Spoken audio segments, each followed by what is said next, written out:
كانيا كارو خبات كاني دبستانا ولات كاني شيخين بابي مراد كاني معشوق خزنوي كاني معشوق خزنوي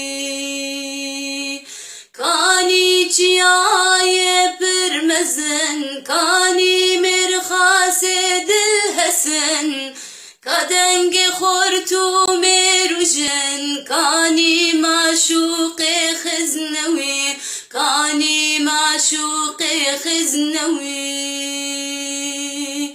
كخزنوي كان قشبند كاني مرجيرو لوند كاني شبال كاني هفند كاني معشوق خزنوي كاني معشوق خزنوي كاقام شلو كاسر هلدان كاني فرهد كاني جوان كاقي ورا كاني سوان كاني معشوق خزنوي كاني معشوق خزنوي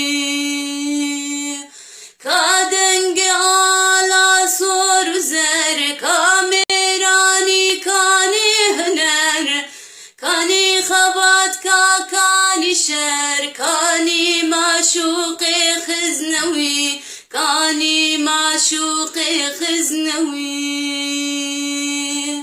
دايب ويدنج زلال طافي بشين كاشو نوال سليل ليل وك غزب بعدك بتشاش دلو كذب باتف بزان راس تشاب ابروج روجا خزنوي ابروج روجا خزنوي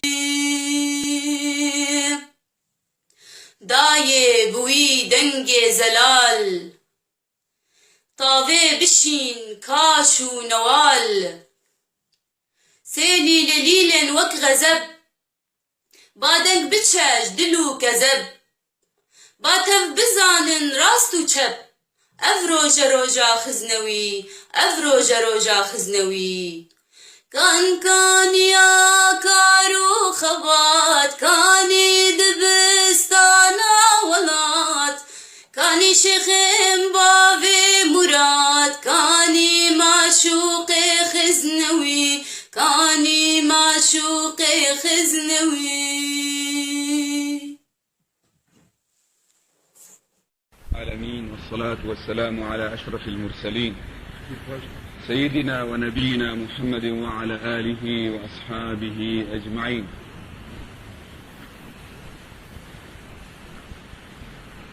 طبعا حديثنا مستمر حول المفطرات، مفطرات الصيام، وأظن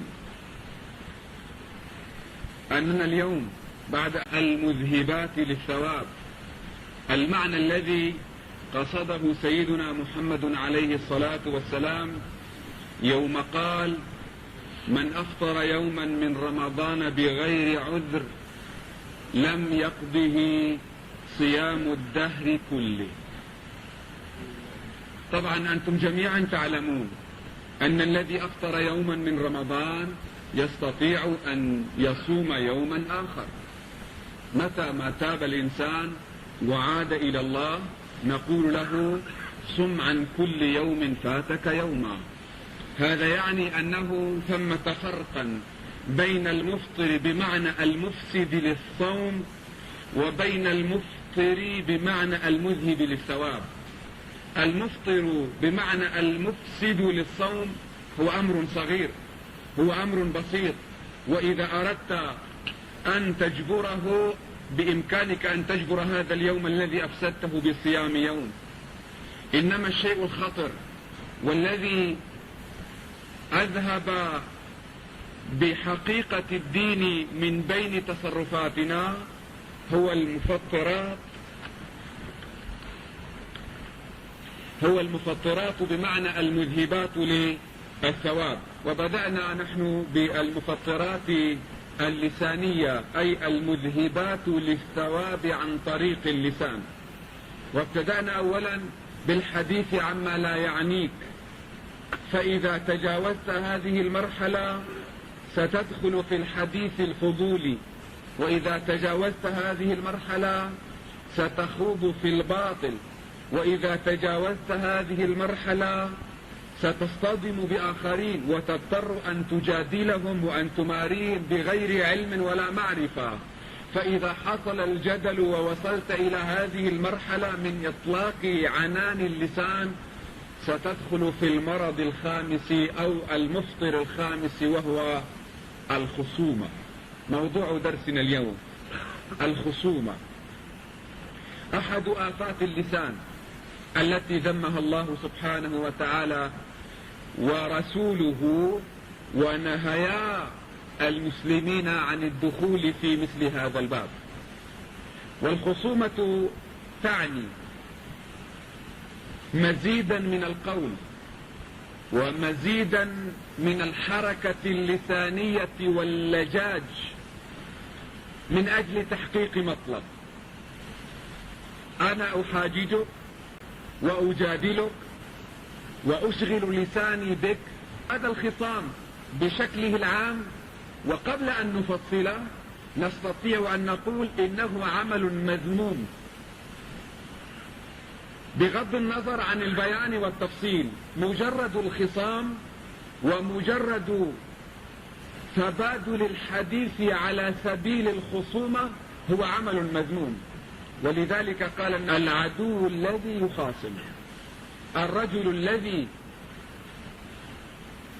زاد في الخصومة، لأن الخصم صيغة مبالغة ومن باب فعل، وربما الكثير منكم يعلمون صيغ المبالغة فعال إلى آخره، ومن جملته فعل كملك. الخصم أي الكثير الخصومة. لم يقل المخاصم، لأن المخاصم قد يكون مدافعا عن الحق، لذلك قال أبغض الرجال إلى الله الألد الخصم. ويقول أيضا عليه الصلاة والسلام من جادل في خصومة بغير علم لم يزل في سخط الله حتى ينزع منه.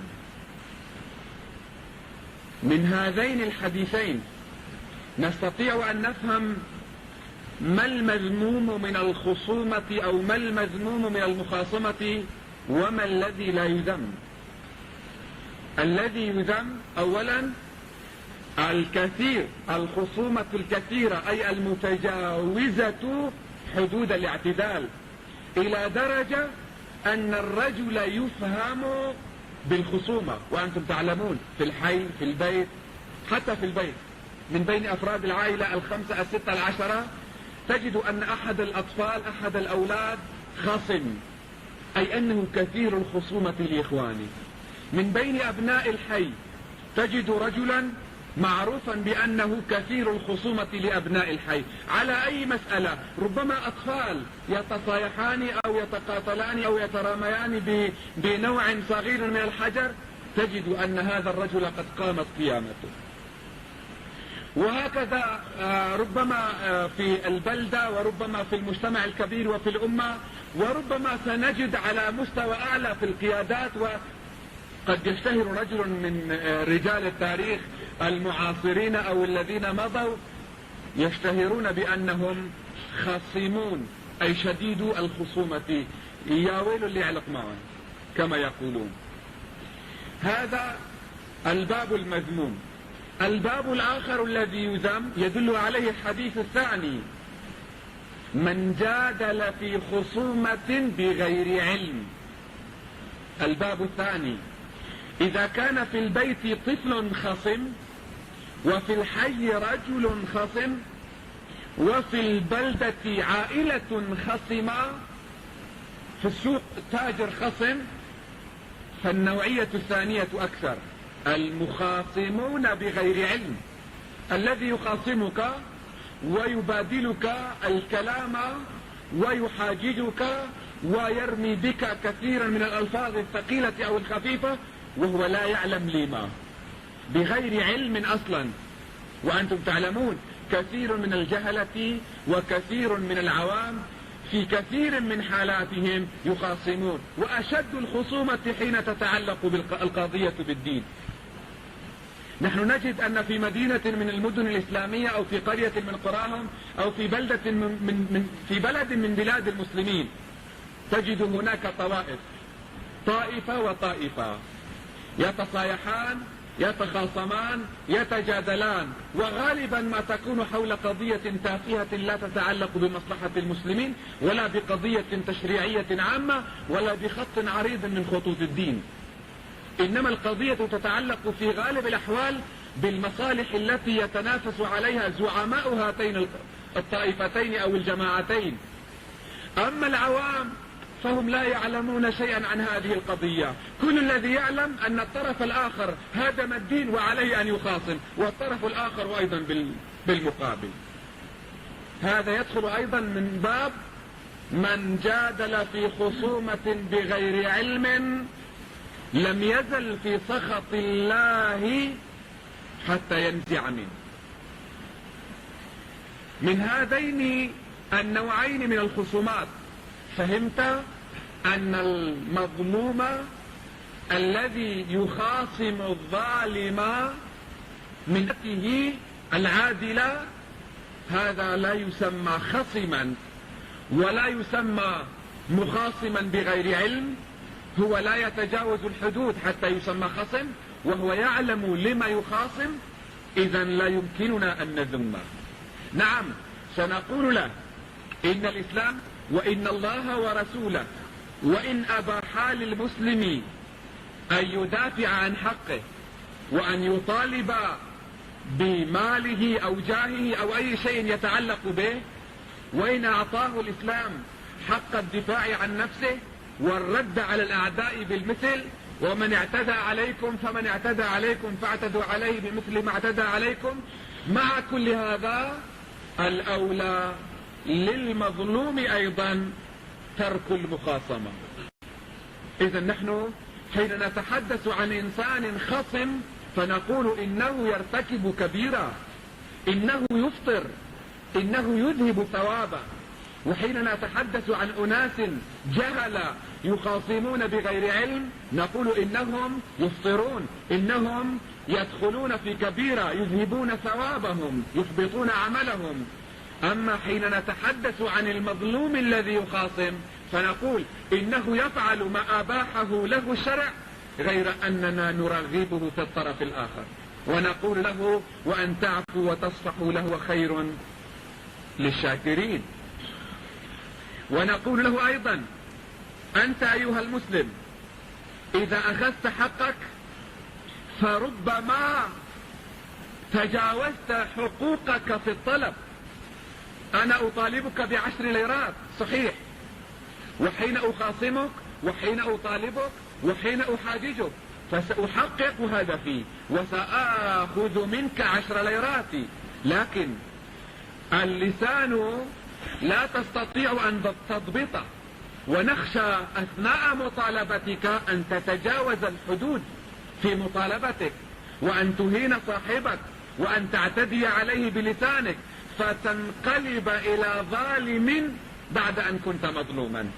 لذلك سنقول لك حاول أن تضبط أعصابك، حاول أن لا تسمع للآخرين الذين إذا سمعوا أنك سامحت فلانا ب10 ليراتك يقولون عنك إنك امرؤ جبان. حاول أن لا تسمع منهم، بل حاول أن تسمع من رسول الله صلى الله عليه وسلم الذي يقول ليس الشديد بالسرعة إنما الشديد الذي يملك نفسه عند الغضب.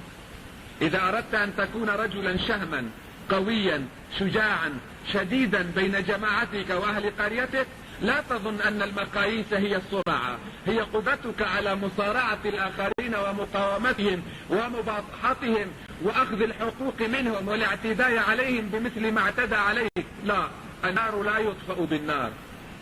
إذا أردت أن تكون رجلا في عرف رسول الله صلى الله عليه وسلم، لا في عرف مجتمعك المريض، فاعلم أن الشديد هو الذي يملك نفسه عند الغضب. وإذا أرادت نفسك أن لا تكتفي بهذا المقدار، حاول أن تضرب على سندان قلبك بمطرقة قول الله عز وجل: وعباد الرحمن الذين يمشون على الأرض هونا وإذا خاطبهم الجاهلون قالوا سلاما. إذا أردت أن تكون من عباد الرحمن الذين يباهي الله بهم ملائكته، فاستمع إلى الله من هم الذين إذا خاطبهم الجاهلون لا يتجاهلون لهم، لأنك لو خاطبت الجاهل لنزلت أنت إلى مستواه. ولما سماه جاهلا؟ لأن كل إنسان يخاطبك بالسب والشتم واللعن وغير ذلك من الألفاظ البذيئة هو جاهل، ولولا أنه جاهل لما ارتكب.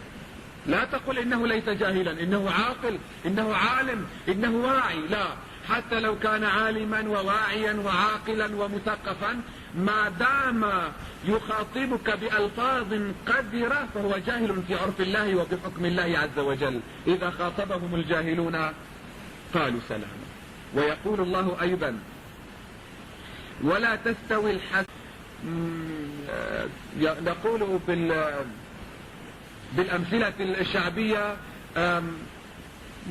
وهو اللفظ قذر لا أريد أن أذكره في المسجد: من فعل بالآخر كذا بقي له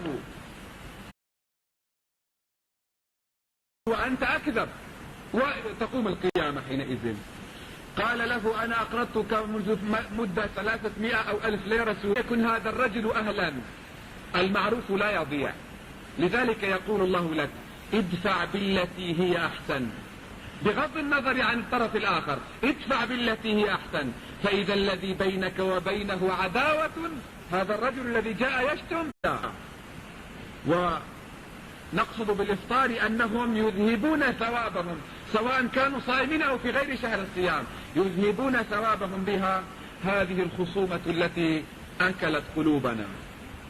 ولذلك مجد الله الذين يستطيعون أن يقفوا مثل هذه المواقف، يوم قال: وسارعوا إلى مغفرة من ربكم وجنة عرضها السماوات والأرض أعدت للمتقين. من هم؟ الذين ينفقون في السراء والضراء.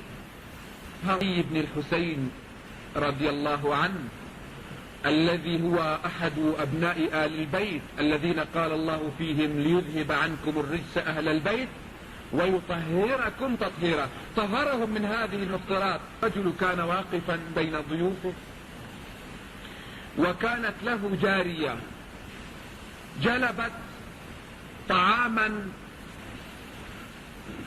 يغلي، وكان هذا الطعام سائلا، ربما كان سمنا فيه لحم أو مرقة أو ثريد أو غير ذلك. والروايات كثيرة في الخسائر التي حصلت من إراقة هذه الجارية للطبخة، لكن صائر أن طعام الضيوف أريق، وأن أرضية البيت اتسخت، وأن أهل البيت ارتبكوا، وأن ذين قد تربوا في أحضان الرسالة وتعلموا من قيم الرسالة ومبادئها، بحيث إذا سفه الناس عليهم استقبلوا هذه السفاهة بلين الجانب، وقالوا بكل بساطة: كظمنا غيظنا وعفونا عنك وأعتقناك لوجه الله. أما اليوم فقد ابتعدنا عن هذه المبادئ وابتعدنا عن هذه القيم، ولم يبق لدينا إلا العلاقة النسبية التي نظل نفتخر بها على الناس. ولذلك هذا الافتخار وهذه المكانة التي أعطيناها كرامة لسيدنا رسول الله صلى الله عليه وسلم لمبادئ هذا الجد بين الناس. طبعا نحن نقول هذا الكلام يعني يندى له جبين الحياة. فبذاءة اللسان أحد الأمراض الخطيرة التي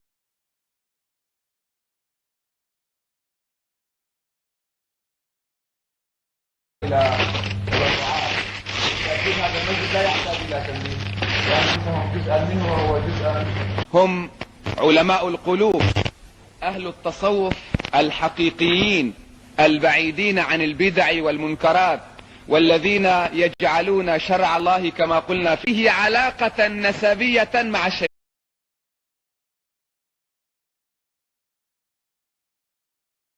التي نشير عليها بأصابع الاتهام. الإفراط في الغضب بمعنى أن تتجاوز بألفاظ لا تناسبك، والتحرك بحركات لا تناسبك، والجدال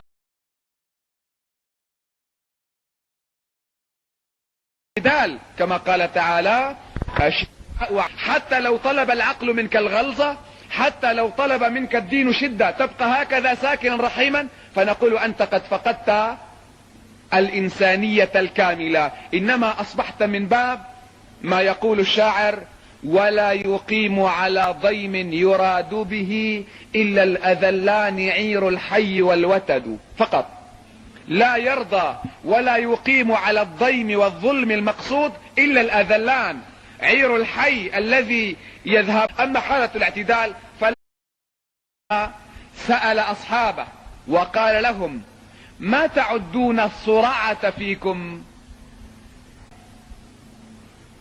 توسعت الحدقات، عرق جبينه،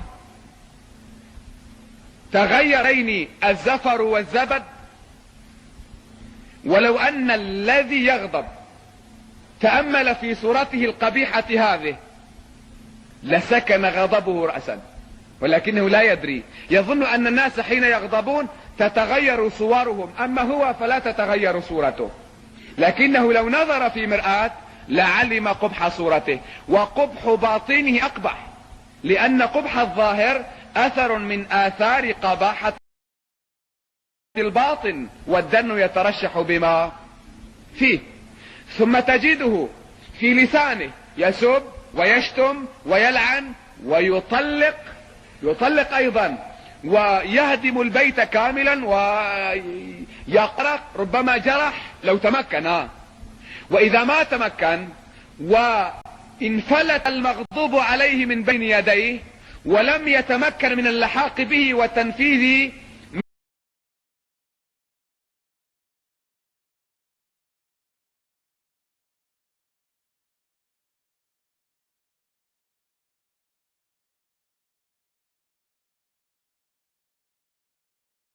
فوق الناس جميع اليقظة، أنا يعني رب الناس الأعلى.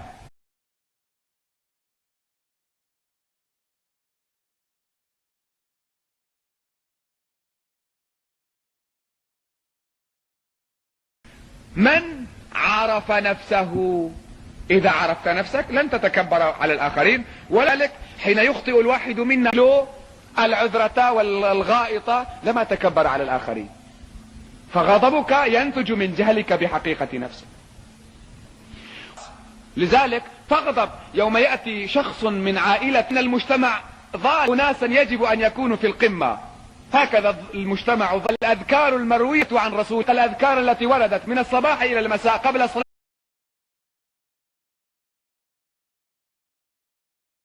ويقطع ويعطي ويمنع. لو علمت أن كل هذه الأمور بيد الله لما كان يغضب. أتدري ماذا يقول؟ إنه الله وكان ينبغي العكس. أليس هذه حالتنا؟ لما تغضب؟ أنت كنت تريد شيئا وأراد الله غير ما تريد. كنت تريد أن يأتي مثلا مطر، أنا أريد. فإن تركت ما تريد لما أريد يكن ما تريد. إن تركت ما تريد لأجل ظنا منه أنه إن سكت وإن حلم وإن عفا يكبر ويشيخ ويخرف، تجده أشد غضبا منه أيام نضوجه يوم كان في 40 و50. فالغضب علامة الرجولة أم علامة الضعف؟ علامة العقل أم علامة الناس الذين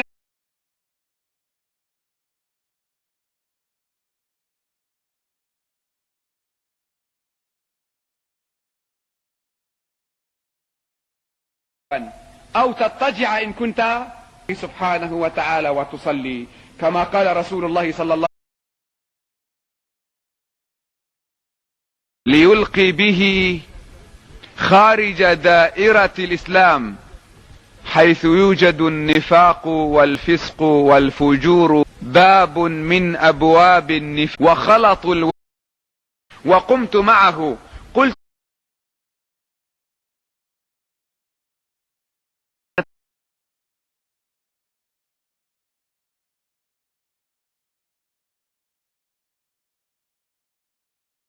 نصيب. فإذا كلهم أسمتنا لكم إلى أخلاقكم، من وجدنا لديه أخلاقا حسنة أحببنا. لا لأعطيك، لكنه كذبة متوسطة ليست. لذلك يقع مجلسه. طبعا أنا طفل فنادت: يا عبد الله صلى الله عليه وسلم بها. أنتم تعلمون حين يرسلون العروس ويؤنسوها، خاصة إذا كانت صغيرة في سنها.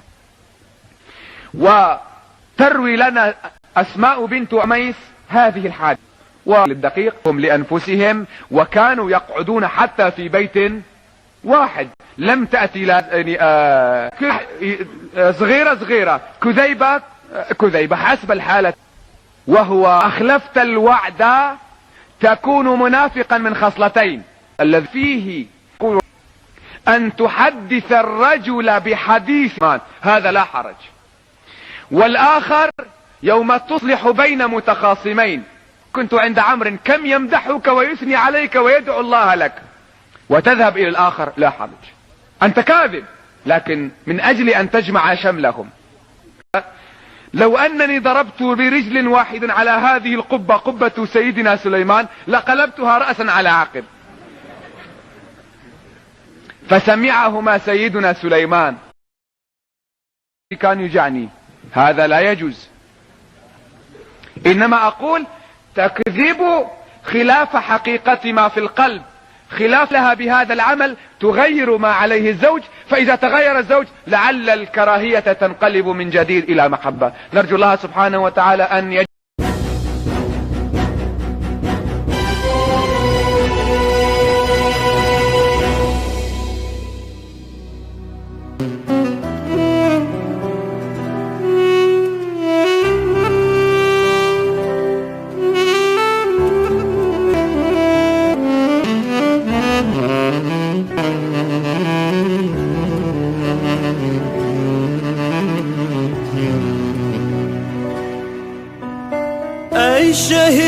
شهيد شقرت مري، اي شهيد اي ربر شهيد، ام تبديبنا شقرت مري، ام تبديبنا شقرت مري.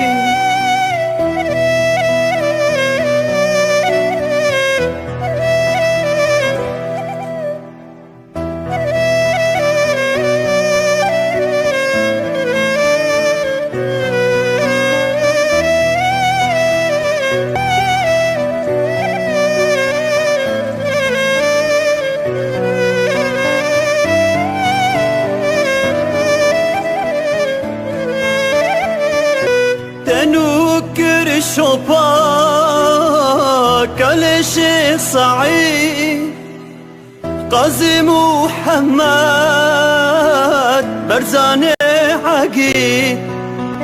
تنوكر شوباك لشي صعيد، قاسم محمد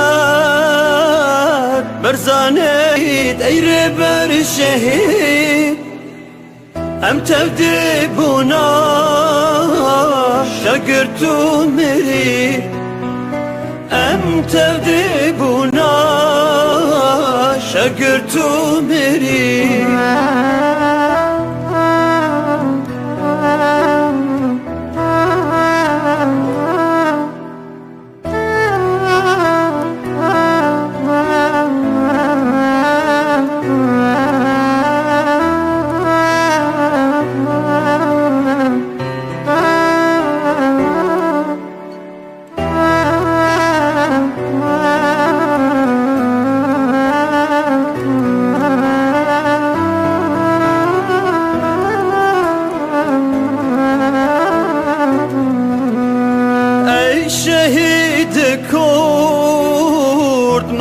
اولدار لخوینه سار کرد دستن کولادا ای شهید کرد معشوق اولدار لخوینه سار کرد دستن کولادا ای شهید شهید ای ربر شهید ام تبدي بنا شقرت مرير ام تبدي بنا شقرت مرير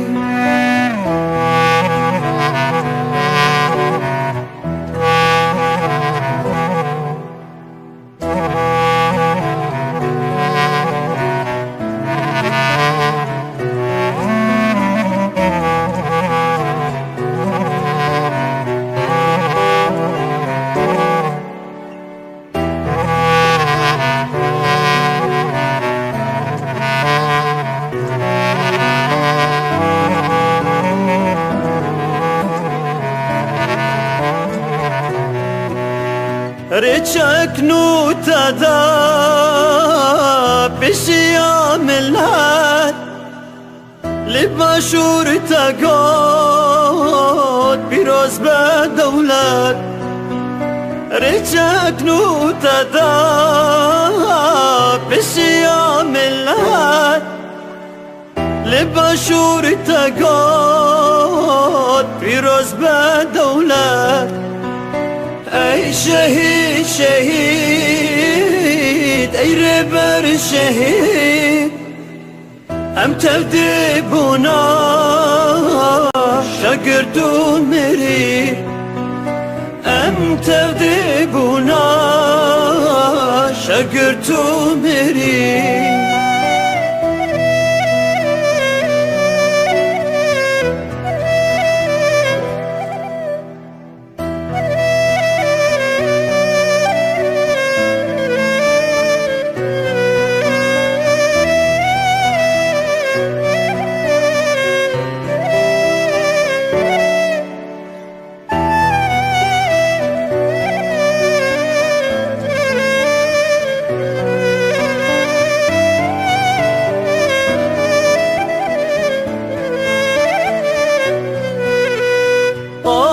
شلو ربا كرت وات قيان الشرين كريا خلات قام شلو ربا قيان الشرين كريا خلات اي شهيد شهيد اي ربر شهيد ام تبدي بنا شقرت مرير ام تبدي بنا شقرت مرير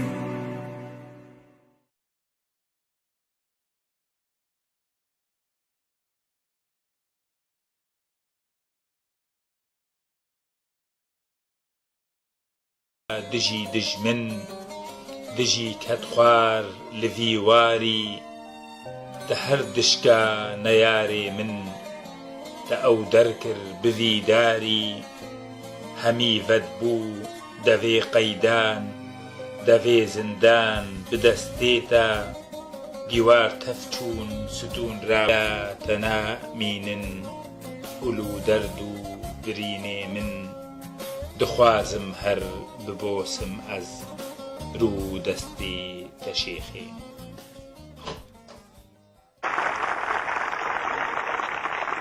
الدكتور الشيخ معشوق الخزنوي أحد الأسماء الذي بات يعرفها كل كردي من خلال جهوده الكبيرة لنصرة أهله وشعبه، وهو بالتالي تجسيد لجوهر رؤاه ودينه. تعالوا نصغو إليه فليتفضل مشكورا.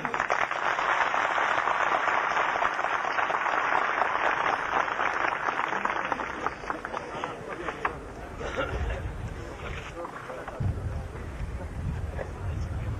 الله الرحمن الرحيم. الحمد لله والصلاة والسلام على سيدنا محمد رسول الله وعلى آله وأصحابه ومن والاه. أعوذ بالله من الشيطان الرجيم. ولا تحسبن الذين قتلوا في سبيل الله أمواتا بل هم أحياء عند ربهم يرزقون فرحين بما آتاهم الله من فضله. أيها الإخوة، أيها الأحبة، يعلم الجميع أنني يوما ما شاركت في مأتم موت،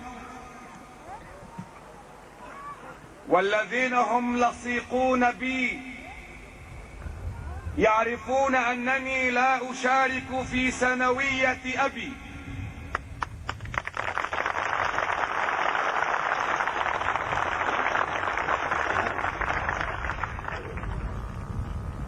لست بحاجة،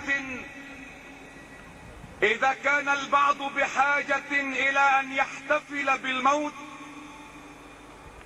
فأنا أحد الناس الذين هم ليسوا بحاجة إلى أن يحتفلوا بالموت، إلا إذا تمكنا أن نحول الموت إلى حياة.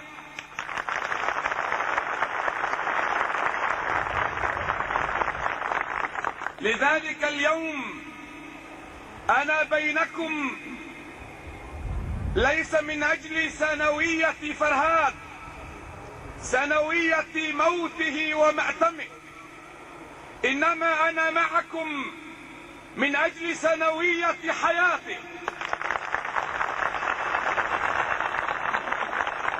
وسنوية حياة شعبه وأمته.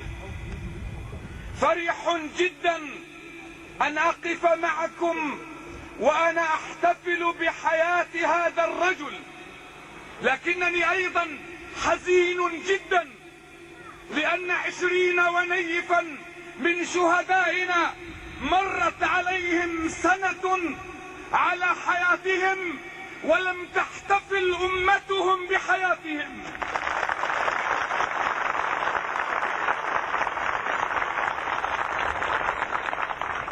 فرهاد عزيز علينا جميعا وعزيز، وأقول هذه الكلمة وأنا أحترم مشاعر أبيه وأمه وزوجته وابنته.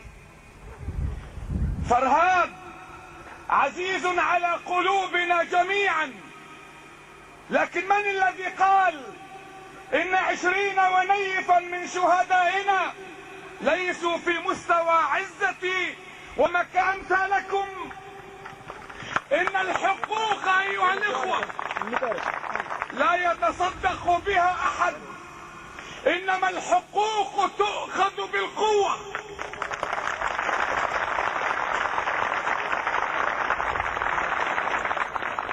دماء الشهداء يجب أن تكون قطراتهم سقيا لشتلات حقوقكم. لن نسمح بعد اليوم أن تنسوا شهداءكم. ليست الشيعة مخطئة يوم تتحدث كل سنة عن الحسين، رجل استشهد قبل 1400 سنة. لا زالت أمته، لا زالت شيعته تحتفل من دمه، لا لأن رجلا مات، إنما لأنهم يريدون أن يحيوا جماعة وأمة وشيعة بسقيا دمه.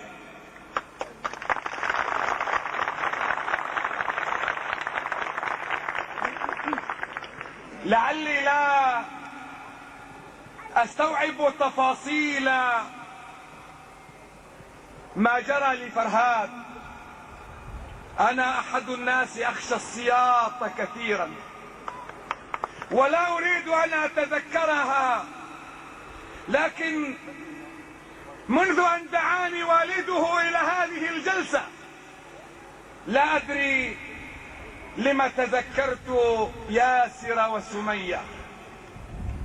ياسر هذا الصحابي الجليل الذي وقف جلادوه في وجهه وهم يقولون له سنعطيك كل شيء، سنهبك ما تريد، سنتركك، فقط اشتم محمدا. وابى ياسر وابت سمية، بل بصقت سمية في وجه ابي جهل. هكذا وصلتني الرواية. لقد طلبوا من فرهاد ان يشتم اهله، ان يشتم شعبه، ان يشتم امته. لا ادري هل بصق في وجهه، لكن الحقيقة ان من يطلب من احد ان يشتم اهله ينبغي ان يبصق في وجهه.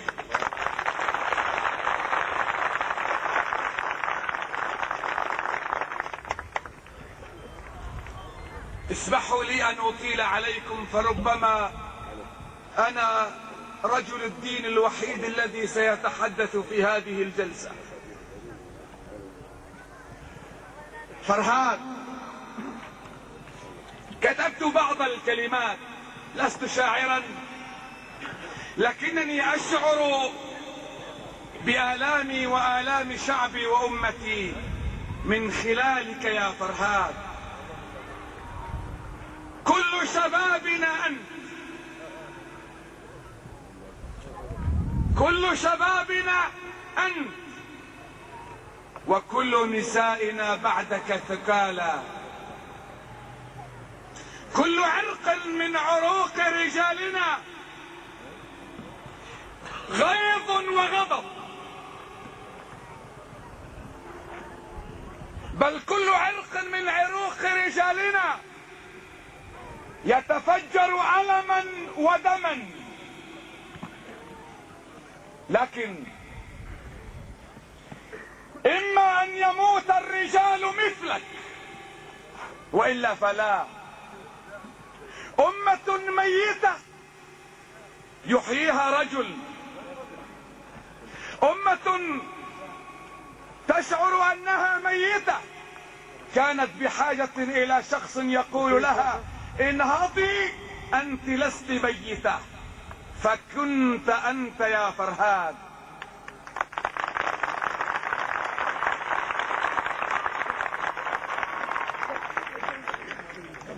حاولت ان اتخيلك من انت. هل يعقل ان اذهب الى ذكرى رجل وانا لا اعرفه؟ من انت؟ حاولت ان اتخيل ملامحك لم استطع. كلما حاولت ان اتخيل ملامحك سمعت صرخاتك وانت تحت السياط. كلما حاولت ان اجسد صورتك سمعت صعقات الكهرباء وهي تسري في جسدك الرخيق.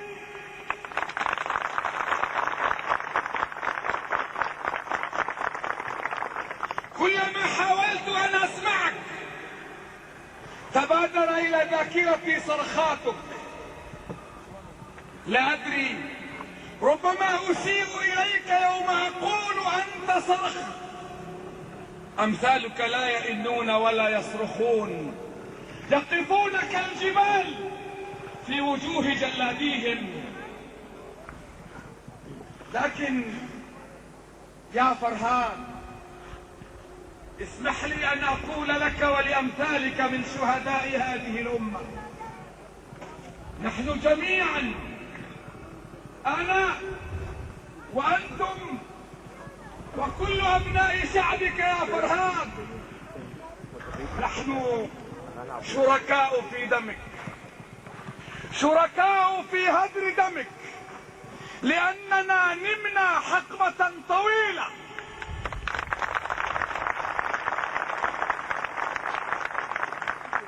كلنا شركاء في دمك، كلنا أسلمناك، كلنا خذلناك أنت ورفاقك. يوم لم نسأل عنكم، يوم لم نسائل جلاديكم، يوم لم نطلب محاكمتهم، من السهل جدا أن يصدر مرسوم يخرج السجناء من السجون، لكنه لا يمكن لكل مراسيم الدنيا أن تعيد حياة فرهاد ونيفا و20 من شهدائنا.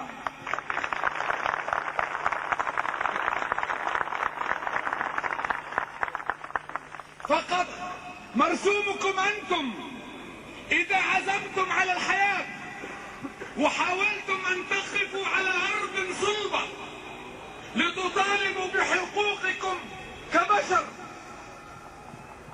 يوم وقف الضابط يقول للجندي: من أنت؟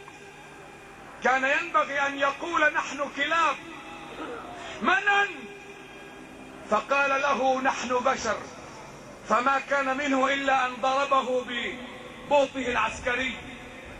مرسومكم أنتم هو الذي يعيد حياة هؤلاء إذا قررتم أن تكونوا بشرا.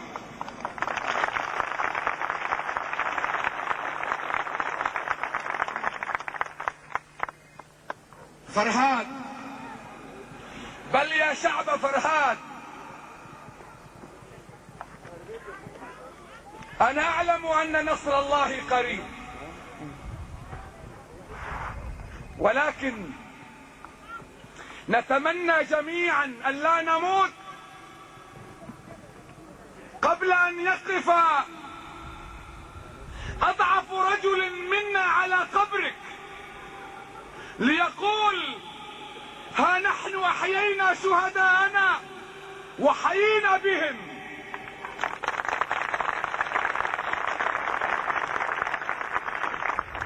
لتسمح لي أمتك يا فرهاد أن أقول: لو خيرني ملك الموت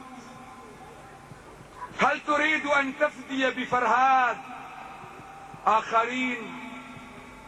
ربما نصف شعبك ينبغي أن يفدى بك، لأنه لا حراك به. أسمعت لو ناديت حيا، ولكن لا حياة لمن تنادي.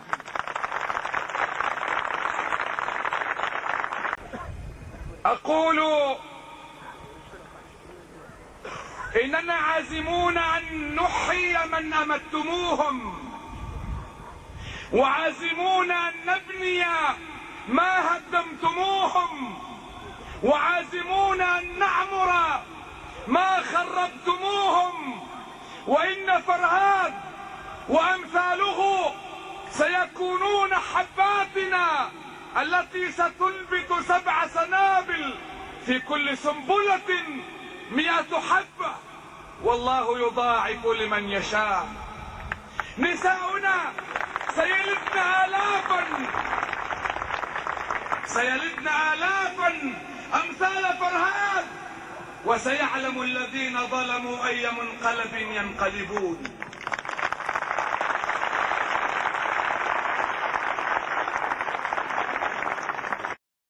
غير يسير ولا أعمل في السياسة، لكن أنا خطيب منبر، إمام مسجد. اختارني الله أن أكون بين الأكراد. يعني لو أنا كنت في جنوب أفريقيا لقلت لك أنا لا أعرف شيئا عن الأكراد ولا تذكر لي اسم الأكراد، وإنما عندنا مشكلة هي مشكلة الإيدز، نحن مشغولون بها في جنوب أفريقيا. ولو كنت في وسط أفريقيا لتحدثت عن المجاعة، لكن ما دام أنا في كردستان واجبي الإسلامي يحكم علي أن أكون مهتما ببعض هذه الأمور من هذا الجانب وليس من الجانب السياسي. أنا أقول إن واقع الأكراد هو واقع مأساوي جدا. إنهم يعانون من تدريب شخصيتهم الثقافية، ولعلها تكون مستقبلا لتدريب شخصيتهم الدينية، لأنه الله سبحانه وتعالى اختار أن يلعبون التصنيف قوميا، وحينئذ نحن عرب.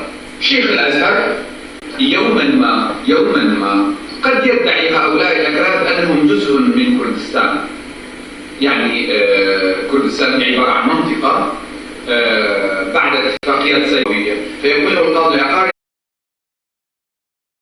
من الذي غير اسمه؟ إنه دولة إسلامية.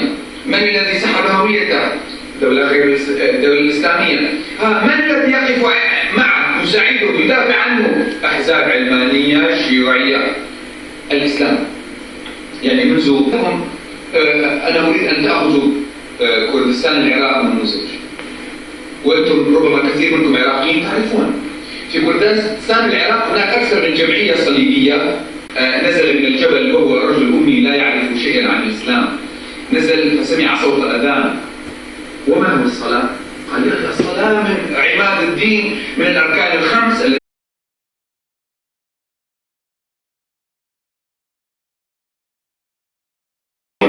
هكذا الشعب يظلم ثقافة، لغة، تقاليدا، عادات، اقتصادا، سياسة، ولا يجد أي منقذ ولا يجد أي إسعاف إلا من اليهود إلا من المسيحيين. حينئذ لا تنتظر أن يبقى هو وفيا لك.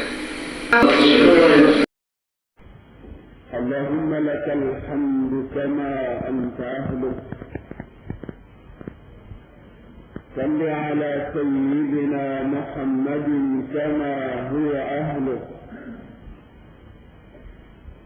عاملنا بما أنت أهله لا ما نحن أهله، فأنت أهل التقوى وأهل المغفرة.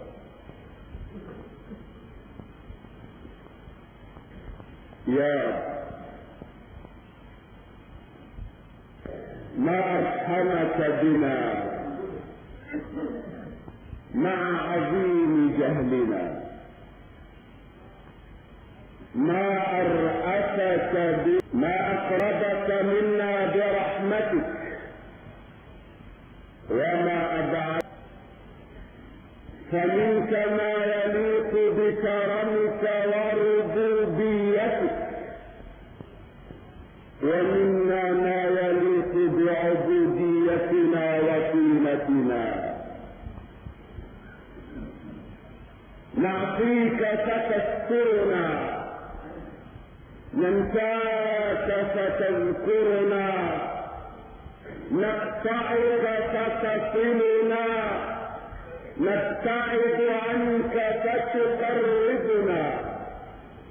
ولا عجب يا رب، يا واحدا ما له في ملكه ثاني،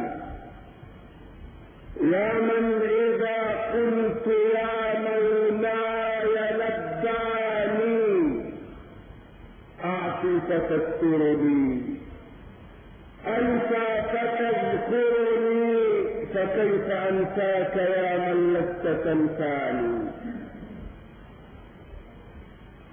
فلما قسى قلبي وضاقت مذاهبي، جعلت الرجا مني بعفوك كلما فعظمني ذنبي، فلما قرنته بعفوك ربي كان عفوك أعظما. يا رب، يا من أمنت يونس في بطن الحوت، ونجيت موسى في التابوت، وحفظت الحبيب محمدا بنسيج العنكبوت. استر عوراتنا، آمن روعاتنا، بلغنا مما يرضيك آمالنا، اختم بالباقيات الصالحات أعمالنا، وبكلمة التوحيد السنة وأنت راض عنا برحمتك يا أرحم الراحمين. أشهد أن لا إله إلا الله وحده لا شريك له، من يهده الله فلا مضل له ومن يضلل فلا هادي له.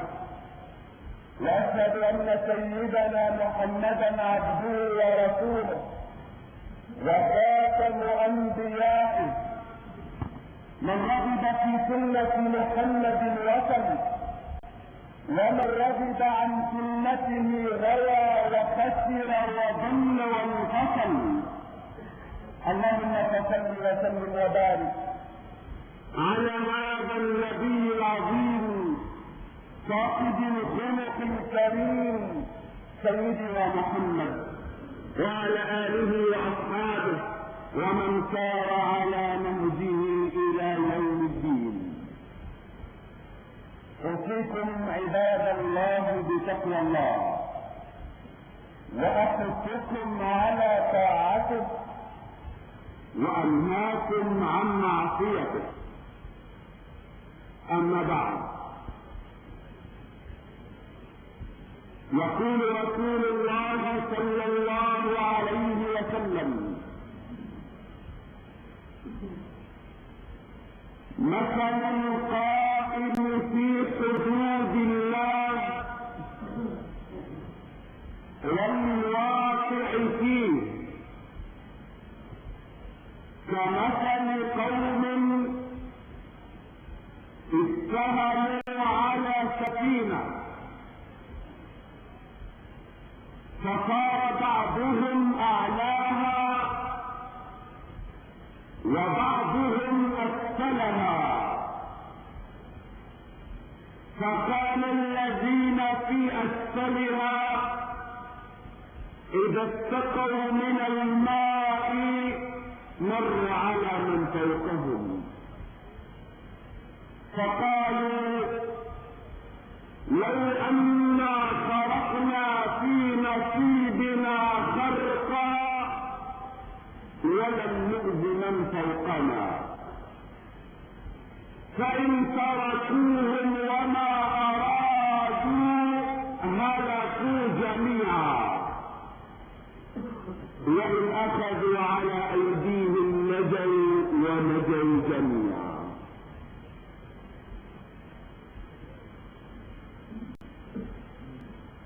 سورة عجيبة، تلك التي تتمثل في النفس وترتسم في الخيال من قراءتنا لهذا الحديث. إنها النظرة العلمية النبوية البعيدة العميقة، وكأنه ينبهنا من غفلتنا، يوقظنا من نومنا،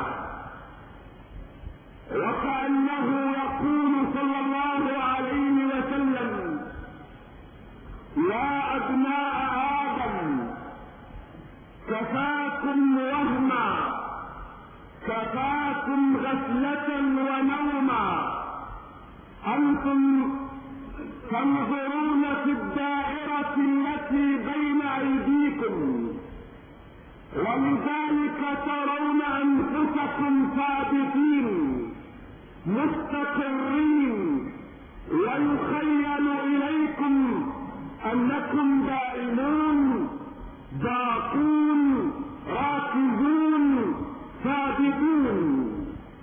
كلا، ارفعوا رؤوسكم، انظروا إلى بعيد، تأملوا في هذه الحياة عن بعد، انظروا إلى دنياكم من الأعالي، انظروا إلى أرضكم نظرة الرجل الذي ينظر إليها من خارج الغلاف الجوي. سترون وهمكم، ستتأكدون من حقيقة حقيقة أمر أرضكم سترونها غير ثابتة، سترونها غير دائمة، سترون حياتكم العظيمة العريضة جزيئا بسيطا في عالم واسع كثير. سترون كرتكم الأرضية كويكبا صغيرا يسبح في فلك عظيم إلى جانب ملايين الكواكب بل المجرات. ستشعرون عن حقيقة وعن قرب أن أرضكم الواسعة بكل قاراتها ومياهها هي مجرد سفينة. إنها سفينة كما عبر عنها رسول الله، سفينة تتقاذفها الأمواج وتتدافعها الأعاصير والعواصف، ولا تكاد تسكن لحظة واحدة حتى تراها تضطرب وتتحرك وتتزلزل من جديد.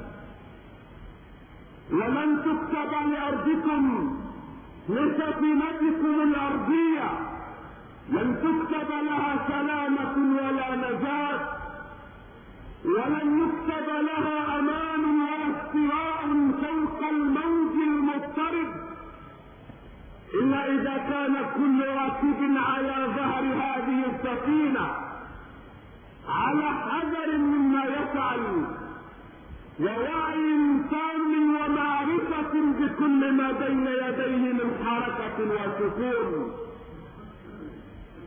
أنتم إذن ركاب سفينة، وهذه الحياة هي سفينتكم تحمل على ظهرها المؤمن والكافر والبر والفاجر والمتيقظ والغفلان، تحملهم جميعا كلا الى وجهته.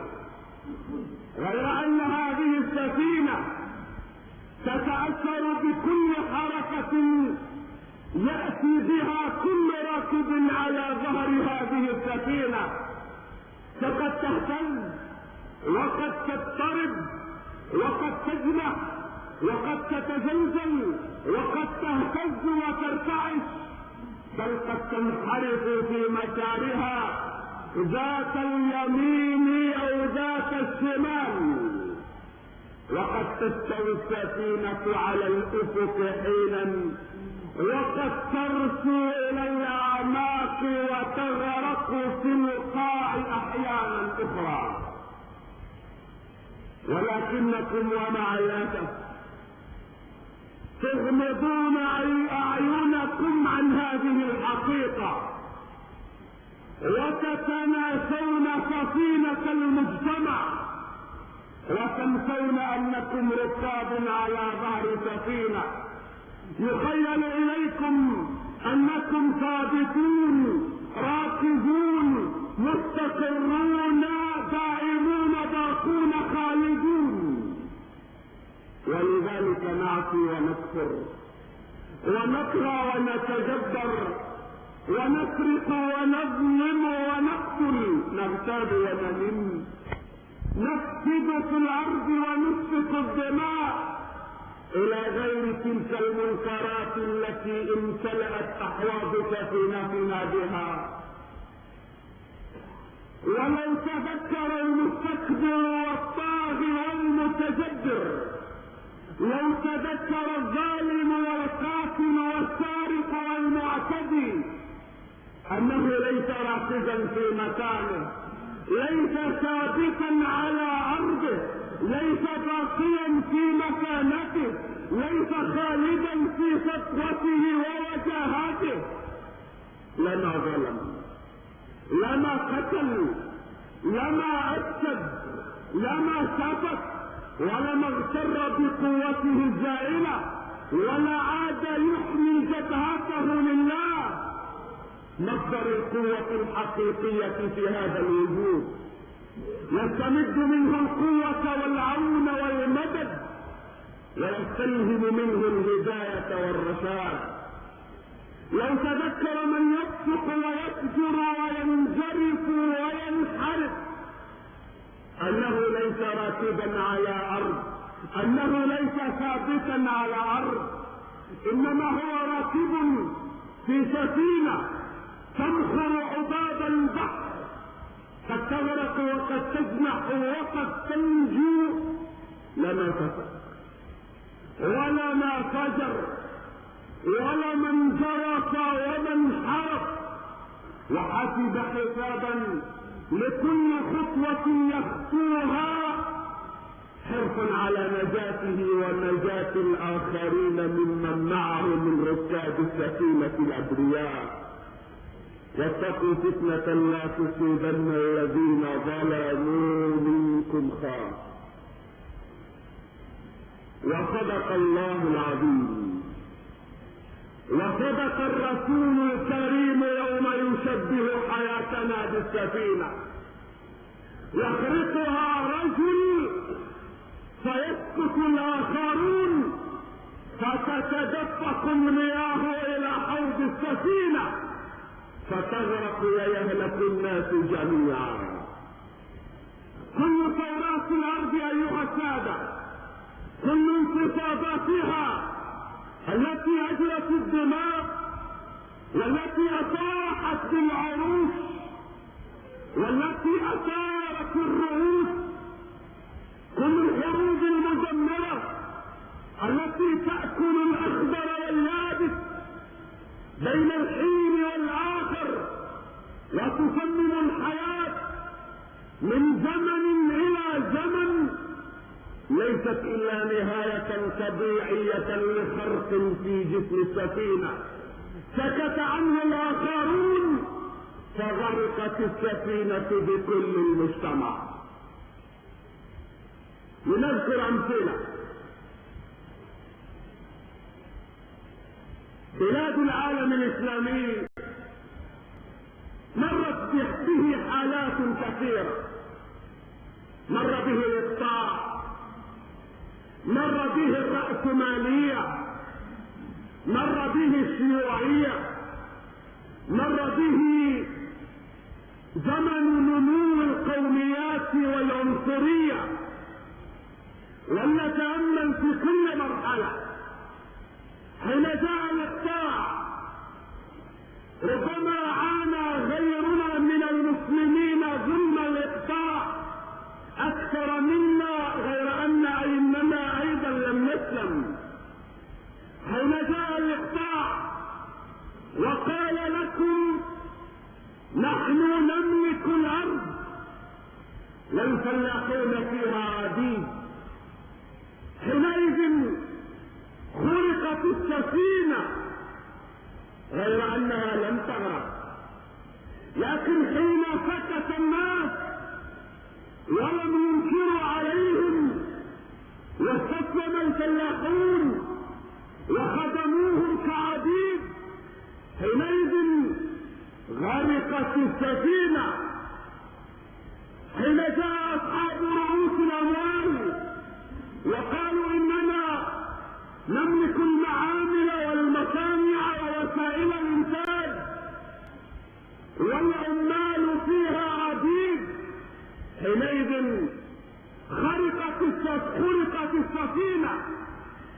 وحين استسلم العمال وتعاملوا معهم كعبيد مع سادة، حينئذ غرقت السفينة. حين قالت أباطرة الشيوعية نحن نملك الأرض والمعمل والمصنع، نحن نملك البلد والوطن، والشعب قاصر، الشعب قاصر عن تدبير أمره وبحاجة إلى أوصياء هم نحن، حينئذ خرقت السفينة. وحين سكت الناس واستسلموا للأمر ولم يتناهوا عن المنكر ما دام رغيف الخبز موجود، حينئذ غرقت السفينة. حين قالت جماعة طائفة، عشيرة، قومية من القوميات. نحن سادة الدنيا، نحن شعب الله المختار. حينئذ خرقت السفينة، وحين استسلم الناس واعترفوا لهم بالامر وعلموا ان دماء الطهر تجري في عروقهم فقط، حينئذ غرقت السفينة. حين قال رجال الدين او من نسميهم بالعلماء والمشايخ زورا الذين يقول الرسول عنهم ان الله لا ينزع العلم انتزاعا ينتزعه من قلوب العباد، انما ينتزعه ويقبضه، كما في معنى الحديث بقبض العلماء، فاذا ماتوا اتخذ الناس رؤساء جهالا. حين قال هؤلاء نحن المتكلمون باسم الله، نحن الذين يجب ان تؤخذ عنا شريعته، حينئذ خرقت السفينة. وحين استسلم الناس وانقادوا لهم وعلموا انهم يتكلمون باسم الله وتناسوا انه لا طاعة لمخلوق في معصية الخالق، حينئذ غرقت سفينتنا. وهكذا غيرهم وغيرهم وغيرهم، دائما يخرق فرد، تخرق جماعة جسم السفينة، فنقول لا علاقة لنا به، انه يخرق مكانه في السفينة وهو حر لا سلطان لنا عليه، فتتدفق المياه الى جسم السفينة وتغرق بنا جميعا. اذكر امثلة اقرب هي الى شارعك. حين يقوم شاب مفتون ينزلق وراء تيار الشهوة يفسد في الحي بحجة انه حر، والناس يتركونه، لا شأن لنا به، انه يخرق مكانه في السفينة. ما الذي يحدث؟ يفسد هذا الولد الشارع كله، الحي كله، البلد كله. وبعد ان يفسد يأتي واحدنا لشاب من هذه العينة ليقول له ارأف بالمجتمع، اشفق عليه، اتق الله في شبابنا. يقول لك وهو يلتمس لنفسه العذر: أرأيت إن استقمت هل تنجو سفينتكم؟ المجتمع كله فسد. إذا استقمت ستغرق أيضا سفينتكم. الخروق كثيرة، في كل بيت من بيوتكم شاب مثلي يضرب بمعوله على جسم سفينتكم، وإن كنت ستحرموني من متعي وستغرق السفينة مرة ثانية. ربما قد يكون هذا صحيحا اليوم بعد أن فسد المجتمع. ربما الجهد الفردي لا ينقذ، ونحن بحاجة إلى جهود جماعية. قد يكون هذا صحيحا، لكنه لم يكن صحيحا يوم فسد أول شاب وسكتم عنه وقلتم إنه يخرق مكانه وحده. حين تخرج فتاة مستهترة تتقطع في مشيتها، تتكسر في حركتها، تتفوه بكلمات متلمذة على متاع الحيوان، تلقي على الشباب قنابل شهوانية تسيل لعابهم، تخرق فوضى الحياة، تتبرج تبرج الجاهلية الأولى بحجة أنها حرة ويسكت الناس يتركونها إنها تخرق مكانها في السفينة، وبعد حين تشكل وراءها قطيعا من بناتكم تلقيهن في الهاوية. وإذا جئت إلى واحدة بعد أن هلكنا هؤلاء النسوة، بعد أن هلكنا، لو جئت إلى واحدة منهن وقلت لها أنت غدا اشتقي على الجيل، لقالت لا يمكنني المجتمع كله فسد، إذا استقمت سأكون وردة ستدبل في صحراء أخلاقكم.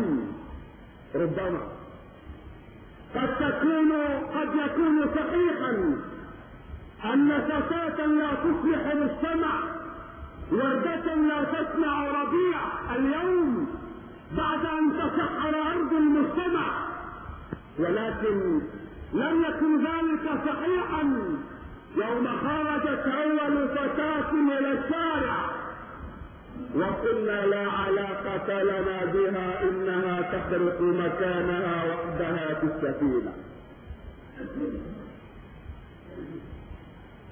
يقول كاتب، شاعر، صحفي، ممثل، مخرج بنشر الفساد بين ربوع المجتمع بحجة أنه حر في التعبير عما يريد، ويسكت الناس لا علاقة لنا به، إنه يخرق مكانه.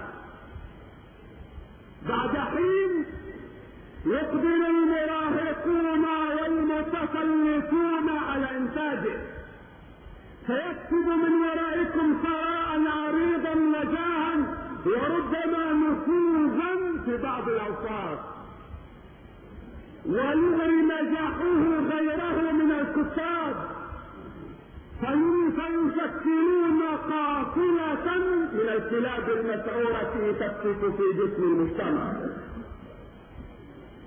وبعد أن فسدت شريحة هؤلاء المتسلطون على تعليم أبنائنا، لو جئت إلى واحد منهم وقلت لهم أيها الكاتب، أيها الشاعر، أيها الصحفي، أيها الممثل والفنان، اشفق على أبنائنا، لقال لك ماذا أصنع؟ أنتم الفاسدون، نحن نؤلف ونكتب حتى رغباتكم. الناس أصبحوا لا يريدون كلاما جادا، مقالا نظيفا، فيلما ثقافيا. الناس يريدون صحيفة عارية، أفكارا عارية، أدبا عار، صورا عارية، أفلاما عارية، مجتمعا عار. وهذا أنني أنا الكاتب والشاعر، هذا أنني تبت واستقمت. من الذي يقرأ؟ من الذي يقرأ مقالاتي ويشاهد مسلسلي؟ وبالتالي من يشتري؟ وبالتالي كيف أؤمن السيولة اللازمة لاستمراريتي؟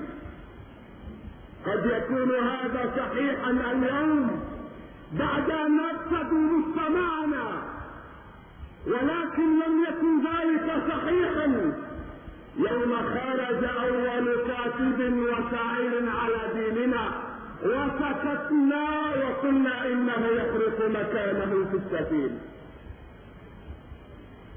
يقوم طالب يغش في الامتحان بحجة أنه حر في تحديد مستقبله، وتسكت الرقابة قد شفقة على مستقبل هذا الولد، أو طمعا فيما عند أمه من مكافآت، أو خوفا من والده إن كان من الذين أنتم تخافون منهم جميعا. ربما فينجح الطالب دون عناء، ويغري نجاحه طلبة آخرين يروحون يعبثون كل سنة، وقبل الامتحان يحضرون الراشدات اللازمة.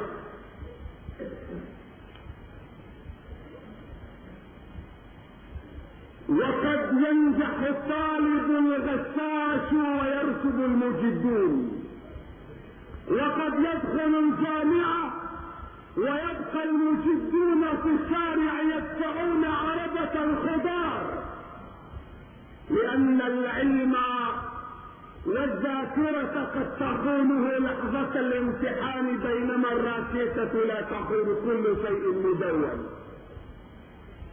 حينئذ سيتشكل قطيع من الغشاشين، ولا عجب حينئذ أن ترى في المجتمع المعلم الغشاش، المهندس الغشاش، الطبيب الغشاش، المحامي الغشاش، القاضي الغشاش، المسؤول الغشاش، الإداري الغشاش، الخطيب الغشاش، الشيخ الغشاش، العالم الغشاش، الإمام الغشاش.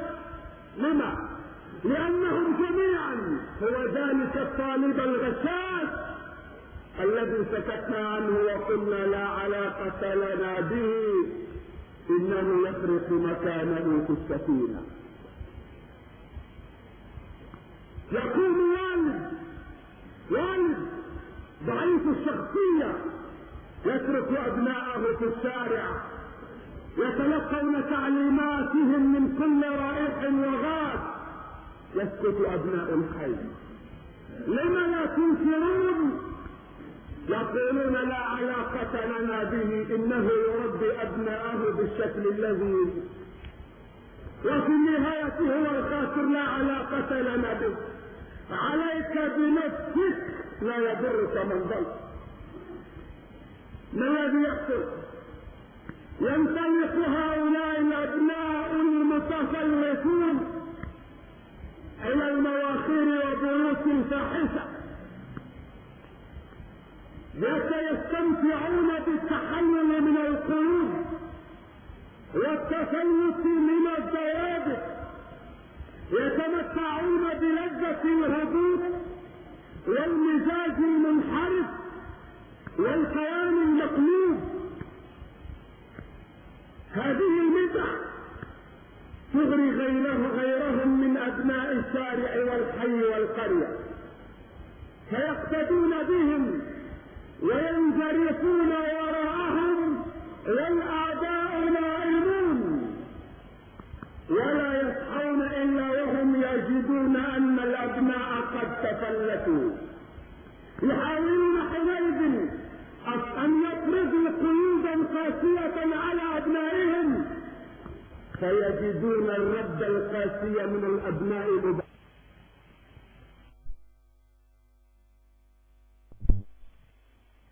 ما يدور في مجتمعي أكثر منك.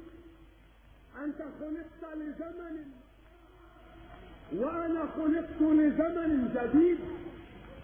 أتريد أن تستعبدني بما تنفق علي؟ نعم، أنت ملزم بالإنفاق علي لأنك أب، لكن لا تقول البنت لأبيها وأمها: ما هذه الرقابة؟ ما هذه القيود؟ اخرجي، لا تخرجي، لا تصاحبي، لا تذهبي. ما هذه؟ أتظنون أنكم الرقباء على ضميري، الأوصياء على سلوكي؟ أنا الرقيبة على أخلاقي، أنا الوصية على نفسي، لست طفل البارحة. أتظنون أنكم برقابتكم ستحمونني من السقوط إذا أردت السقوط؟ هكذا تقول. ثم ما هو السقوط والشرف؟ هل هو في الملابس؟ هب أنني انكشفت شيئا عن بدني، هل سأفقد هذا العضو المكسور؟ هب أنني خرجت في أمسية، في سهرة، وحيدة أو مع ابن جارتنا، ما الذي يحصل؟ هل ستخرب الدنيا؟ أنتم رجعيون، أنتم تنظرون إلى الدنيا بعيون مغلقة مغمضة. دعوني أتمتع كما تتمتع الأخريات. يحصل صراع بين الجيل الجديد والجيل القديم ويسكن الآباء. الأبناء متمردون، البنات متفلتات. أيها الشيخ أفتني، هل سيعاقبني الله بسلوك ابني؟ لا أقدر عليه، إنه رجل يستطيع أن يضربني. هل سيحاسبني الله؟ نعم سيحاسبك الله، لكنني لا أستطيع أن أغير شيئا من سلوكه. نعم قد لا تستطيع أن تغير اليوم بعد أن غرقت السفينة، ولكن كنت تستطيع سابقا يوم خرق أول خرق في جسم سفينتك وسكت وقلت لا علاقة لي به. يوم أهمل أول أب أبناءه وقلت لا علاقة لي به، إنه يخرق مكانه في السفينة. حين يقوم موظف يرتشي يسكت الناس عنه، يسكتون إما بدافع الحاجة إلى ما في يديه أو خوفا منه إن كان من ذوي النفوذ. يسكتون، ويجمع هذا المرتشي ثراء عريضا سهل المورد، لا يقبل الخسارة والكساد. نجاحه يغري غيره، فيتشكل لدينا قطيع من المرتشين، فلا يحق حق ولا تسير معاملة إلا بقوة دفع من الرشوة، إلا بوقود. وبدون الرشوة توصد الأبواب في وجه ذوي الحقوق. لو جئت بعد ذلك إلى واحد من هؤلاء وقلت له يا هذا اتق الله، لقد أفسدتم المجتمع، سهلوا على الناس، من فرج عن مؤمن كربة فرج الله عنه كربة من كرب يوم القيامة، وظللت تصيح معه ساعة، ما الذي يقول؟ يقول لك هل أنا المرتشي وحدي؟ المجتمع كله مرتشي، من الباب إلى المحراب، من البرج إلى أدنى القبو، الجميع يرتشون. وهب أنني تبت، هب أنني ترفعت عن الدنايا، تعصبت عن الرشوة، هل تظنون أن معاملات الناس ستسير؟ هل تظنون أن سفينتكم ستنجو من الغرق؟ لو سيرت المعاملة من عندي ستقف في الغرفة الثانية. ما الذي يحصل؟ ستحرمونني أنا وحدي من مورد هذا الكبير، وتتركونني أسير الدخل المحدود الذي لا يسمن ولا يغني من جوع. قد يكون هذا صحيحا اليوم، ولكن ليس هذا صحيحا، ولم يكن هذا صحيحا يوم ارتشى أول مرتش وسكتتم عنه وقدمتم له الرشوة وقلتم لا علاقة لنا به، إنه يخرق مكانه في السفينة. لا أريد أن أطيل عليكم، الأمثلة كثيرة، أنتم تعرفونها أكثر مني، لكن كل هذه الأمثلة التي أوردناها تدور حول محور واحد: خرق في جسم السفينة لا يجبر، يسكت عنه، لا يلحم، تتدفق المياه بعد ذلك إلى جسم السفينة فتغرق. كل هذه الأمثلة ما قلتها وما لم أقلها وما أنتم أعلم بها مني، أو ما أنتم أعلم بها مني، كلها تقول صدق رسول الله. نحن لسنا إلا ركاب سفينة تتقاذفها الأمواج، تتدافعها الأعاصير، والقضية بالنسبة لنا جميعا هي قضية حياة أو موت، قضية نجاة أو غرق. فإما أن تحسوا بوحدة المصلحة وتأخذوا على يد المسيء والمفسد فتنجو السفينة وينجو المجتمع، وإما أن تهملوا وتتقاعسوا وحينئذ يتسع الخرق على الراقع وتتدفق المياه إلى سفينتكم فتحدث الطامة التي تغرقكم جميعا. نعم أيها السادة، أنتم ركاب سفينة واحدة، إما ناجية بكم جميعا وإما غارقة أيضا بكم جميعا.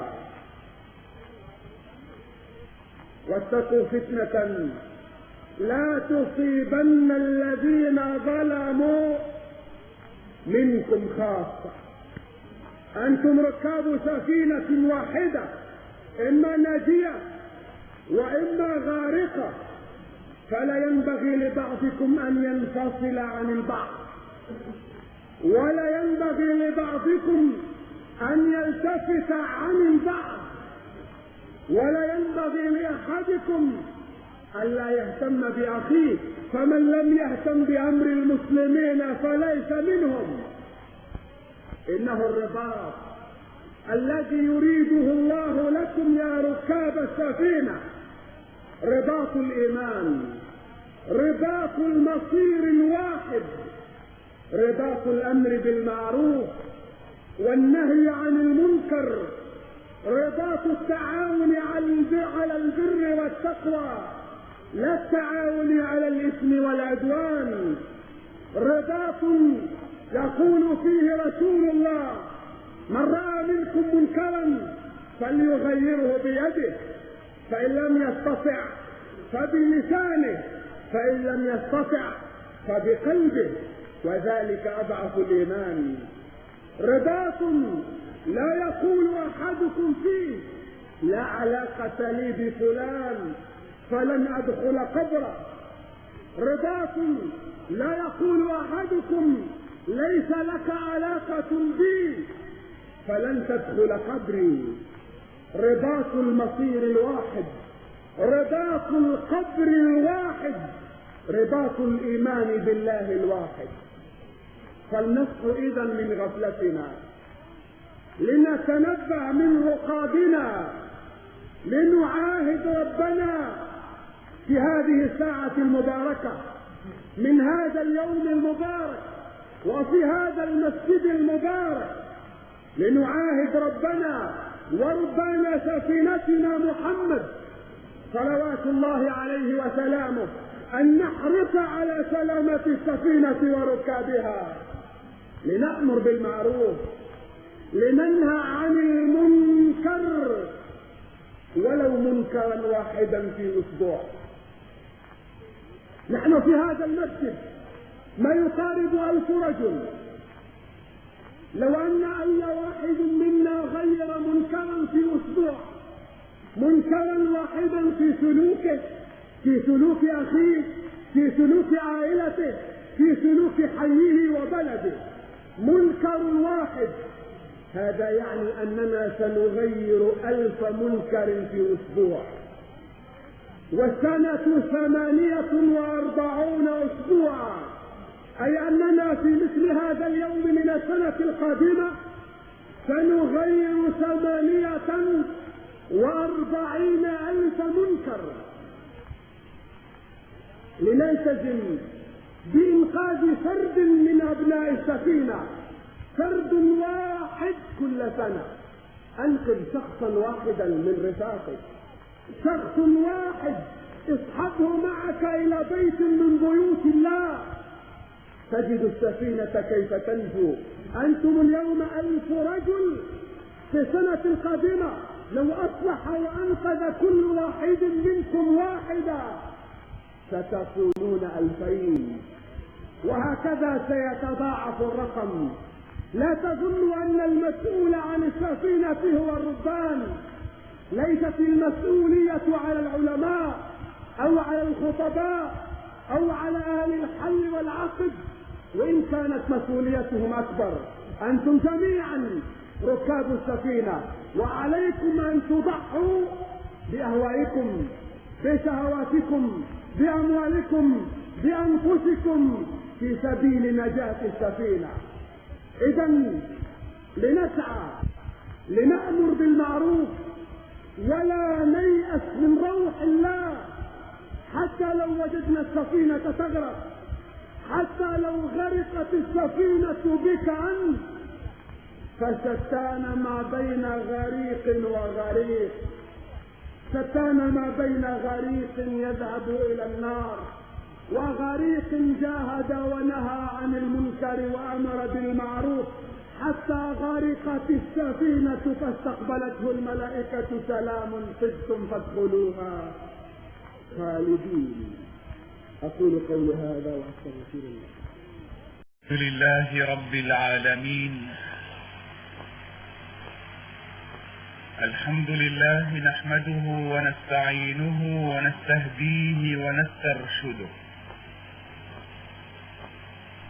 ونستعين به ونتوكل عليه، ونستغفره ونتوب إليه، وأشهد أن لا إله إلا الله وحده لا شريك له، من يهد الله فلا مضل له ومن يضلل فلا هادي له، وأشهد أن سيدنا ونبينا محمدا عبد الله ورسوله وخاتم أنبيائه فلا نبي بعده. من رغب في سنة محمد وصل، ومن رغب عن سنة محمد وحاد عنها غوى وخسر وضل وانفصل. اللهم فصل وسلم وبارك على هذا النبي الكريم صاحب الخلق العظيم سيدنا محمد، وعلى آله وأصحابه ومن سار على نهجه واتبع هداه إلى يوم الدين. أوصيكم عباد الله بتقوى الله، وأحثكم على طاعته، وأنهاكم عن معصيته. أما بعد،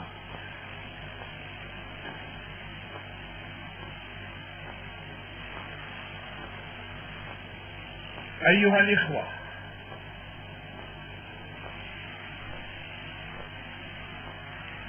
من القضايا التي لا يختلف عليها اثنان ولا ينتصح عليها عنزان كما يقول المثل، أن الأمة الإسلامية والإسلام بريء من هكذا أمة، لكنه المصطلحات ولا مشاحة في الاصطلاحات والمصطلحات. لا يختلف اثنان، أن الأمة الإسلامية تعيش وضعا لا تحسد عليه،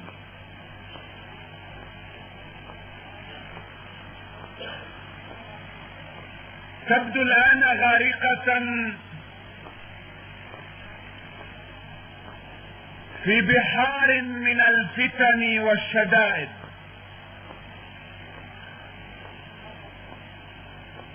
تواجه امتحانا شديدا في دينها، في عقيدتها، في شخصيتها، في وجودها، في اسباب استمراريتها كأمة. وهي تتخبط في غمار فتن عظيمة كقطع الليل المظلم، وتحيا حياة الفوضى والقلق والشقاء والشقاق والتفرق والتمزق والانهزام.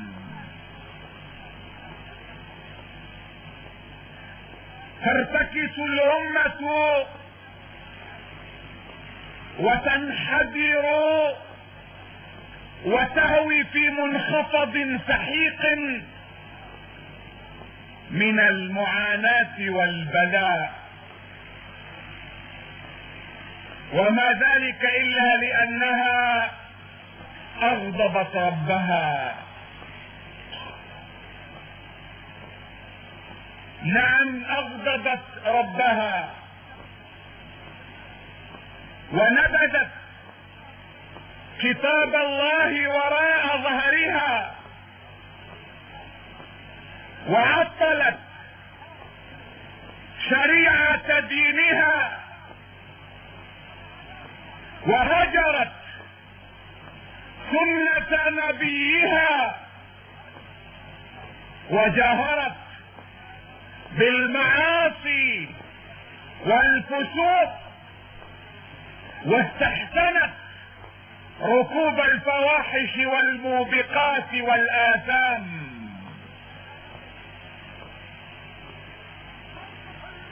وأمتنا لا تؤتى من ضعف في مادتها ولا من ضعف في بنيتها. نحن ما نصرنا يوما بقوتنا، علما ان القوة مطلوبة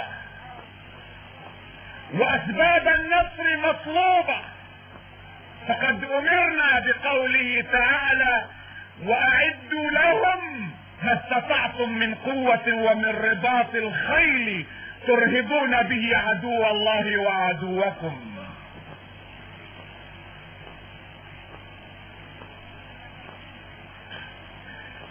نحن امرنا ان نتعاطى الاسباب. يوم ترك الرجل ناقته في الفلاة متوكلا على الله، علمه النبي صلى الله عليه وسلم ان يتعاطى الاسباب، فقال له: اعقل وتوكل.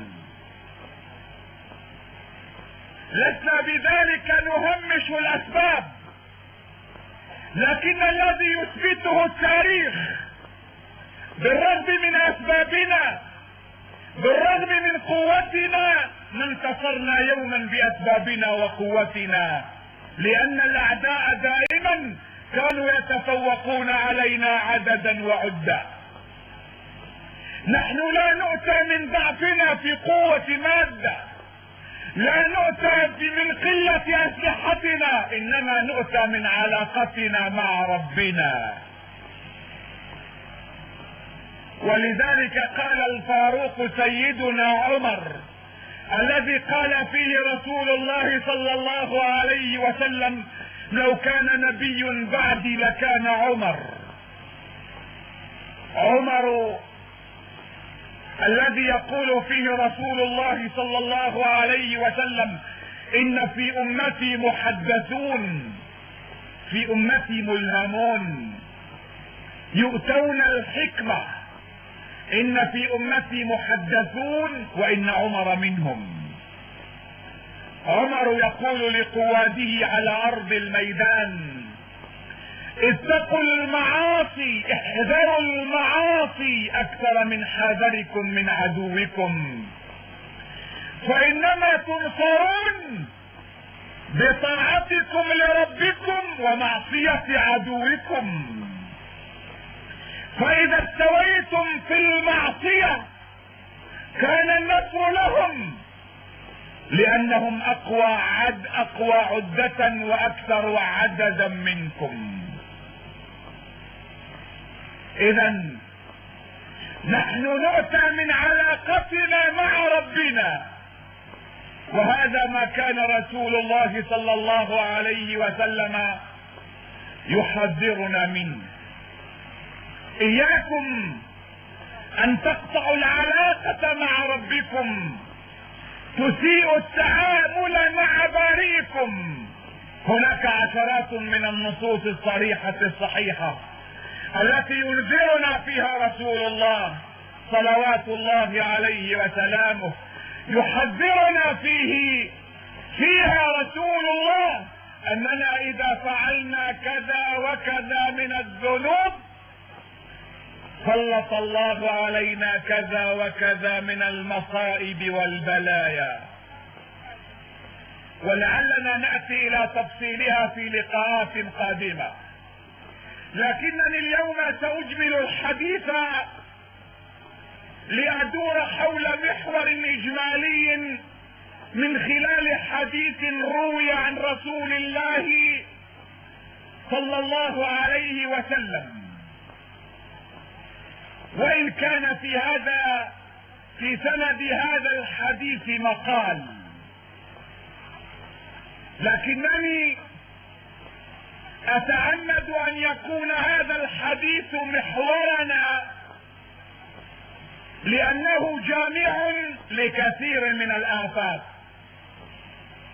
وثانيا لأنه في مجال الزجر والوعظ، ولا بأس بالاستشهاد بأحاديث في مثل هذه الدرجة في مجال النصح والوعظ ما دامت القضية لا تتعلق بها أحكام شرعية.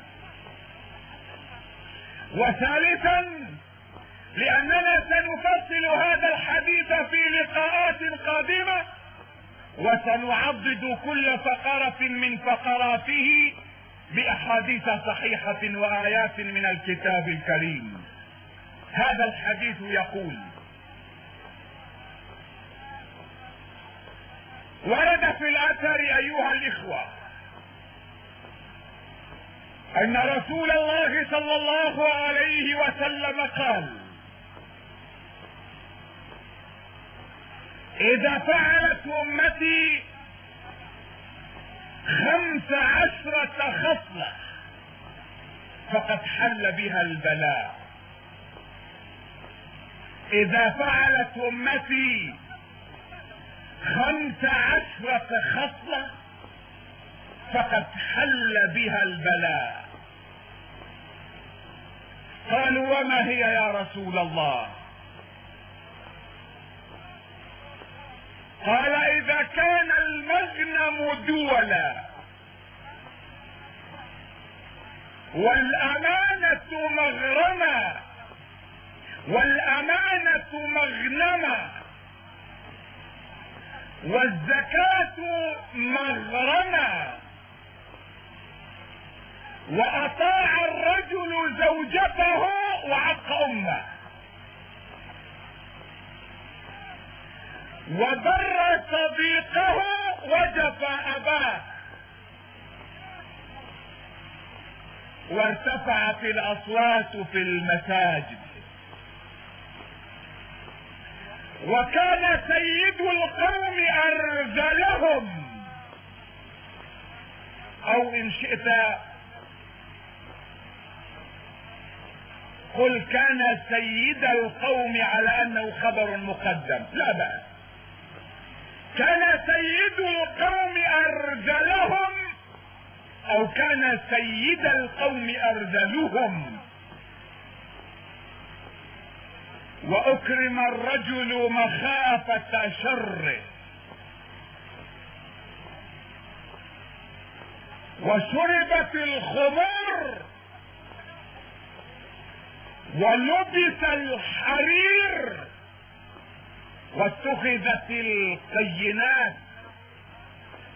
القينة هي الراقصة، القينات الراقصات المومسات التي حسنا موقعهن في المجتمع فأطلقنا عليهم اسم الفنانات.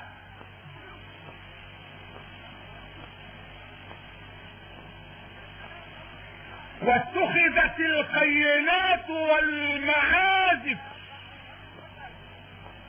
ولعن آخر هذه الأمة أولها.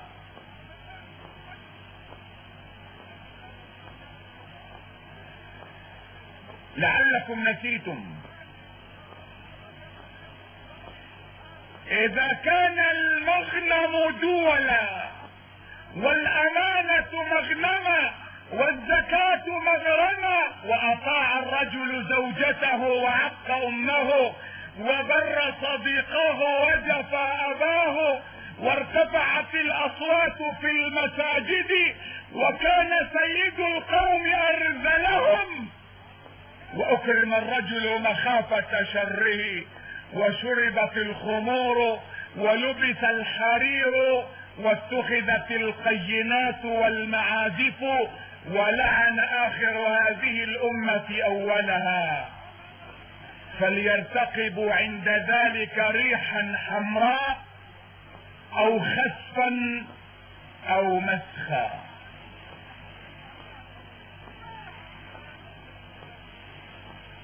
هذا هو ما كان يحذرنا رسول الله منه.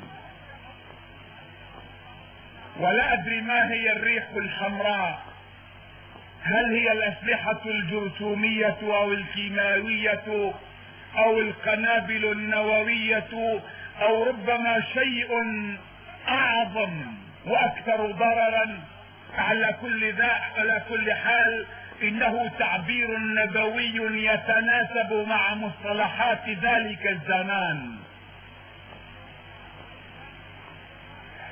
هذا ما كان رسول الله يخشى منه، ومع الأسف كل ذلك قد وقع. والذي يتأمل حياة المسلمين يعلم أنها مليئة بالمشاهد والصور التي تنبئ أن الأمة أصيبت بهذه الأمراض حتى النخاع، وغرقت في هذه الآثام حتى شحمتي أذنيها.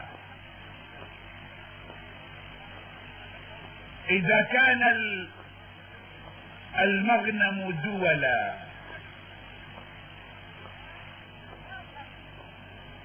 سنتحدث في جمعات قادمة عن كل فقرة من هذه الفقرات،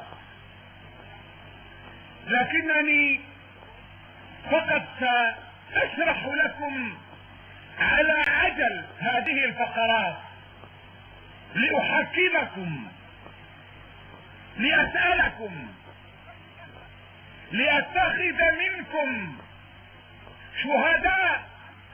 احكم أنت، هل هذه الخصة موجودة أم لا؟ أما التفصيل ففي لقاءات قادمة إن أحيانا الله ويسر ذلك، لأنه لا نعلم متى نلقى بعضنا ومتى يتيسر ذلك، فالأمور بيد الله سبحانه وتعالى. معروف في مناطق إدلب، وهذه من الأمثلة التي حفظتها عنهم،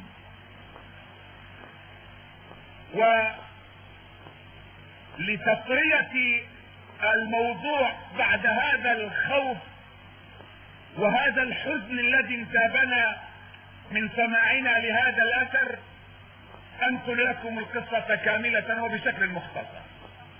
يقولون إن الرجل قال لزوجته: غدا إذا لم يأتي المطر سنعمل على الفدان في البرية، وإذا جاء المطر سنعمل على النول في الدار. فقالت له الزوجة: يا رجل، قل إذا الله يسر. قال: ما بدي الله يسر ولا ما يسر، الموضوع لا يحتمل إلا خيارين: إن جاء المطر عملنا على النول في الدار، وإن لم يأتي المطر عملنا على الفدان في الأرض. كلما قالت له الزوجة: يا رجل، قل إذا الله يسر، يقول: ما بده الله يسر ولا ما يسر، هو ما بده إلا واحد من الاثنين. في الليل جاءه الأمن وأخذوه من نص الليل، ما عاد إلى بيته إلا بعد 3 أشهر. وفي منتصف الليل يطرق الرجل الباب، تقول زوجته: من الطارق؟ فيقول زوجك: إذا الله يسر. لأنه ما نعلم، أنا الآن زوجك، لكن من هون حتى تفتح الباب يخلق الله ما لا تعلمون. ولا تقولن لشيء إني فاعل ذلك غدا إلا أن يشاء الله. إذن التفاصيل في لقاءات قادمة إذا الله يسر. أما الآن فنحن في صدد إجمال الفقرات. إذا كان المغنم دولا، أي إذا كانت المغانم الدنيوية والمكاسب المادية والخيرات والأموال والثروات كلها في يد حصنة من الشعب، في يد جماعة من الناس، بين يدي أشخاص معدودين يتداولونها فيما بينهم من أجل أن يحتكروا خيرات الشعوب ويذلونهم ويسخرونهم من أجل مصالحهم. أن يكون المغنم دولا، أن تكون الغنائم دولا، أي شيئا يتداوله فيما بينهم أشخاص معدودون. أنا لا أقول هل هذا وقع أم ما وقع، فالمسلمون يعرفون ذلك، والناس الذين لهم آذان يسمعون وأعين يبصرون يعلمون أن عامة المسلمين محرومون من خيراتهم، من ثرواتهم. دعك من النفط، فالنفط في أيدي أمينة بين يدي حكام قاتلهم الله. يوم قال الشاعر قولته: أظن أنه ظلمنا، نحن الشعوب لا خيار لنا، لا نحل كما يقولون كالعظمة، لا نحل ولا نربط. إذا الشاعر ظلمنا يوم قال: شعب إذا ضرب الحذاء برأسه صاح الحذاء بأي ذنب أضربوا. يعني الحذاء صار يخجل من هذا الضرب، يعني ما لقيت غير هالرز ضربتوني فيهم. الحقيقة هذا ظلم للشعوب، لأن القرارات لم نتخذها نحن، لكنه كان ينصف. لو قال حكام: لو ضربت رؤوسهم بالنعال صاح النعال نعلوا بأي ذنب اضربوا. والدليل على ذلك هذه القمم التي وقعت، والتي رأيتم كيف أعداؤنا، أعداء ديننا، أعداء شعوبنا، بغض النظر أما إذا كان اليوم شريحة منا قد تقاطعت مصالحنا معهم أم لا؟ على المدى البعيد هؤلاء أعداؤنا الاستراتيجيون في هذه القمم التي صنعوها بأيديهم واستدعوا إليها حجارة شطرنجاتهم وأملوا عليهم أوامرهم، مع احترامنا للشعوب الذين هؤلاء هم حكامهم، فليسمحوا لنا إذا قلنا لهم حكام إذا ضرب الحذاء برؤوسهم أو برأسهم صاح الحذاء بأي ذنب أضربوا. هل المغنم أصبح دولا؟ هذا ما لا نعرفه ربما، لكن الآخرين يعرفون أن ما يزيد على 80% من الشعوب المسلمة هم فقراء،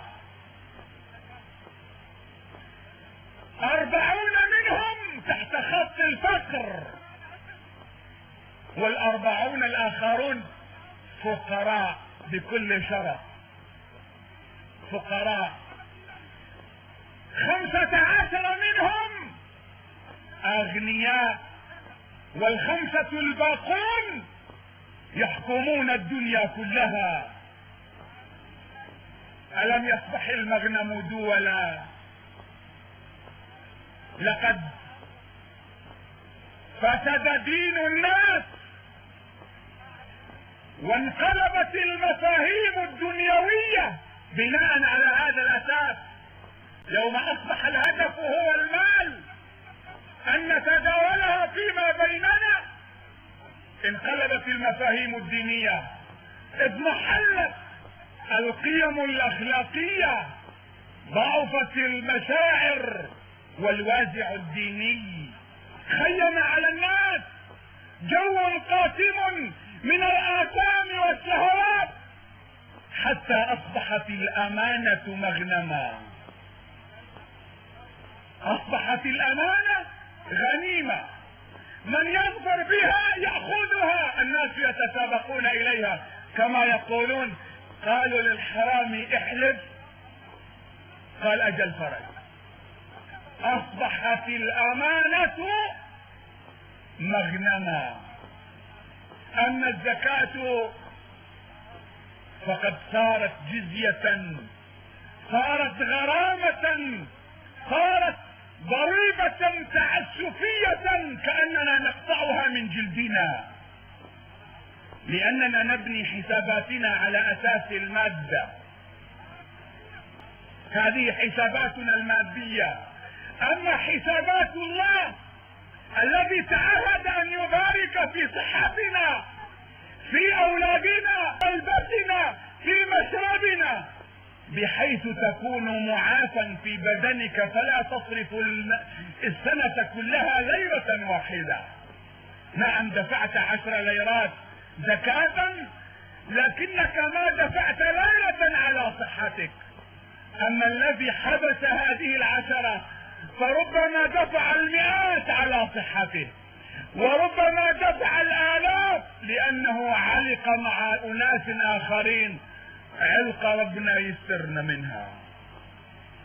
لكننا بنينا حساباتنا على أساس المادة، فرأينا الزكاة تنقص أموالنا، وبناء على ذلك تساقلنا وامتنعنا عن إخراجها، وإذا أخرجناها وضعناها في غير محلها وآتيناها غير مستحقيها.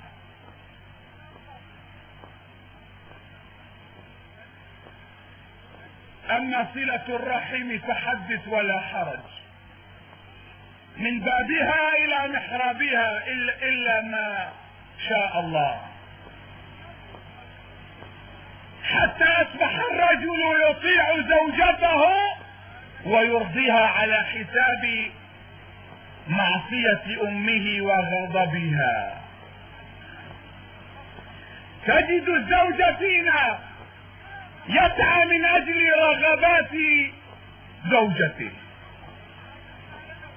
تحقيق مطالبها، تنفيذ توجيهاتها في العائلة.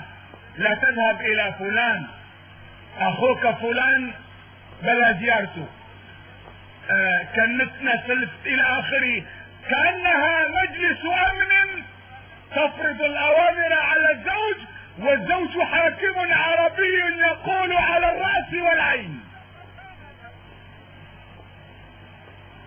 طبعا انا اعلم ان هذا الكلام ربما يؤذي كثيرا من النساء صغيرات العمر اللاتي لم يتجاوزن 40 واللاتي لا زلن يحسبن انفسهن زوجات، لكن فليعلمن انهن اذا اعطاهن الله عمرا سيكن يوما ما امهات، وسيندمون على هذا الكلام.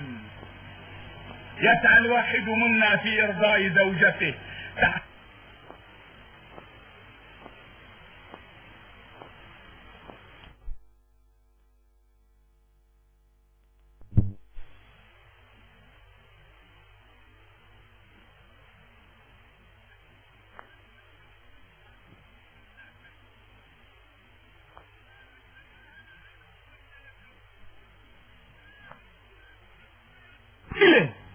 تحملت من اجله وهنا على وهن منذ ان كان جنينا في بطنها، والى ان كان رضيعا في حضنها، والى ان اصبح بتوجيهها وعنايتها شابا يافعا. فارادت هذه الام المسكينة ان تزوجه علها تقر عينها برؤيته ورؤية زوجته واولاده. فتناسى الرجل كل ذلك وانشغل بشهوات آنية، وأنساه الكلام المعسول الذي تدربت عليه الفتاة في بيت أمها. كيف تصطادي زوجك؟ كيف تحرضيه على أمه؟ درس تتعلمه مع الأسف المرأة في بيتها، بدل أن تتعلم حسن الأخلاق، كيفية التعامل مع الحماة، تتعلم كيف تقتطع جزءا من هذه الأسرة وتستفرد بهذا الزوج. وهكذا بالنسبة للآباء، تجد الشاب رقيقا لطيفا حكيما أديبا لبقا مع أصحابه وإخوانه ورفاق دربه، لكنه ما أن يلتقي بأبيه إلا تجده نمرا لا يحاكى، فظا غليظا لا يتحمل كلمة واحدة، بينما رفاقه يسبونه يشتمونه في أرضه، في أمه وأبيه، في نسبه، وهو يضحك في وجههم. لكن أباه يوم يقول له إن هذا منك قلة أدب، يقول أنا لست طفل البارحة، أنا رجل أمامك. يبر صديقه ويجفو أباه. وارتفعت الأصوات في المساجد، تحولت المساجد إلى منتديات ومقاهي يتبادل الناس فيه الغيبة والسب والشتم، وترتفع الأصوات في كثير من مساجدنا بغير ذكر الله. بل ربما لو استمعت إلى كثير من المسلمين فتجدونهم في بيت من بيوت الله يتحدون الله فيذكرون غير الله، يسمون غير الله بالمتصرف على الإطلاق في بيت الله. على الأقل يا رجل استحي منه أنت في بيته، يعني برات بيته قل ما تشاء، لا، في بيت الله يقولون عن الرجال إنه المتصرف على الإطلاق، ويرفعون أصواتهم بقولهم عن رجل هو نور السماوات والأراضين. نحن قلنا إن الله في القرآن إن الله نور السماوات والأرض، فما طاب لهم ذلك ووجدوا المصطلح ضيقا عن مقام هذا الرجل فقالوا نور السماوات والأراضين. المهم ارتفعت الأصوات في المساجد في غير ذكر الله، هذا أيضا تحقق. ماذا بعد ذلك؟ هل أصبح سيد القوم أرذلهم؟ إن أكدنا هذه النقطة قالوا دخلتم في قضية سياسية، لكن الحقيقة أن سيد القوم أرذلهم. استقرئ، حاول أن تبحث في مجتمعاتنا، في قطاعاتنا الدينية، قطاعاتنا الاجتماعية، قطاعاتنا المالية، قطاعاتنا السياسية. من هو سيد القوم؟ من هو الذي يتصرف في القرية؟ من هو زعيم الحي؟ في أي بلد من بلاد المسلمين؟ في أي قطعة من قطاع أرض من قطع أراضيهم؟ من الذي يقود السفينة في هذا الحي أو ذاك؟ لعلنا بغنى عن هذا الحديث. على كل حال، هل هذه الخصلة تحقق؟ لنا لقاء معها إذا الله يسر. وأكرم الرجل مخافة شره. الطيبون اللينون أصحاب الأخلاق الكريمة الناس يدوسونهم، الذين يعرفون حدودهم. يقول إني امرؤ صائم، إني أخشى الله، لئن بسطت إلي يدك لتقتلني ما أنا بباسط إليك يدي لأقتلك، إني أخاف الله رب العالمين. الذين يقولون هذا القول لا قيمة لهم عند الناس. من هذا؟ حسن؟ خلوا بلا حسن زلمة درويش وما يأذي، ممكن تدوس عليه وتدوس على عرضه وعلى شرفه وعلى كرامته، افعل به ما تشاء. رجل كريم، هو كريم ونحن نستاهل. عفو، الرجل محسن وصفي يصفح. اما ذاك الرجل القذر القاسي الفظ الغليظ الذي امتلك على غفلة من الناس، احتال عليهم، امتلك بعض اسباب القوة فاصبح يسرح ويمرح في المجتمع كما يشاء. هؤلاء الناس يسبحون بحمده، يقومون له، يفعلون له ما يشاء من محاريب وبيوت، يخضعون له، يسجدون له، يتلقون اوامره بالتنفيذ. اذا سألتهم لما الا تعرف هذا الرجل؟ يقول بلى، ولكن يا هذا يؤذي، هذا شرير. واكرم الرجل مخافة شره. شربت الخمور، لا ادري، ان الخمر اليوم له في كل بلد من بلاد المسلمين سوق، وله في كل سوق حوانيت، وله في كل مطعم وفندق ركن. بل ان المطاعم والفنادق في بلادنا لا تأخذ مرتبة النجوم الخمسة الا اذا كان فيها الخمر. جهز فندقك بكل المواصفات، فقط لا تدع فيها حانوتا للخمر، لن تمنح درجة النجوم الخمس، لأنك لم تشرف اسمك ولم تشرف تاريخك بهذا الشراب الذي به تشتري عقول الناس، ونحن بحاجة إلى أن نسلبهم عقولهم. نحن نريد أن نجننهم وأنت تحرمنا من هذه الفرصة. هذا الخمر الذي به يشتري الناس الجنون ويبيعون عقولهم بأبخس الأثمان. هل شربت الخمر؟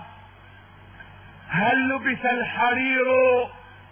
حكامنا الذين يعملون بالشرع هناك في دول النفط الذين يعملون بالشرع،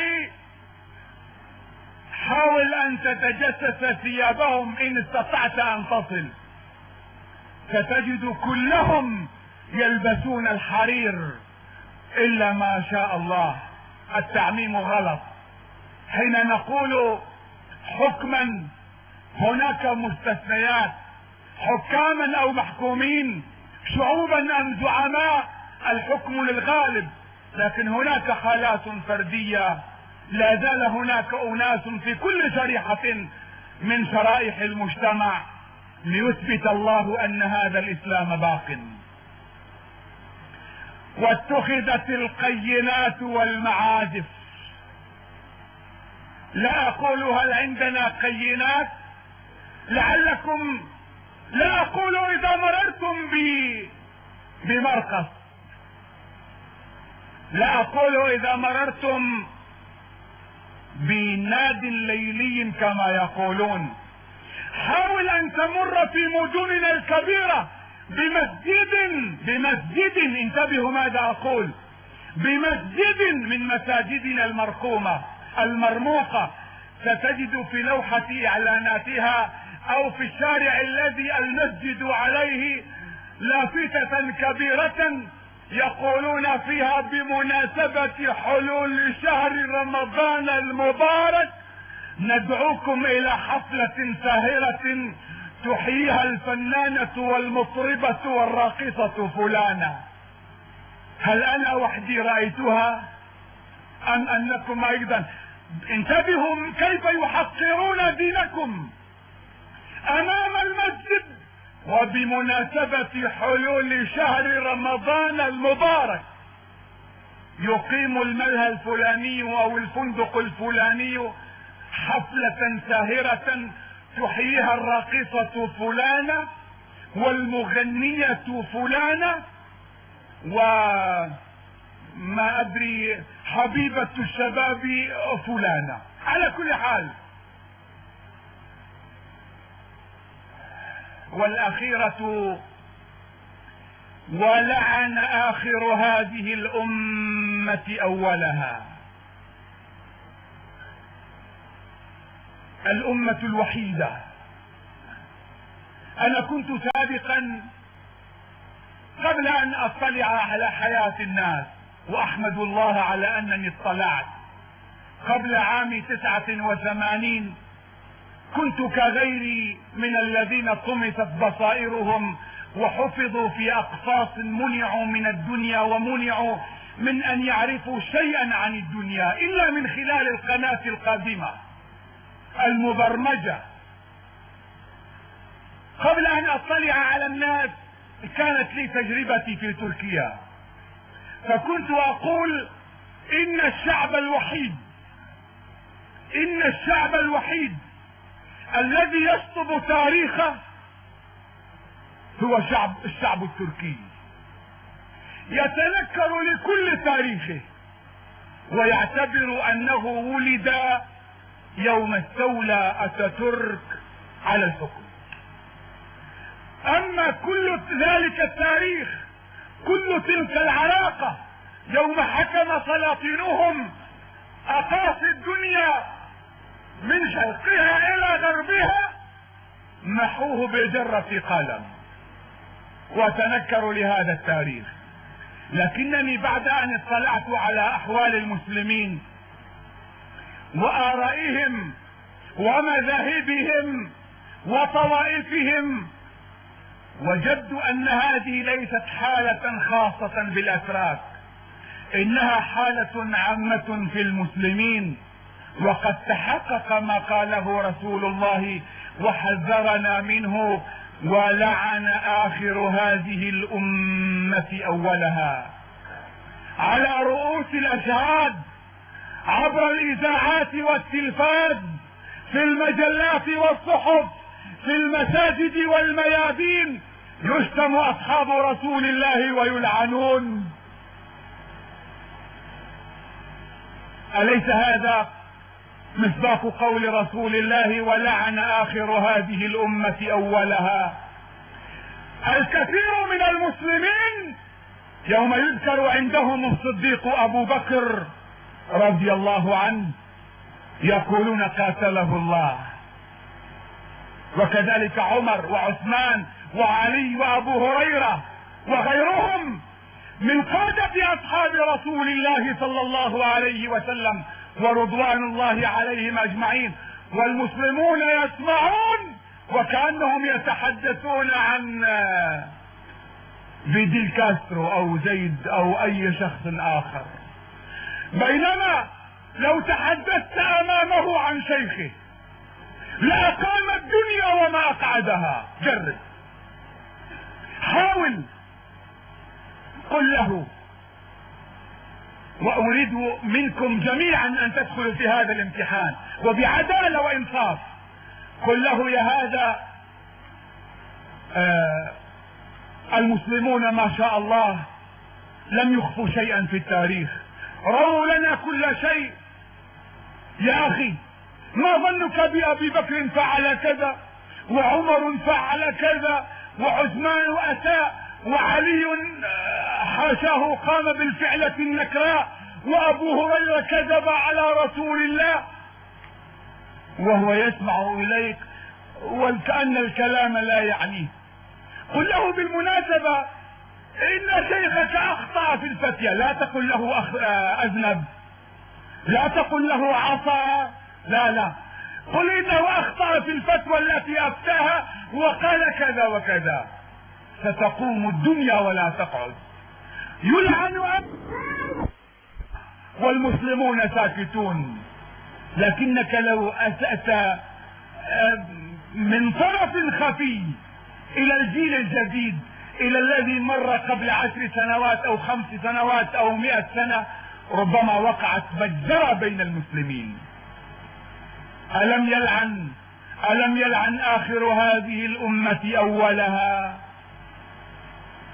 قل لأي واحد منهم قال الله وقال رسوله وقال أبو بكر وقال عمر وقال الشافعي وأبو حنيفة، سيقول لك: وما شأن لنا بهم، لقد علمنا أبونا أو شيخنا أو أستاذنا ومعلمنا غير ذلك. ولو اضطر أن يتنكر ويتمرد ويلعن لفعل. إذا لعن آخر هذه الأمة أولها. ما الذي نرتقب؟ يقول عليه الصلاة والسلام: فليرتقبوا عند ذلك ريحا حمراء أو خسفا أو مسخا. ريحا حمراء، سموما، مبيدات، أسلحة فتاكة، أسلحة دمار شامل، تحرق الأخضر واليابس، تقضي على الحرث والنسل، تنهي الزرع والضرع، تقضي على العقل والعصب. وفوق ذلك فلينتظروا خسفا أو مسخا أو زلازل أو أعاصير أو فيضانات أو حروق أو حروب مدمرة.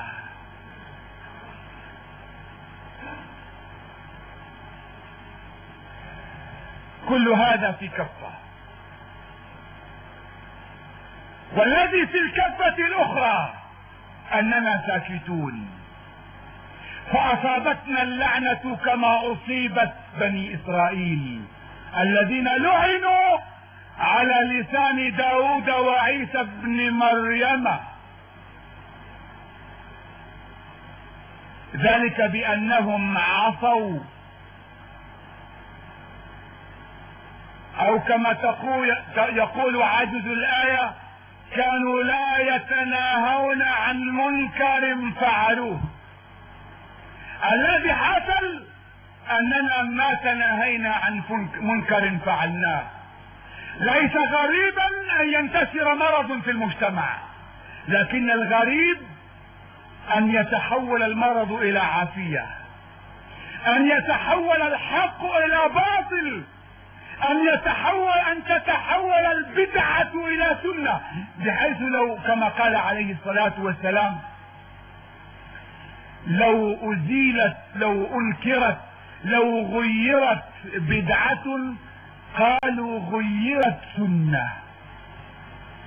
البدعة تحيا وتنشر بين الناس حتى يظن الناس أنها سنة، فإذا جاء أحد وذكرهم أنها بدعة استغربوا وقالوا إنها سنة، فقد رأينا آباءنا وأجدادنا هكذا يفعلون.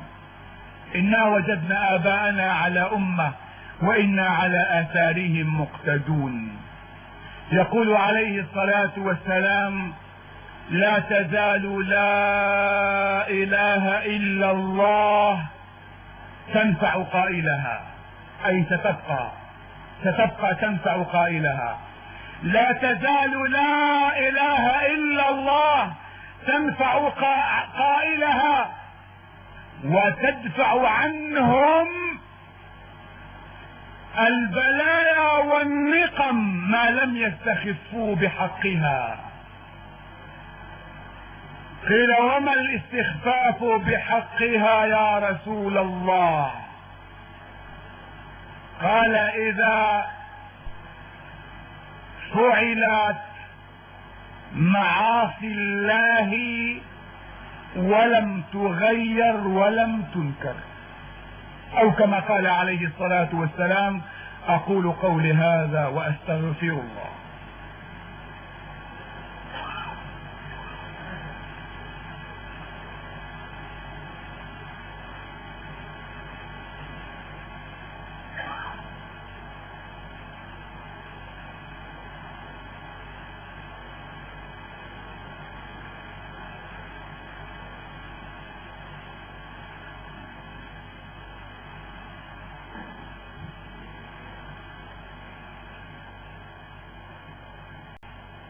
الحمد لله،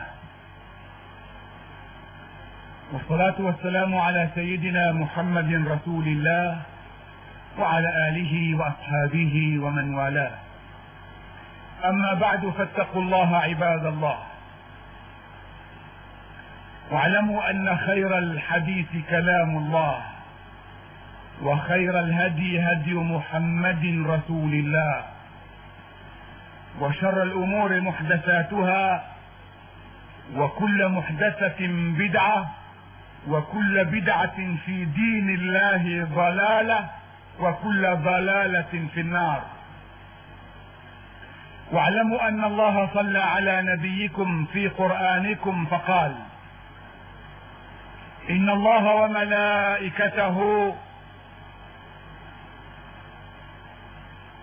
بالمناسبة،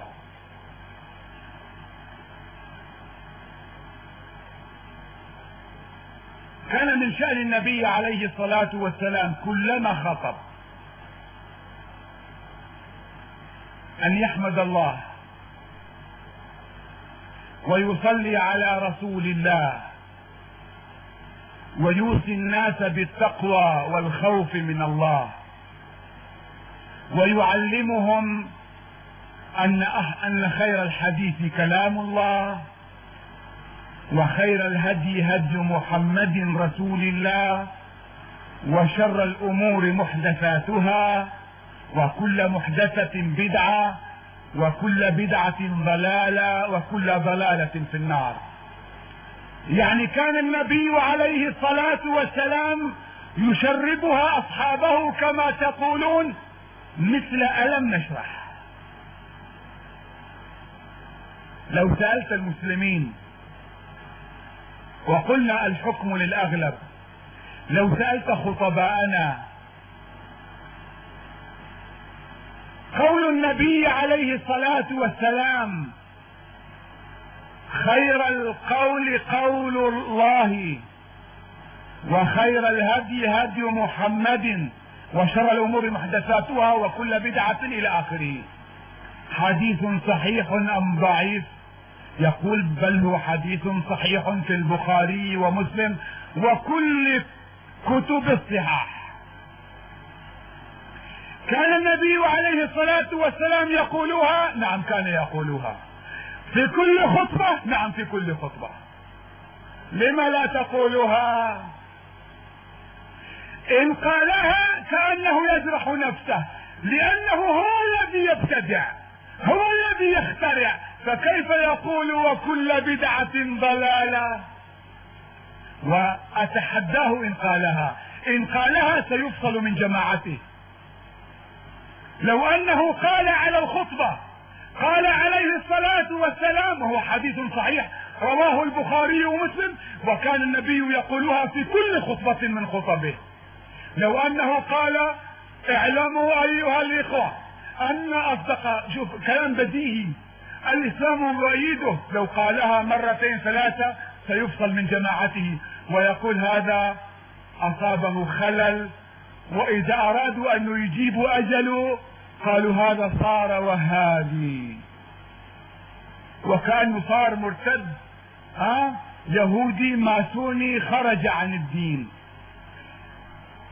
فليجرب نفسه وليقل على الخطبة عدة مرات اعلموا أن أصدق الخير الحديث كلام الله وخير الهدي هدي رسول الله وشر الأمور محدثاتها وكل محدثة بدعة وكل بدعة ضلالة وكل ضلالة في النار. ولذلك لا تجدونها في خطبنا،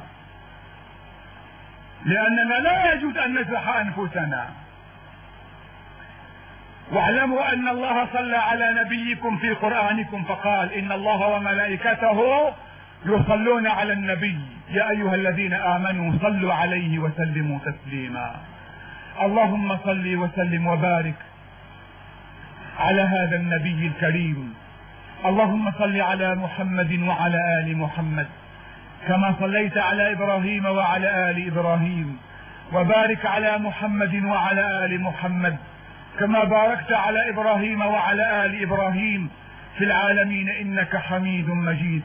اللهم اغفر للمؤمنين والمؤمنات، المسلمين والمسلمات، الأحياء منهم والأموات، إنك سميع قريب مجيب الدعوات يا رب العالمين.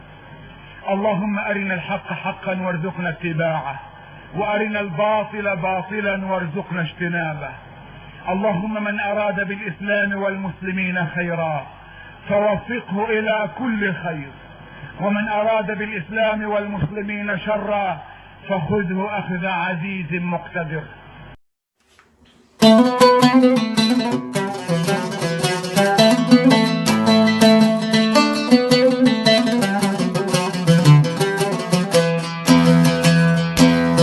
سيداي شهيداتوي شيخ معشوقي واستجب رفتراك اللي تشكوكت قضاي، واستجب رفتراك اللي تشكوكت قضاي.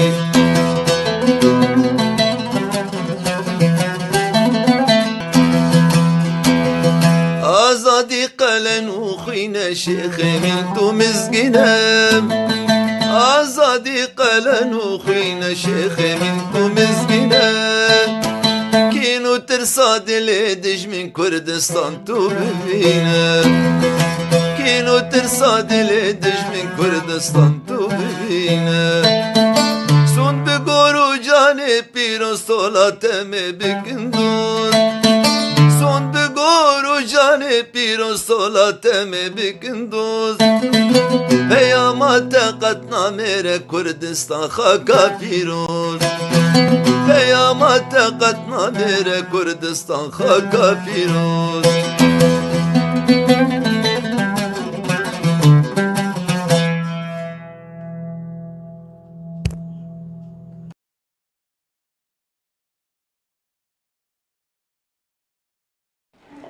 عليكم ورحمة الله وبركاته.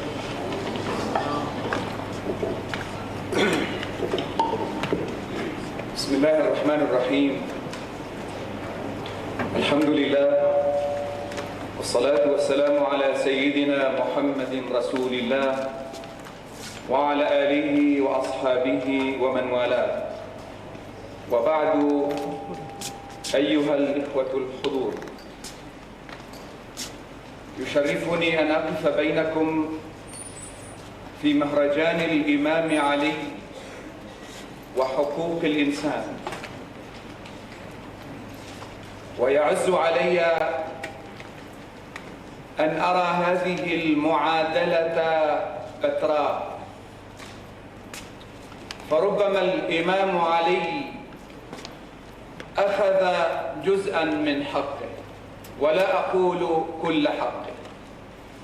ربما الإمام علي أخذ جزءا من حقه، بحيث أن واحدا مثلي مهما تحدث عن الإمام علي يشعر أنه لا يبلغ ذراع، كما يقول قائلنا: وكل أبناء الإسلام هم أبناؤنا، ويتحدثون باسمنا فرسا كانوا أم عربا أم غير ذلك. يقول قائلنا: هرچی هست از قامت ناساز و به اندام مخ، ورنه تشریف تو بر بالای کس کوتاه نیست. إن بردتك، حليتك، كسوتك التي تمن بها على الآخرين لن تأتي ناقصة، تأتي وفق مقاساتهم. لكن إن ظهر للعيان عيب في كسوتي أو مظهري فإنما هو من بدني. وأي واحد منا يوم يتحدث عن الإمام علي وشعرتم أنه ما أوفى الحديث حقه، فليس هو إلا في المتكلم، ليس النقص إلا في المتكلم. يوم ينطبع في ذاكرتنا هذه الصورة عن الإمام علي أقول إنه أخذ جزءا من حقه. لكن مع الأسف إن عجز المعادلة وأعني به حقوق الإنسان فلم تأخذ ولا جزءا من حقها، علما أن الإسلام بقرآنه وسنة نبيه فصل حقوق الإنسان تكريما وإعزازا وتحريرا. وإذا كان يمثل قيم القرآن ودستور القرآن وتفاصيل حقوق الإنسان في شريعة الإسلام هو هذا العنوان الذي اخترناه، هو الإمام علي. وإنني لن أتحدث عن مسيرة الإمام علي الطويلة في خدمة الإنسان، لكنني أحاول أن أنقل لكم نبذا مختصرة بسيطة. نحن رفعنا راية هذا المصطلح قبل أكثر من 1400 سنة تجسيدا وسلوكا وتطبيقا. ولو أنكم عدتم معي إلى مواثيق الإمام علي ورسائله، وخاصة عهده لمالك بن الأشتر، هذه الوثيقة التي ينبغي أن تكتب بماء ذهب على باب مجلس الأمن إن كان لمجلس الأمن حرمة لدى الإنسان ولدى البشرية.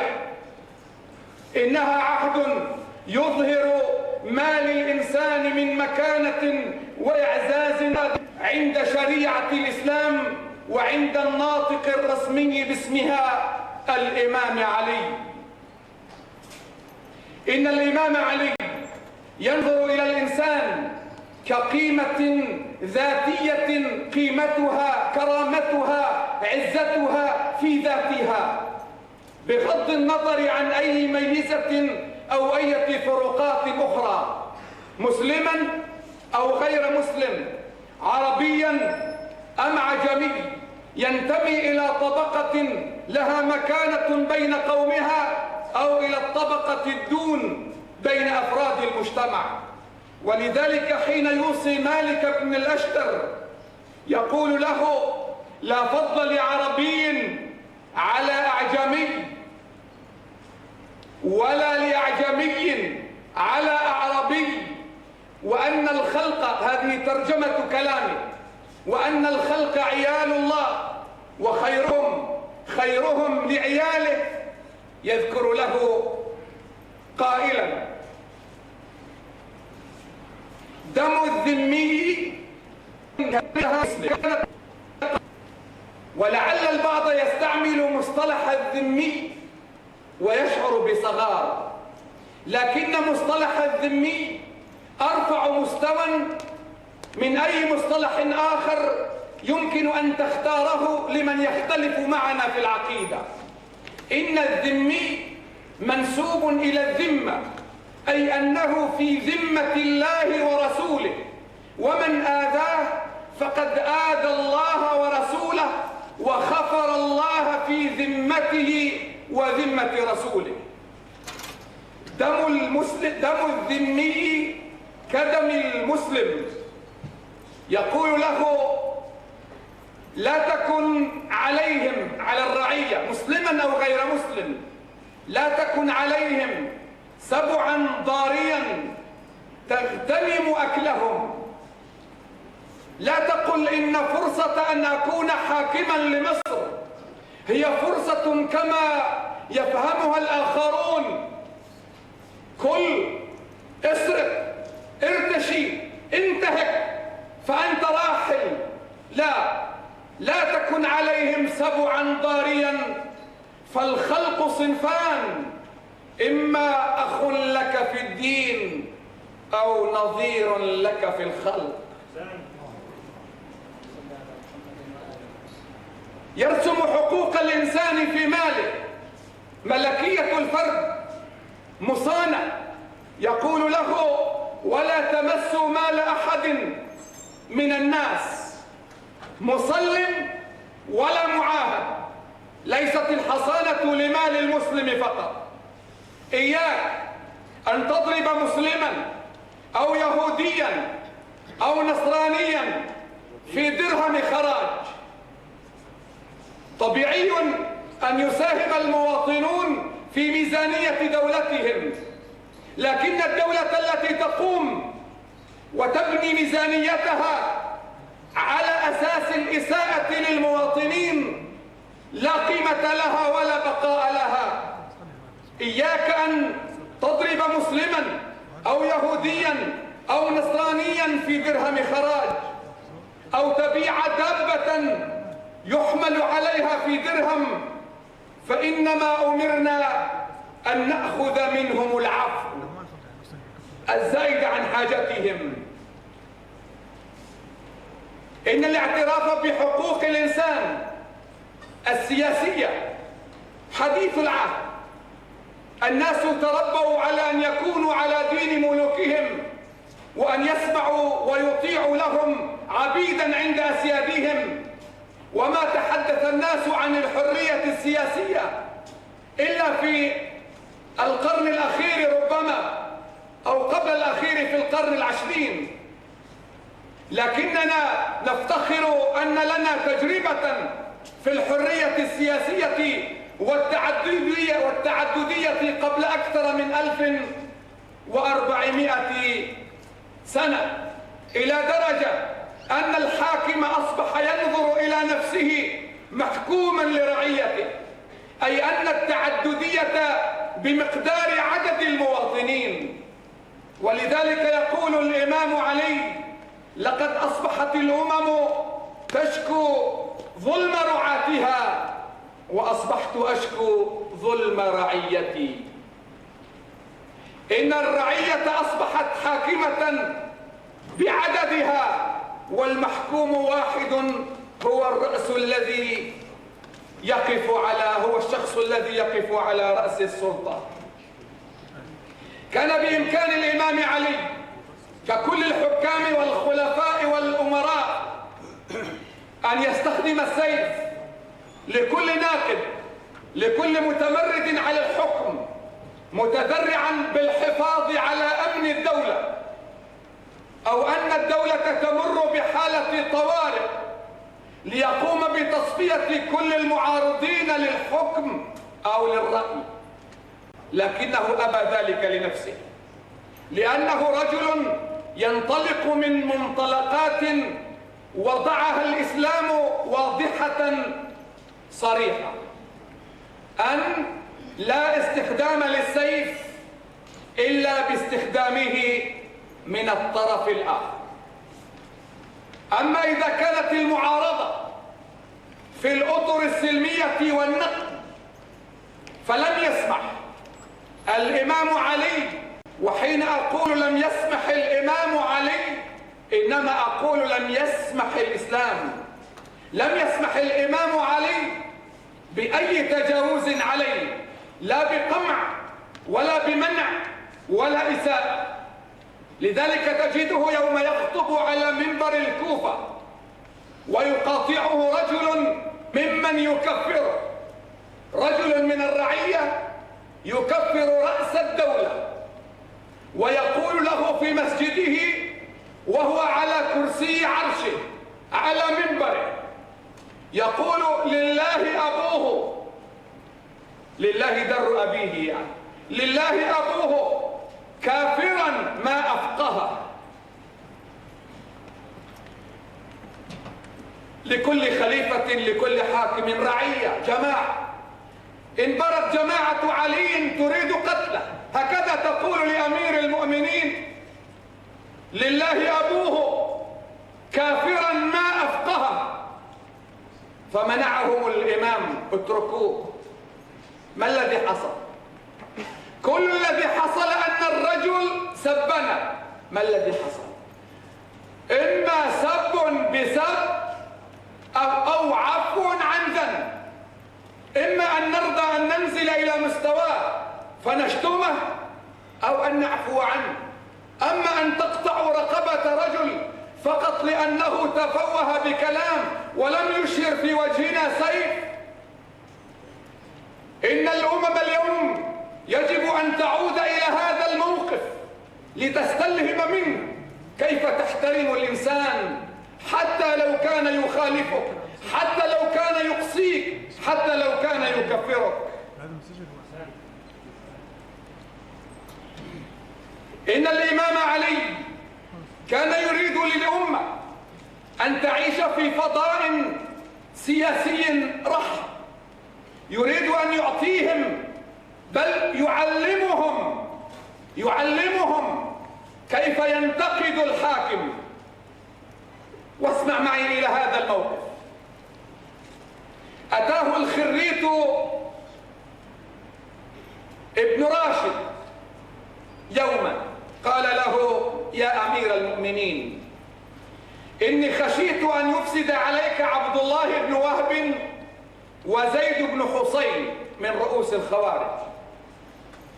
بالمناسبة الخوارج هم أناس منا وفينا، لهم رأي غير رأينا، تمردوا على حاكمنا. يقول الإمام الشافعي لولا علي بن أبي طالب لما عرفنا فقه الخوارج. لقد اعتدنا كما هو عادة الأمم أن الذي يختلف معنا أن نقطع رأسه، أما أن ندعه منا وفينا يرتاد مساجدنا بل يأخذ أعطياته من بيت مالنا حتى وهو خارجي، حتى وهو يكفرنا لا نكفره. هذا الفقه يقول الإمام الشافعي ما عرفناه إلا من معاملة علي للخوارج.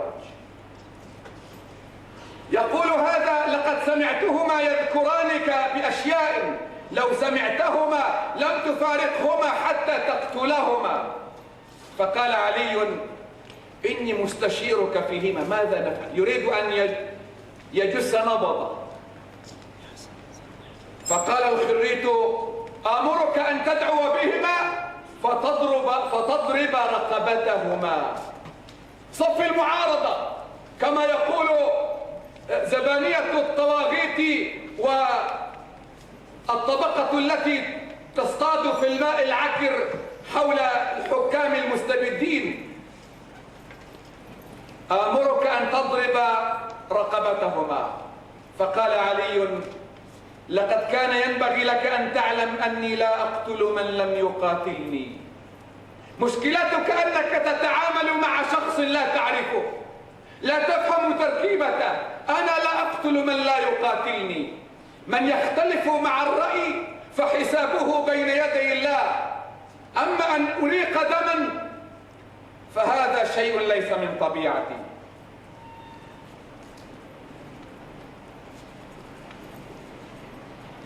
الإمام علي كأنه في زمننا هذا يخاطب الأمة الإسلامية، بل يخاطب حكام المسلمين كيف يتعامل مع الأجهزة الأمنية.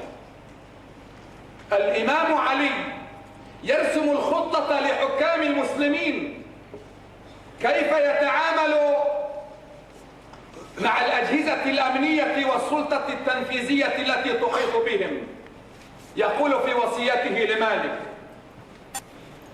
وليكن أبعد رعيتك منك وأشنأهم عندك أطلبهم لمعايب الناس، فإن في الناس عيوبا الوالي أحق من يسترها، فلا تكشفن عما غاب عنك منها، فإنما عليك تطهيره ما ظهر لك، فاستر العورة ما استطعت يستر الله منك ما تحب ستره من رعيتك.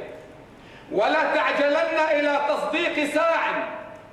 كتبت التقارير أصحاب الخطوط الجميلة: ولا تعجلن إلى تصديق ساع فإن الساعي غاش وإن تشبه بالناصحين. سيدنا الإمام بعد أن رسخ مبدأ الشورى كنظام يحكم العلاقة بينه وبين عامة الناس، ركز على أن يكون للحاكم، وهذا ما تفتقر إليه إذا كنت معنيا، فإنما أنا معني بشعوب الإسلام، هذا ما تفتقر إليه الأمم الإسلامية. ركز على أن يكون للحاكم يوم يأتي إليه الناس يسمع إلى شكواهم، تفتقر إليه الأمم الإسلامية. ركز على أن يكون للحاكم يوم يأتي إليه الناس يسمع إلى شكواهم، غير متناسب بأن يوصي واليه حين يفرز هذا اليوم أن يكون اليوم بعيدا عن الشرطة، عن الحرس. يقول: واجعل لذوي الحاجات منك قسما تفرغ لهم فيه شخصك. دع الدولة جانبا وتفرغ لذوي الحاجات، وتجلس لهم مجلسا عاما تتواضع فيه لله الذي خلقك، وتقعد عنهم جندك وأعوانك. بعد عنك جندك وأعوانك، بعد عنهم حرسك وحراسك وشرطك، حتى يكلمك مكلمهم غير متعتع. حين تجعل جلسة لك وبين يديك العشرات ممن يلوحون بعصيهم وبنادقهم، سآتي أنا صاحب الحاجة وأتعتع وأكتم حاجتي ولن أستطيع أن أؤديها كما هي. أبعد حرسك حتى يتكلم مكلمهم وهو لا يتعتع. وليكن نظرك في عمارة الأرض أبلغ من نظرك في استجلاب الخراج. ليست مهمتك أن تعطي الصلاحيات لوزارة المالية لتنهب أموال رعيتك. ليكن نظرك في عمارة الأرض أكثر من استجلاب الخراج، لأن ذلك لا يدرك إلا بالعمارة. لن تستطيع أن تأخذ من الشعب إلا إذا عمرت البلد. ومن طلب الخراج بغير عمارة، هكذا يقول الإمام، من طلب الخراج بغير عمارة أضر بالبلاد وأهلك العباد ولم يستقم أمره إلا قليلا. يضع ضوابط للحاكم كيف يختار وزراء، يقول إن شر وزرائك من كان للأشرار قبلك وزيرا، ومن شاركهم في الآثام فلا يكونن لك بطانة، فإنهم أعوان الأثمة وإخوان الظلمة. يقول في الضمان الاجتماعي: ثم الله في الطبقة السفلى ذوي الدخل المحدود الذين لا أحد لهم إلا الله. الله في الطبقة السفلى من الذين لا حيلة لهم من المساكين والمحتاجين وأهل البؤس والزمنة، فإن في هذه الطبقة قانعا ومعترا، واحفظ لله ما استحفظك من حقه فيهم، واجعل لهم قسما من بيت مالك، ولا يشغلنك عنهم بطر، فإنك لا تعذر بتضييع التافه لإحكامك الكثير المهم. فرغ لأولئك ثقتك من أهل الخشية والتواضع، فليرفع إليك أمرهم أمر الضعف، ثم اعمل فيهم بالأعذار إلى الله يوم تلقاه، فإن هؤلاء أحوج إلى الإنصاف من غيرهم. بل في قضية الحيوان، وتعلمون أن الإمام علي لم يعش في عالم الغرب حتى يدفعه الترف إلى الانشغال بالحيوان، إنه ما تفرغ للحيوان إلا بعد أن انتهى من أمر الإنسان، لا كما هو الأمر في عالم الغرب، تعيش كلابهم حياة أفضل من البشر في كثير من بقاع الأرض. يقول الإمام علي: لا تنهك الأمة بالحلب فلا يبقى شيء لوليدها، لا تفصل الناقة عن وليدها. يوصي صاحب الخراج أو صاحب الزكاة: إذا دخلت قطيعا لا تدخل دخول متسلط عليه ولا عنيف به، ولا تنفرن بهيمة. يقول الإمام علي: ما من دابة في الأرض أو بالأحرى هذه آية: ما من دابة في الأرض ولا طائر يطير بجناحيه إلا أمثالكم ما فرطنا في الكتاب من شيء ثم إلى ربهم يحشرون. يقول الإمام علي في قضية حقوق الحيوانات: ما معناه أن الأفلاك السبعة وما جاورها لو عرضت عليه لما مس منها شيئا وهو يدوس بقدمه طرفا منها. إن هذه الحقوق التي رسمها الإمام علي في وثيقته وعهده لمالك بن الأشتر يجب أن يعود المسلمون إليه رعاة ليحكمون وفقه، ورعية لنعرف ما لنا على رعاتنا، خاصة في هذا الظرف الحرج الذي يشار إلينا كمسلمين على أننا إرهابيون، لا علاقة لنا بحقوق الإنسان، عنيفون، نفرض رأينا على غيرنا بالقوة. نحن بحاجة إلى أن نكتب هذه الوثيقة بماء الذهب لنقول للناس: هؤلاء نحن، وهذا هو تراثنا، ومن ثمارنا تعرفون. وشكرا لإصغائكم.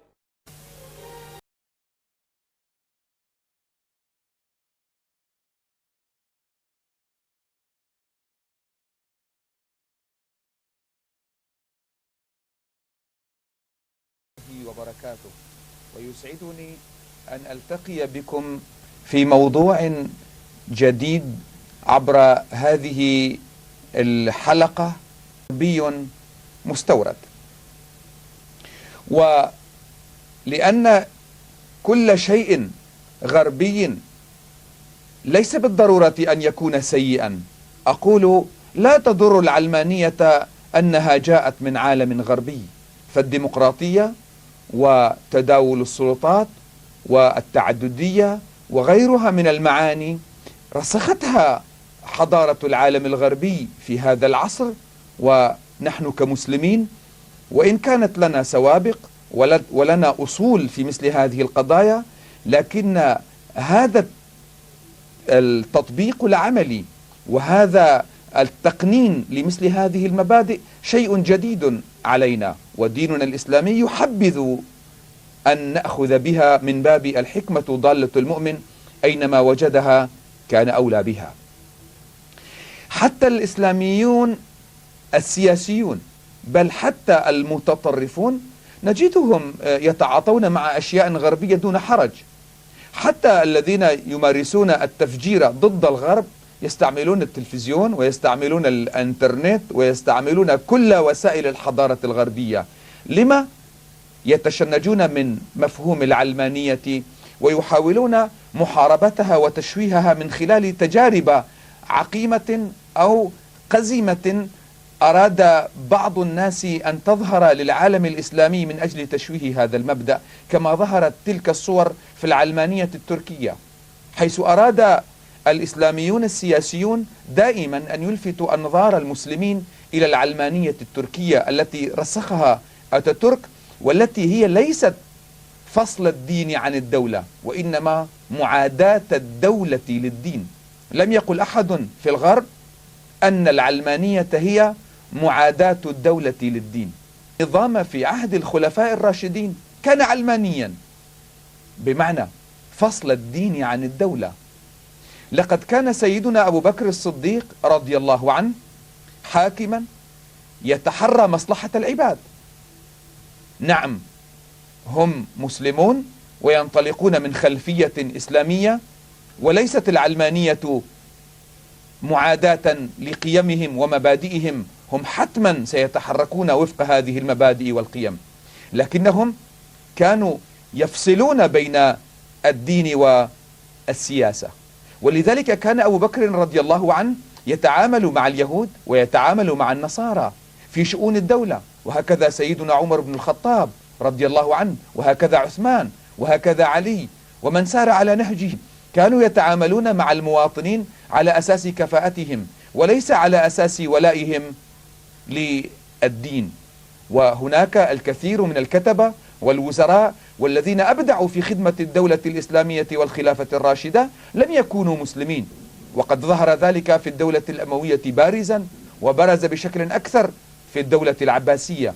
لقد حرص المسلمون دائما على أن يتعاملوا مع الناس على أساس كفاءاتهم وقدراتهم. نعم، قد يكون الرجل مسلما تقيا زاهدا صالحا ورعا، لكنه ربما لا يكون أهلا لقيادة المجتمعات. وقد سأل على عهد النبي عليه الصلاة والسلام مجموعة من الصحابة، سألوا النبي عليه الصلاة والسلام أن يوليهم أمارات أو ولايات، لكن رسول الله صلى الله عليه وسلم كان ينأى بهم عن هذه المناصب كأبي هريرة وأبي ذر وعمار وأمثالهم كثيرون. لقد كان رسول الله صلى الله عليه وسلم يعرفهم حقهم ولا ينزل من مكانتهم الدينية. إن قيادة المجتمعات وإدارة الدولة شيء، وكون الرجل مسلما تقيا هو شيء آخر. ولقد ضرب سيدنا عمر بن الخطاب رضي الله عنه أروع الأمثلة في هذا الميدان يوم أراد أن يولي رجلا على شؤون الدنيا، وهو يجسد قراراته انطلاقا من المبادئ التي تعلمها في مدرسة النبي محمد صلوات الله عليه وسلامه. هذا الرجل العظيم فصل بين الدين والسياسة يوم قال لهم: أنتم أعلم بشؤون دنياكم. عمر بن الخطاب هذا رضي الله عنه يوم أراد أن ينصب رجلا على ولاية سأل أحد الناس عنه: ماذا تعرف عن هذا الرجل؟ قال: إنه رجل خير، إنه رجل محسن، إنه رجل صالح. فقال له عمر بن الخطاب رضي الله عنه: هل أنت جاره الذي تعرف مدخله ومخرجه؟ قال: لا. قال: هل أنت تعاملت معه بالدينار؟ عشائر هي بني عمومتي، وأنا أفتخر بقرابتهم لي وبقرابتي لهم، لكن هذه حقيقة. ولا بد أن نذكر أو نعود إلى تاريخنا حتى نستفيد منها الدروس والعبر. في تاريخ الكرد مسألة العتبانية والمحية قضية وقفت عندها كثيرا.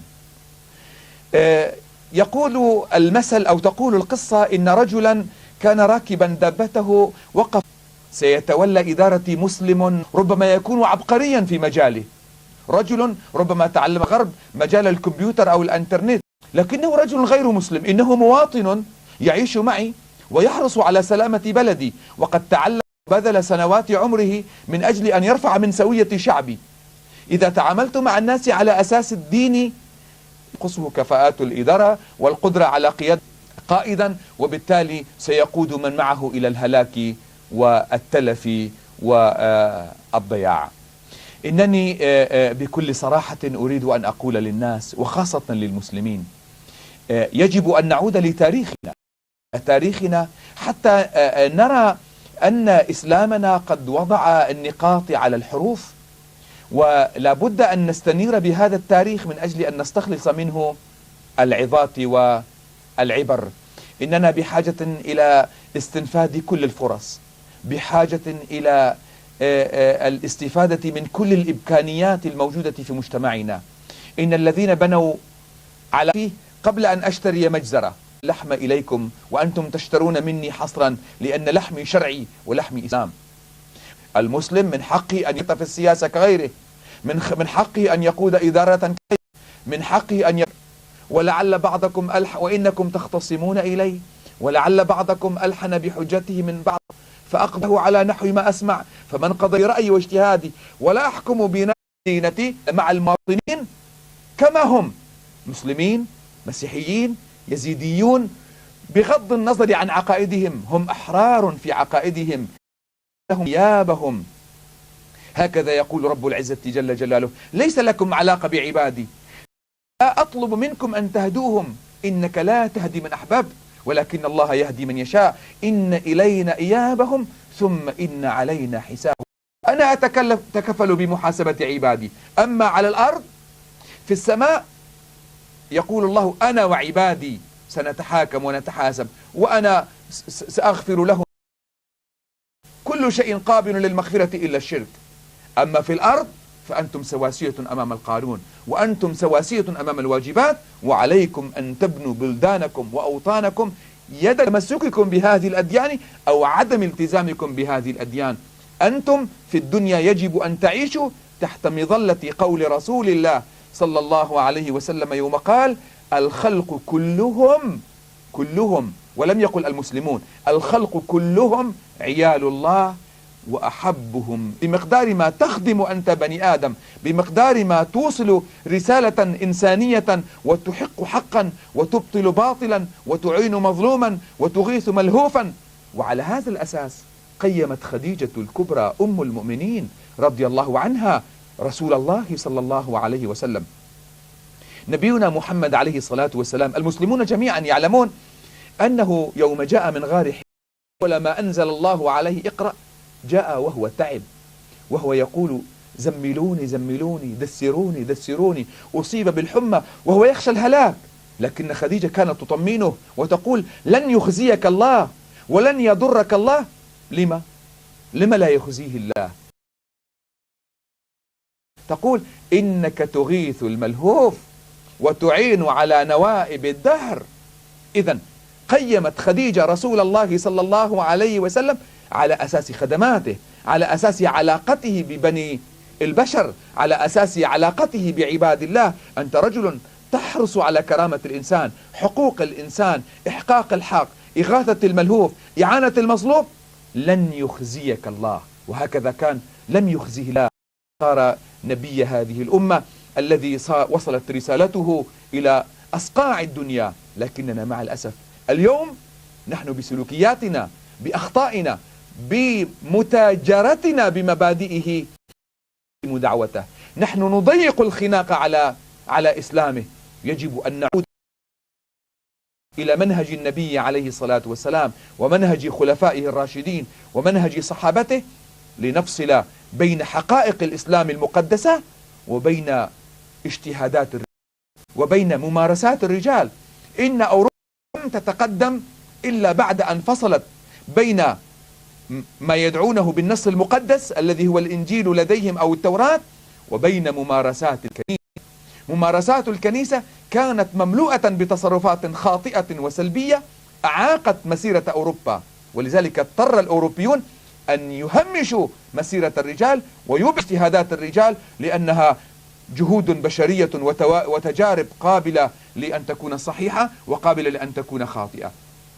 نحن اليوم يجب أن نطبق حديث رسول الله صلى الله عليه وسلم: الحكمة ضالة المؤمن أينما وجدها كان أولى بها. يجب أن نفصل بين نصوصنا المقدسة الكتاب وسنة رسول الله صلى الله عليه وسلم الصحيحة وبين ممارسات الرجال واجتهادات آبائنا وتراث أجدادنا. نعود إلى هذا التراث نأخذ منه الجذوة ونترك الرماد. ليس ذلك طعنا في أجدادنا، إن الرماد الذي يوجد في موقد أجدادنا يوما ما كان جمرة، لكن اليوم أصبح رمادا. يجب أن نوقد جمرات على جمرات أجدادنا، لنوقد شعلة تضيء الدرب أمام هذا الجيل الذي يراهن علينا، لنضيء الدرب أمامه بعلم ونور. نبني المستقبل معا من أجل أن تنهض أممنا التي أصبحت متأخرة، وبيننا وبين الأمم المتقدمة كون شاسع يجب أن نستنهض كل الطاقات من أجل أن نضعها الملتزمة دينيا وغير الملتزمة دينيا. يجب أن ننهضها ونجعلها في خندق واحد يدا بيد من أجل أن نبني هذا البلد وهذا الوطن وهذه الأمة ونلحق بركب الأمم المتحضرة. كفانا متاجرة بالمبادئ والقيم، وكفانا عبثا بها، وكفانا عودة إلى عهود الظلام التي سادت أيام الدولة العثمانية، بل حتى في أيام الدولة العباسية والأموية لم تكن هي خيرة بشكل كامل ولم تكن نيرة بشكل كامل. إن مسيرة أجدادنا فيها الخير وفيها الشر، يجب أن نعود إليها، نبحث عن الخير فنطورها ونستثمرها، ونتجنب عن الشر، امتثالا لقوله سبحانه وتعالى حين قال: الذين يستمعون القول فيتبعون أحسنه، وقوله تعالى: أولئك نتقبل عنهم أحسن ما عملوا. إذن هناك أشياء أخرى لن نتقبلها منهم، لكن أحسن ما عملوا نتقبلها منهم، يتقبلها الله منهم، ونحن كأجيال جديدة جاءت من بعدهم نحن أيضا نتقبلها ونطورها من أجل خدمة المجتمع. إن العلمانية التي أقولها يجب أن يحملها المسلمون، لأن العلمانية إذا حملها غير المسلمين فلن تكون إلا علمانية أتاتورك، بمعنى معاداة للدين. لكن إذا المسلمون هم من تلقاء أنفسهم قالوا إن نصنا المقدس يجب أن يكون فوق الملاحظات، ولن نسمح لأحد أن يتاجر بهذه النصوص، إن الإسلام هو ملك الجميع.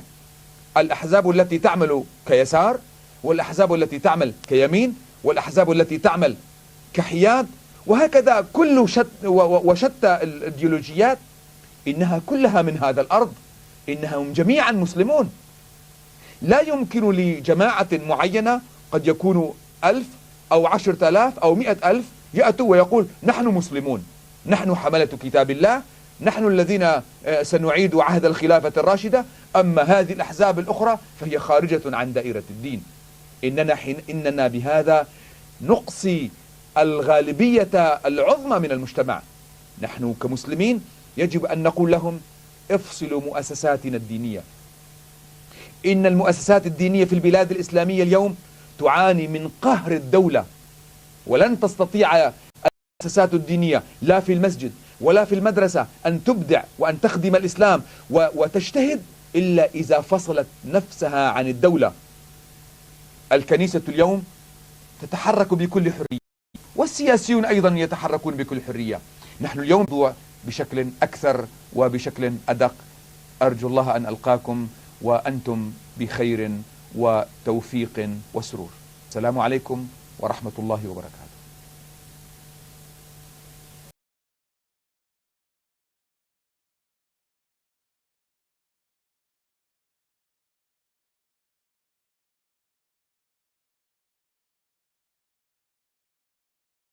آمين.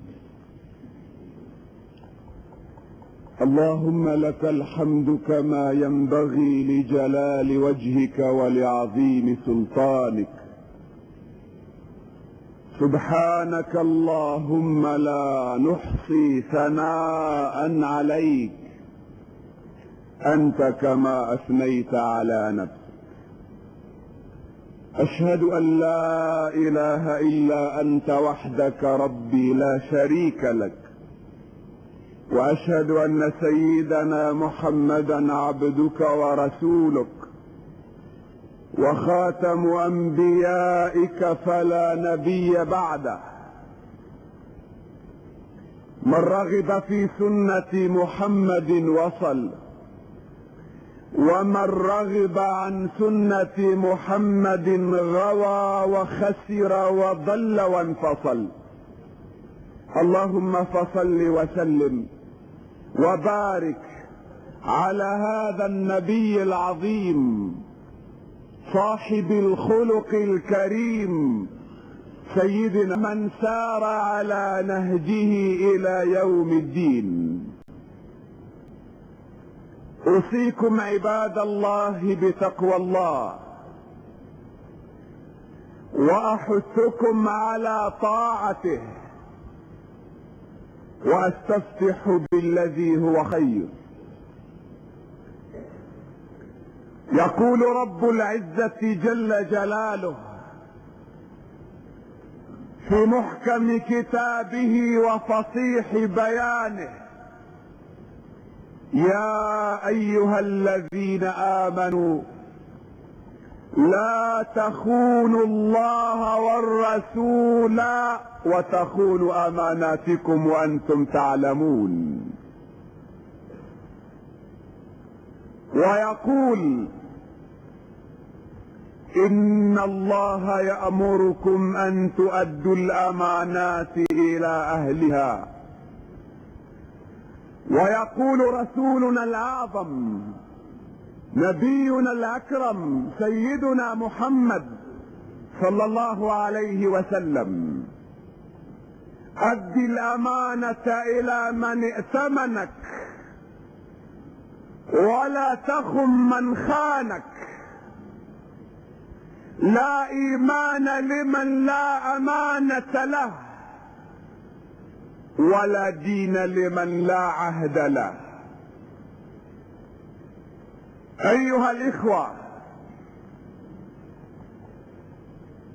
في بعض المواقف ينحرج الرجل ماذا يقول، وأظنك قد وقعت في مثل هذه المواقف حين تمر في طريق وتجد حادثا ذهب ضحيته طفل أو رجل. ماذا تفعل؟ السائق هرب، ماذا تفعل أنت؟ هل تترك الضحية تلفظ أنفاسها؟ ضميرك لا يتحمل. هل تسعفها؟ إذا تكون قد وقعت في مشكلة. ربما علقت مع الشرطة والضبط وأصبحت أنت المتهم، لا تدري ماذا تفعل، تقدم رجلا وتؤخر أخرى. واليوم أنا في هذا الموقف حين أتحدث عن الأمانة أجد مجتمعا يلفظ أنفاسه. هل أضع يدي على مواضع الجرح؟ هل أوقف النزيف؟ إذا ربما أصطدم مع بعض المشاعر. هل أدعه ينزف؟ يموت. لابد إذن أن أضع يدي على مثل هذه النقاط والتمس العذر ان كنت صريحا الى درجة ما. الامانة ايها الاخوة خلق عظيم واساس متين من اسس الاصلاح والعمران. الامانة خط عريض من الخطوط البارزة في سجل الحضارة والمدنية والعيش الرغيد. إذن أستطيع أن أقول لا تستقيم حياة ولا يصلح مجتمع ولا تسود أمة ولا يشمخ فرد إلا بالأمانة. لا الأمانة التي أجهضتموها، لا أقصد بالأمانة تلك التي خنقتموها حتى ضمرت وأصبحت حكرا على دريهمات تودعها عند غيرك. لا، إنما أقصد بالأمانة تلك التي يتسع مفهومها تتشعب طرقها تتعدد نواحيها حتى تشمل الحياة كلها، حتى تعم الدين كله بكل عقائده، بكل عباداته، بكل فروضه واحكامه، بكل رسومه وحدوده، بكل اخلاقه، قيمه، مبادئه، سننه. اذ الامانه في عرف الاسلام ايها الاخوه هي كل شيء اؤتمنت عليه من مال وودائع وكنوز وغنائم وعلوم واسرار وحكم وقضاء ووظيفة ومهنة وحكم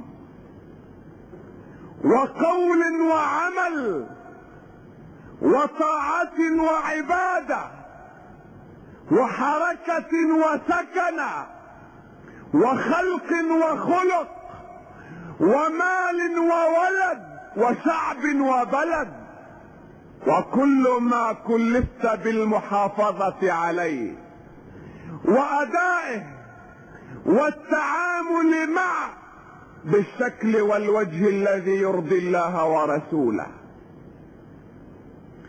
وأي تفريط في الأمانة أيها الإخوة، أي تفريط في الأمانة سيؤدي إلى اختلاف موازين الحياة وشيوع الخيانة في الأرض وسيادة الفساد بين العباد.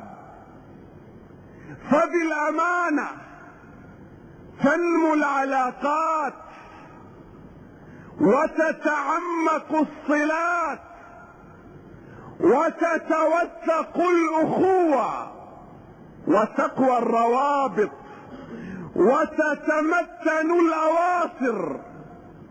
بالأمانة تذبل الخلافات، تضمحل العداوات، تتلاشى الخصومات.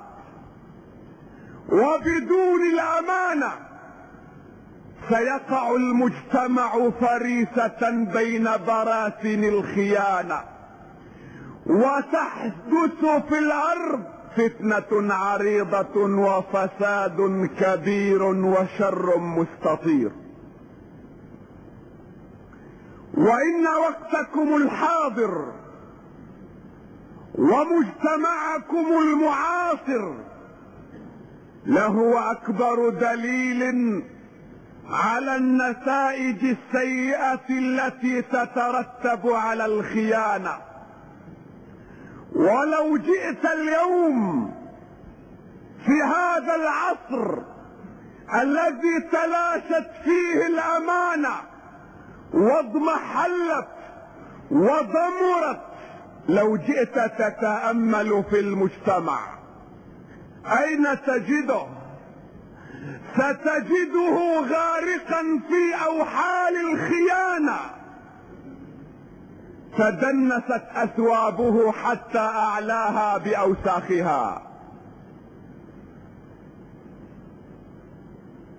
لو أنك جئت إلى المجتمع ستجد الريبة عمت كل الناس، والشكوك ساورت كل النفوس، والوساوس خالطت كل القلوب، حتى طغت المادة وتحكمت الشهوات وسيطرت الأهواء وفسدت الضمائر وخربت الذمم. قل الخير وفاعلوه وكثر الشر وحاملوه، حتى أصبح المجتمع في حالة لو جئت تبحث عن أنقاضه، لو جئت تبحث بين أنقاضه عن بقايا الأمانة لما وجدت إلا آثارا هزيلة ضعيفة بالية نخرة تتواجد في زوايا مهملة في المجتمع. هذا كلام أيها الإخوة أظنكم جميعا توافقونني عليه، فهو واقع نشعر به جميعا وحقيقة نسلم بها بل نلمسها كل لحظة. نحن جميعا نجمع على أن الخيانة أفظع مرض، أشد داء، أخطر خلق يهدد المجتمع وينسف كيانه من أساسه. هذا كله أنتم مجمعون عليه، غير أن الذي أراكم ستجمعون عليه وهو حقيقة لا شك فيه أن كل واحد منا يوزع ألقاب الخيانة والأمانة كما يشاء وحسب ما يريد وتقتضيه المصلحة، حسب ما تقتضيه المصلحة. لذلك تجد الواحد منا يرى نفسه أمينا وفي قمة الأمانة، ويرى غيره خائنا جاثيا راكعا في حضيض الخيانة. لكن أيها الإخوة، لكن الأمور لا تحصل بالتمني ولا بالادعاء. المسألة تحتاج إلى أدلة وبراهين.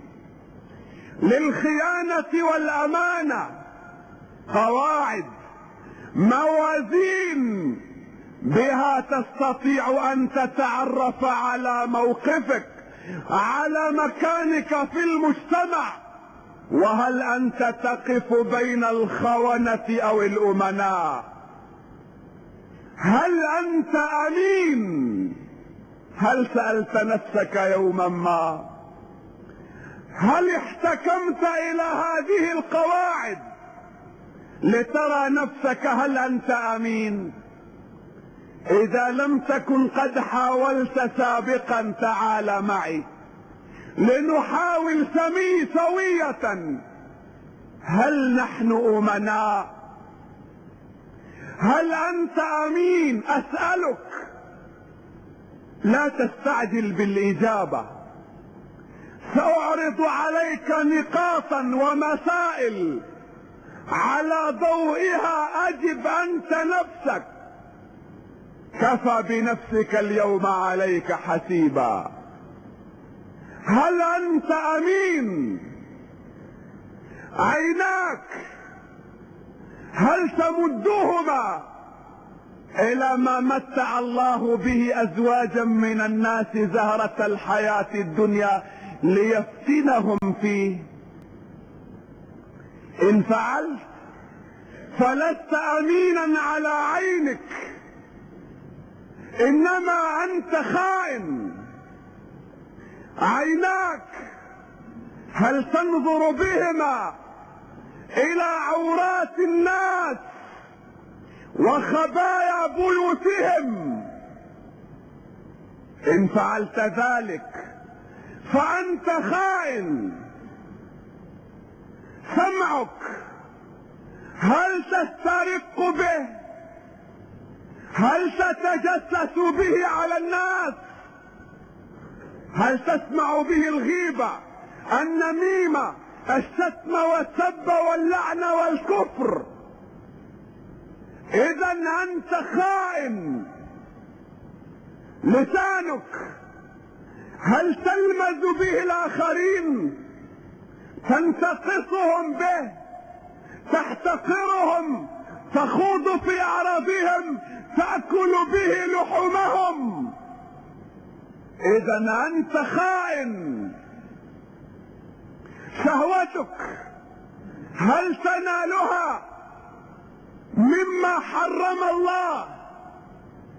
لذتك هل تبحث عنها خارج الحدود التي رسمها الله لك؟ إذا أنت خائن. قلبك هل تسمح للأوهام والوساوس والخطرات أن تجوس خلال دياره؟ إذا أنت خائن. صدرك هل جعلته مزرعة بذرت فيه بذور الحقد والحسد والعداوة والكراهية؟ إذا أنت خائن. عقلك، تفكيرك هل عطلته؟ هل وأته في تراب تقليدك للآخرين؟ هل سجنت وراء قضبان حديدية من شهواتك؟ إذا أنت خائن.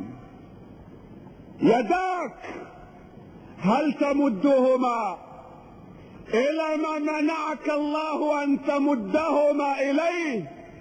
بغش، باحتكار، بسرقة، بغصب، بظلم، باعتداء، بجرح، بقتل.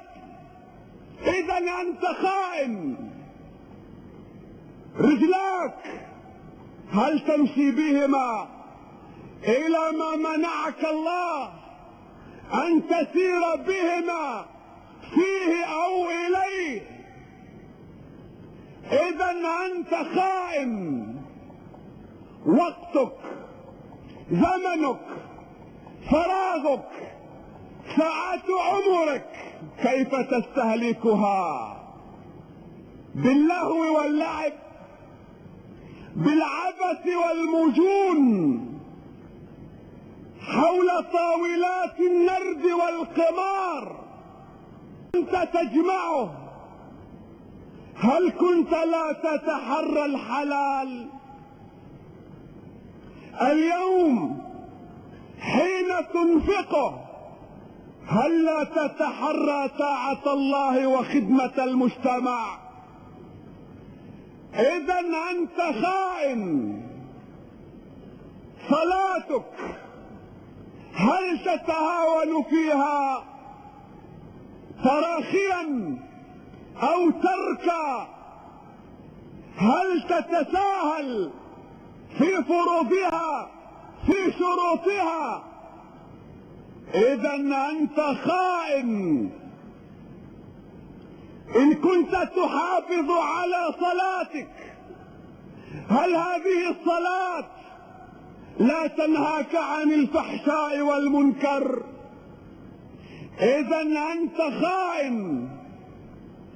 إن كنت من الذين يرتادون المساجد، هل تؤذي من في المسجد وفي طريق المسجد بصوتك، بصورتك، بمظهرك، برائحتك؟ إذا أنت خائن. إن كنت صائما، هل صومك إمساك عن الطعام والشراب ثم ترك لعنان الشهوات؟ إذا أنت خائن. زكاتك، هل تتلاعب بها وتعبث بها وتضعها في جيوب الأغنياء من أقاربك وتضع الجيران جياعا؟ إذا أنت خائن. حجك، هل فسقت فيه ورفثت وعدت كما يقول المثل: عدت إلينا شفرة بعد أن كنت سكينا؟ إذا أنت خائن. إن كنت ابنا، هل تعق والديك في طاعة الله وتطيعهما في معصية الله؟ إذا أنت خائن. إن كنت أبا، هل تهمل أبنائك، تدفعهم إلى الشارع يتلقون تربيتهم من كل رائح وغاب؟ إذا أنت خائن.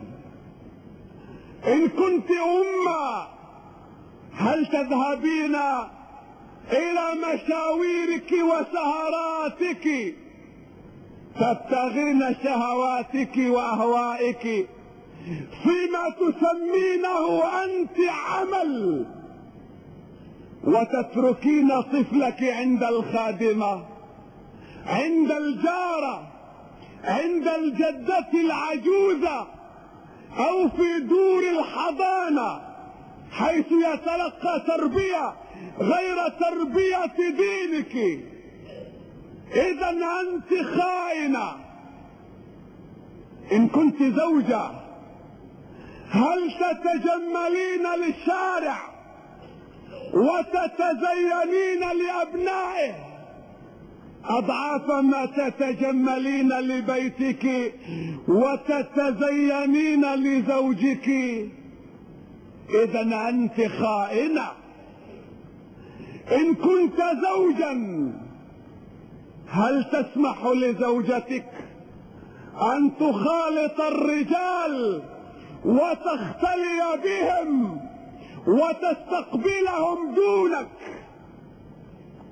هل تسمح لها أن تخرج كاشفة شعرها، مبدية صدرها أو نحرها، معرية ساعديها أو ساقيها؟ إذا أنت زوج خائن. حين تصاحبها في سوق، في طريق، في محل، وتراها تتقصع في مشيتها، تتمايل في حركاتها، هل تسكت؟ هل تنبسط؟ بل هل تعجب أنت الآخر بحركاتها اللطيفة وقوامها الرزين الذي به استطاعت أن تلفت أنظار أبناء الشارع؟ إذا أنت خائن. إن كنت تاجرا،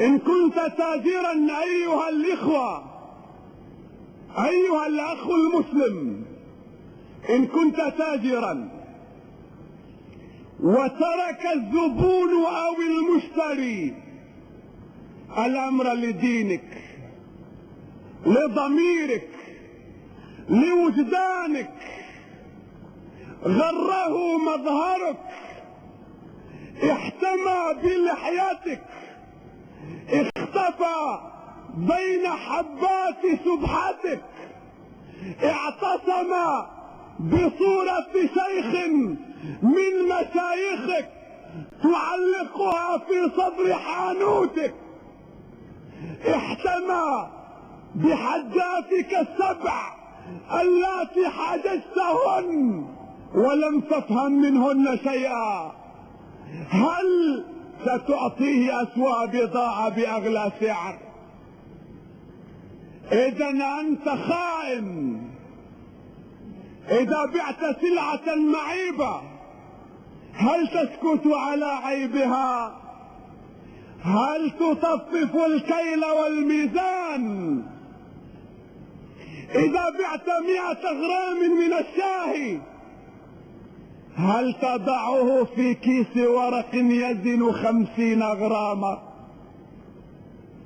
إذا أردت أن تبيع كيلوا من الحلو هل تضعه في كرتونة تزن نصف كيلو؟ لتبيع الورق بسعر الشاي والكرتونة بسعر الحلو، إذا أنت خائن. هل تبيع الماء الأبيض على أنه حليب؟ وكما يقول المثل: هل بركة الحليب في يدك كما أن بركة السنين في يد أمك؟ إذا أنت خائن. هل تبيع الماء على أنه مازوت أو تبيع الغاز على أنه بنزين؟ إذا أنت خائن. إن كنت قصابا هل تبيع الشحم بدل اللحم والمصران بدل الشحم والجلد بدل المصران والأوساخ بدل الجلد؟ إذا أنت خائن. إذا استقرضك رجل مالا وليس له عليك بينة هل تنكر حقه؟ إذا استودعك وديعة هل تستعملها دون إذن من صاحبها؟ إذا أنت خائن. إن كنت متعهدا هل تلتف على دفتر الشروط؟ هل تتهرب من القيود؟ هل تعمل في الخفاء وتبني في الظلام من أجل أن تنقص كمية الإسمنت أو الحديد، أو تضع البلوك موضع الحجر أو الحجر موضع الإسمنت المسلح؟ إذا أنت متعهد خائن. إن كنت مهندسا هل تستلم من هذا المتعهد الخائن عمله على علاته وعيوبه مقابل أن يدهن شواربك بسمنه أو يغمس خبزك في زيته؟ إذا أنت مهندس خائن. إن كنت معلما هل تهمل واجبك تجاه طلابك؟ هل تهمل واجبك في تحضير دروسك؟ هل تدع براعم المجتمع التي وضعت في عهدتك هل تدعها تذبل بين يديك؟ هل توقع الساعات التي ما حضرت إلا في نهايتها، أو ربما ما حضرتها أصلا؟ إذا أنت معلم خائن. إن كنت معلمة هل تشغلين طلابك بسنارة المغزل وتصفيف خيوط الحرير والصوف من أجل أن تنسجي لقوامك الرزين بلوزة، أو لزوجك كنزة، أو لطفلك بدلة؟ إذا أنت معلمة خائنة. إن كنت مراقبا في مركز امتحانات هل تتحرك كساعي بريد؟ هل تعمل كمراسل تنتقل من زاوية إلى زاوية، تنقل الراشدات من طالب إلى طالب؟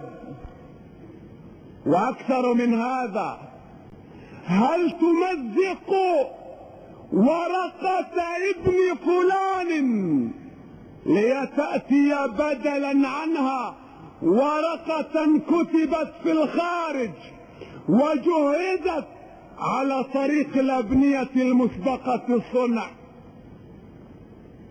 إذا أنت مراقب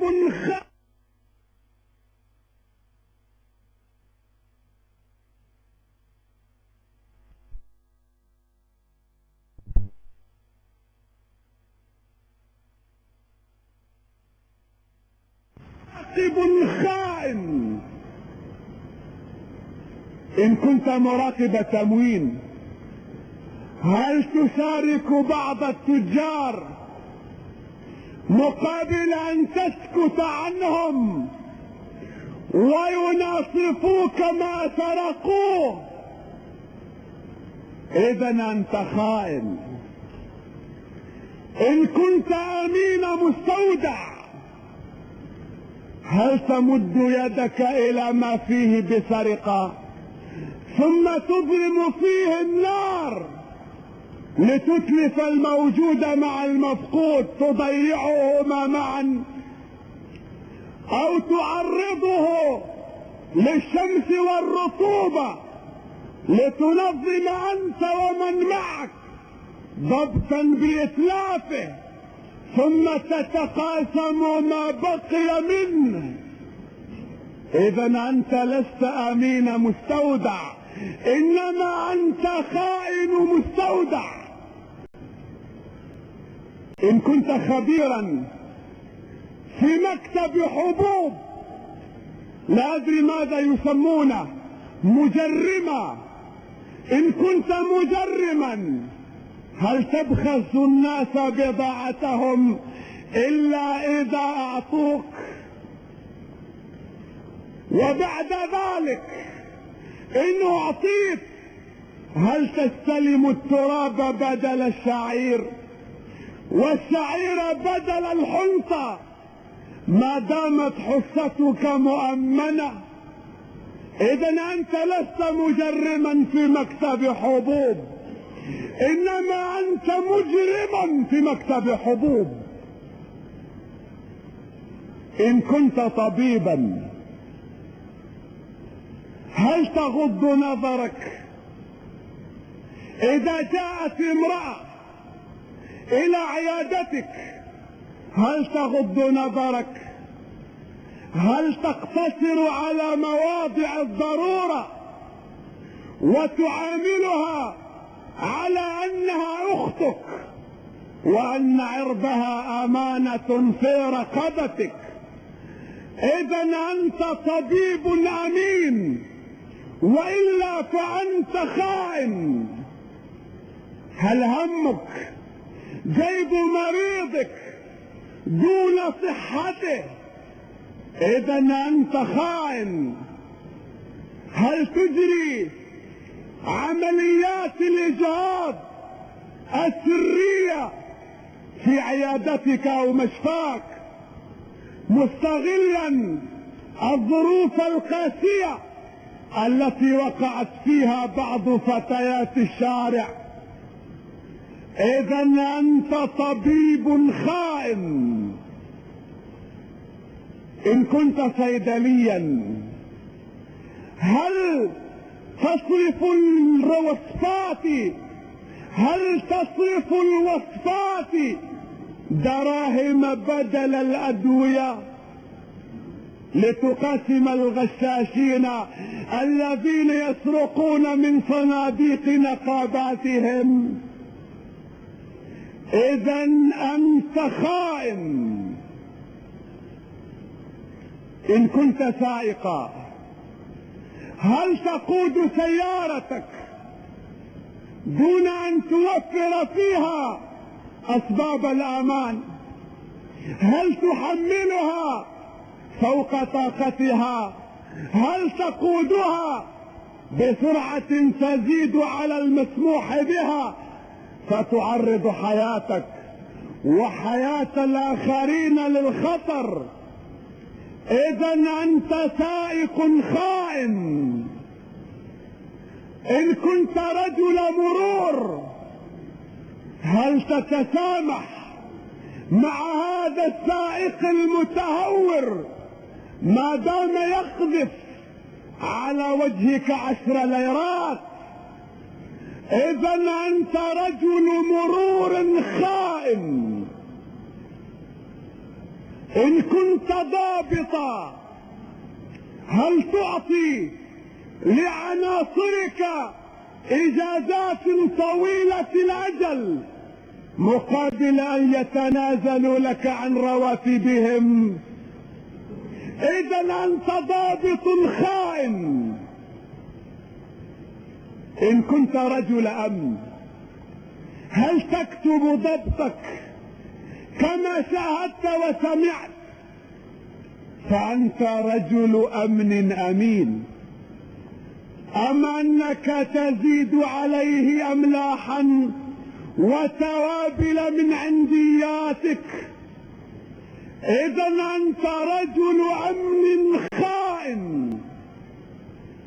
إن كنت رئيس مفرزة مخفر دورية أكبر أو أصغر هل تفرض على عناصرك الإتاوات والضرائب مقابل أن تطلق أيديهم في منطقة ما يعبثون ويسرقون وينهبون ويرتشون؟ إذا أنت خائن. إن كنت كاتب تقارير هل تكتبها انطلاقا من مصلحة الأمة ومنفعة الشعب؟ إذا أنت كاتب تقارير أمين. أما أنت تكتب لتزيد رصيدك من التقارير ولتضرب الرقم القياسي وليقال عنك إن خطك جميل ولسانك فصيح؟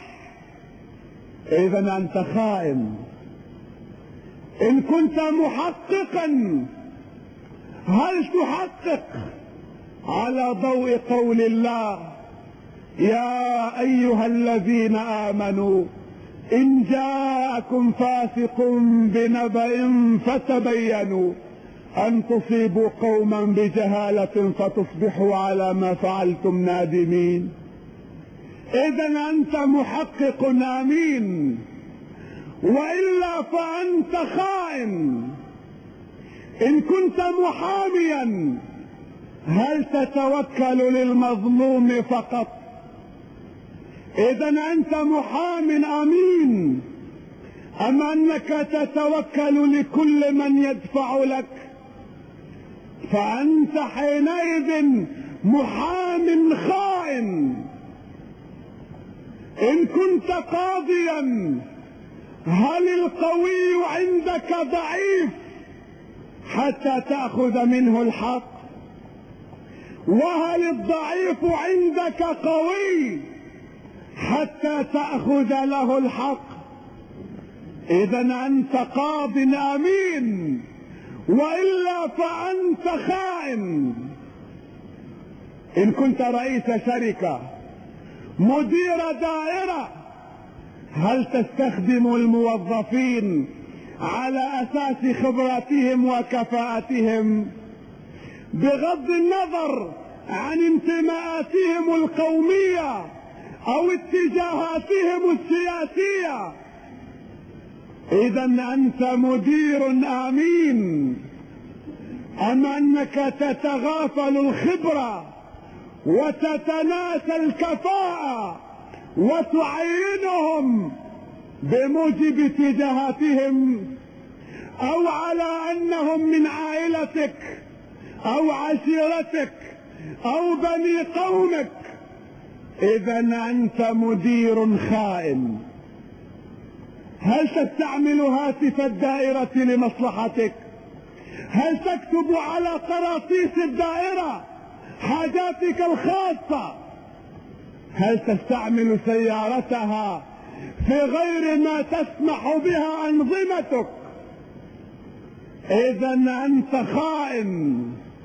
هل تصرف قسائم البنزين دراهم تضعها في جيبك أو مازوتات تضعها في بيتك؟ إذا أنت خائن. إن كنت عاميا وجهلت شيئا من أمر دينك، هل تخجل ولا تسأل أهل الذكر؟ إذا أنت خائن. إن كنت عالما وسئلت عن حكم شرعي، هل تسكت طمعا في شيء أو خوفا من شيء؟ إذا أنت عالم خائن.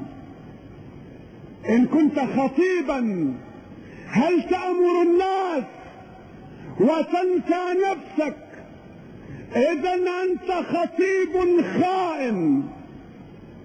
إن كنت إمام مسجد، إمام بلد، هل تقول لجمهورك اسمع لقولي ولا تنظر إلى عملي، ينفعك قولي ولا يضررك تقصيري؟ إذا أنت إمام خائن. إن كنت مربيا أو كما يقال لك شيخ طريقة، هل تربط أتباعك والمحسوبين عليك؟ هل تربطهم بكتاب الله وسنة رسوله؟ هل تعلمهم على حب الناس جميعا وخدمة الخلق جميعا والتفاني في سبيل مصلحة الناس جميعا؟ إذا أنت شيخ أمين. أم أنك تبني بين أتباعك وبين المجتمع أسوارا حتى لا يبصروا الحقيقة؟ هل تأمرهم أن يقطعوا أقاربهم وأرحامهم، يظلموا من عفا عنهم، يسيئوا إلى من أحسن إليهم، تغسل أدمغتهم ليبقوا بلا حراك كالميت بين يدي الغاسل، تقلبهم كما تشاء كما تشتهي، تستغلهم، تبني أمجادا وعروشا على أكتافهم. إذا أنت شيخ طريقة خائن.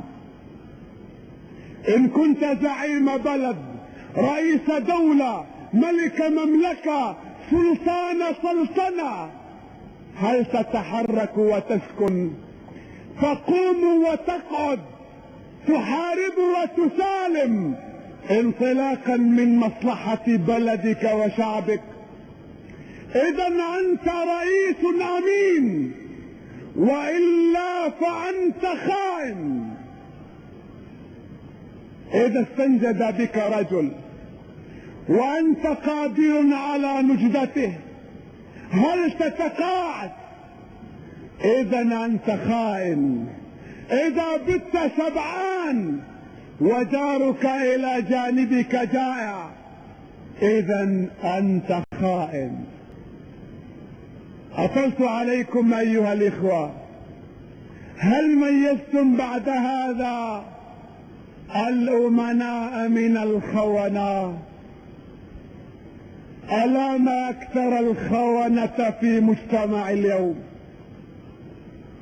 وما أعرض شريحتهم، وما أشد ضررهم.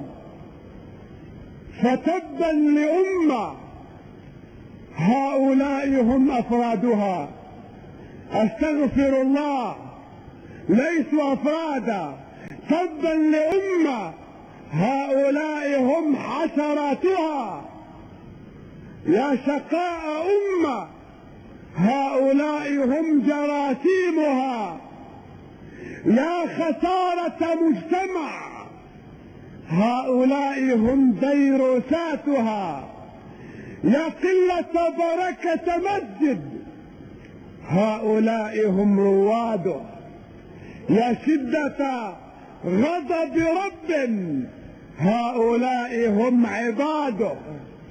يا شدة أسف وألم نبي هؤلاء هم أتباعه والمحسوبون عليه. فهل ميزتم الأمناء من الخونة؟ وهل عرفتم أن الأمانة ليست حكرا على دريهمات تودع عندك؟ وهل عرفتم أن الأمانة يتسع مفهومها، تتعدد نواحيها، ولذلك رفضت السماوات والأرض والجبال أن يحملنها.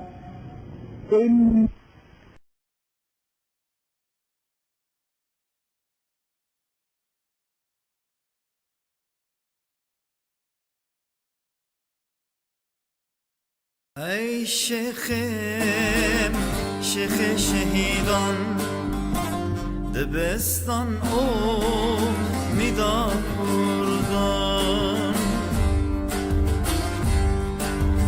آل علامت جبهدان آشتی ریزان نبر خدان لباسم پیس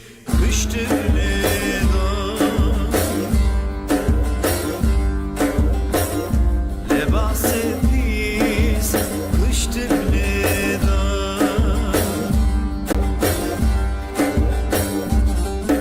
ای شیخم شیخ زنوی جبو کردان زانه روی تبواران اولو نتوی سوزدین ارمانج نخوی گلت سور بر هر واری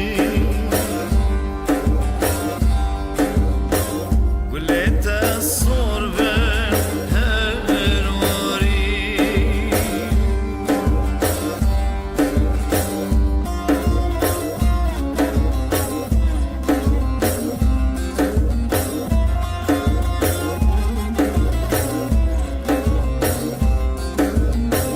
ای شیخم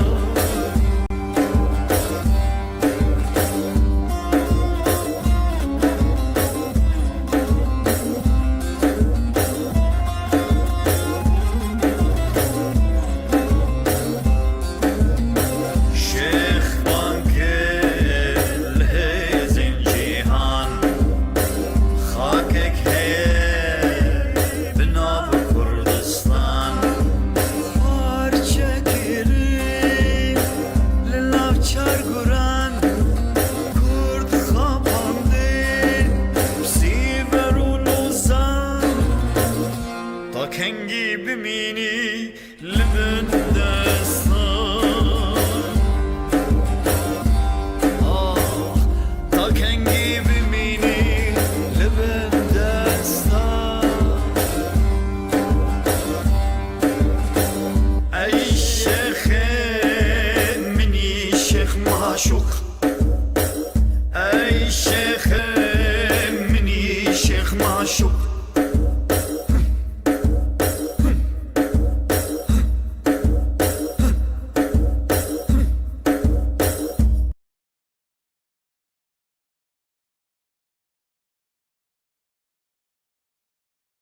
ایرو بیرانینا حواله من خوندنه شیخ معشوق خزنوی شیخ شهیدا دیگه 6,2050 دا اف حل بست باوی مملا محمود دانیه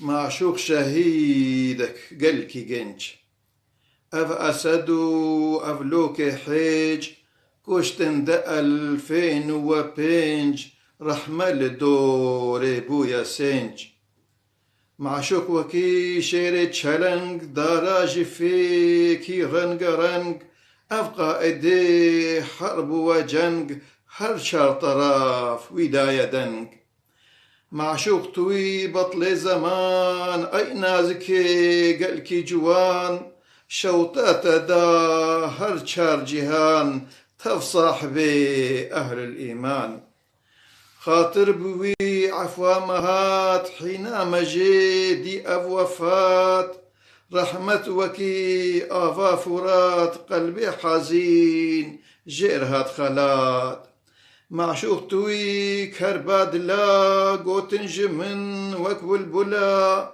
آهين جدا استقاتلا حملة قران نائم لا يا رب توي ربك وحيد خالق توي أم تبع عبيد ما قيحتا كنجي أكيد حيفيه لين يا فريد يا رب توي ربك مظن أي خالقي إنس وجن ما قيحتا كنجي هبن أفدج مني قنجيت بن ورنت ما شايج الدور معشوق شهيدك نور بنور جيربكن كيف سرور هاي فالي تشار دي بقصور معشوق جمر برفاخرة ظلمة هلاني بوشرا ربي ما ربك قادرة كرتف كرد كرن أهلو برا كرتف كرن أهلو برا بهور بكن معشوق جمر أفبو في داكي معتبر أف بهلوان برهنر ويدا خدا جانو جگر بلكي أوي روح كرفدا باكر خدا ويكرني دا يا رب أزم عبدك شفاء كردي حزين ندي إذا وكفي قصيدة برخشي وك جوهرك باش نقشي أهل شهيد نكن رشي قن هيل سار وتفوشي قن هيل سار وتفوشي بابي وائل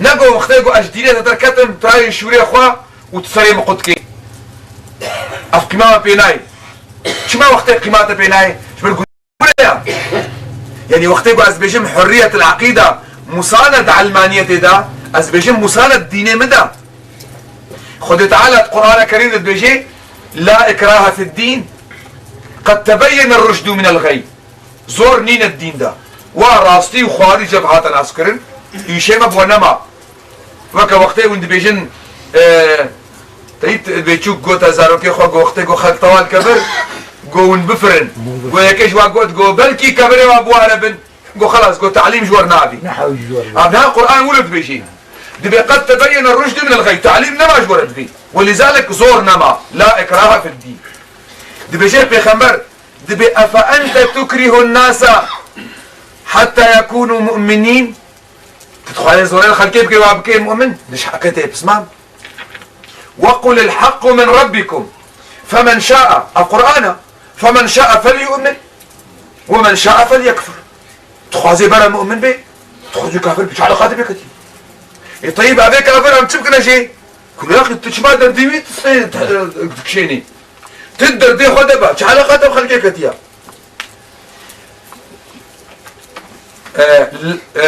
آيات عديد بيجي فذكر بيجي بيخنبر فذكر بين البيرا خلقي وانا بشتغله وابو وجهي فذكر انما انت مذكر وظيفتك قلتنا لست عليهم بمسيطر تنا حاكمي تنا رئيسي مخابراتي تبزوري ياتي وكم تبيجي ياتي استخدم دولاب دا ياتي وكم بيجي ياتي استخدم كهرباء دا شو علاقته بمسألة كتيا وظيفتك توجيهها لست عليهم بمسيطر آيات عديد بيجي طيب افخلكيكم يا مناكن مشلبكن بعلاقة وبوانينا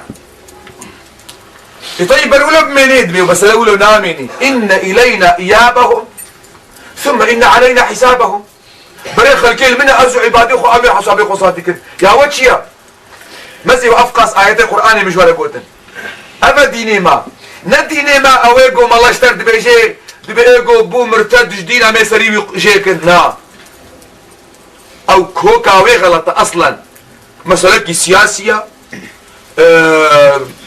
ظروفنا معين افرازاتي ظرفنا معين از مثالك ايش بيجم علم تمام زاني قو عقوبتها مرتد ديني اسلامي دا كشتنا ايقو جدين دركبي ميو كشن بكال عملي بقرن كا شكو هاتيا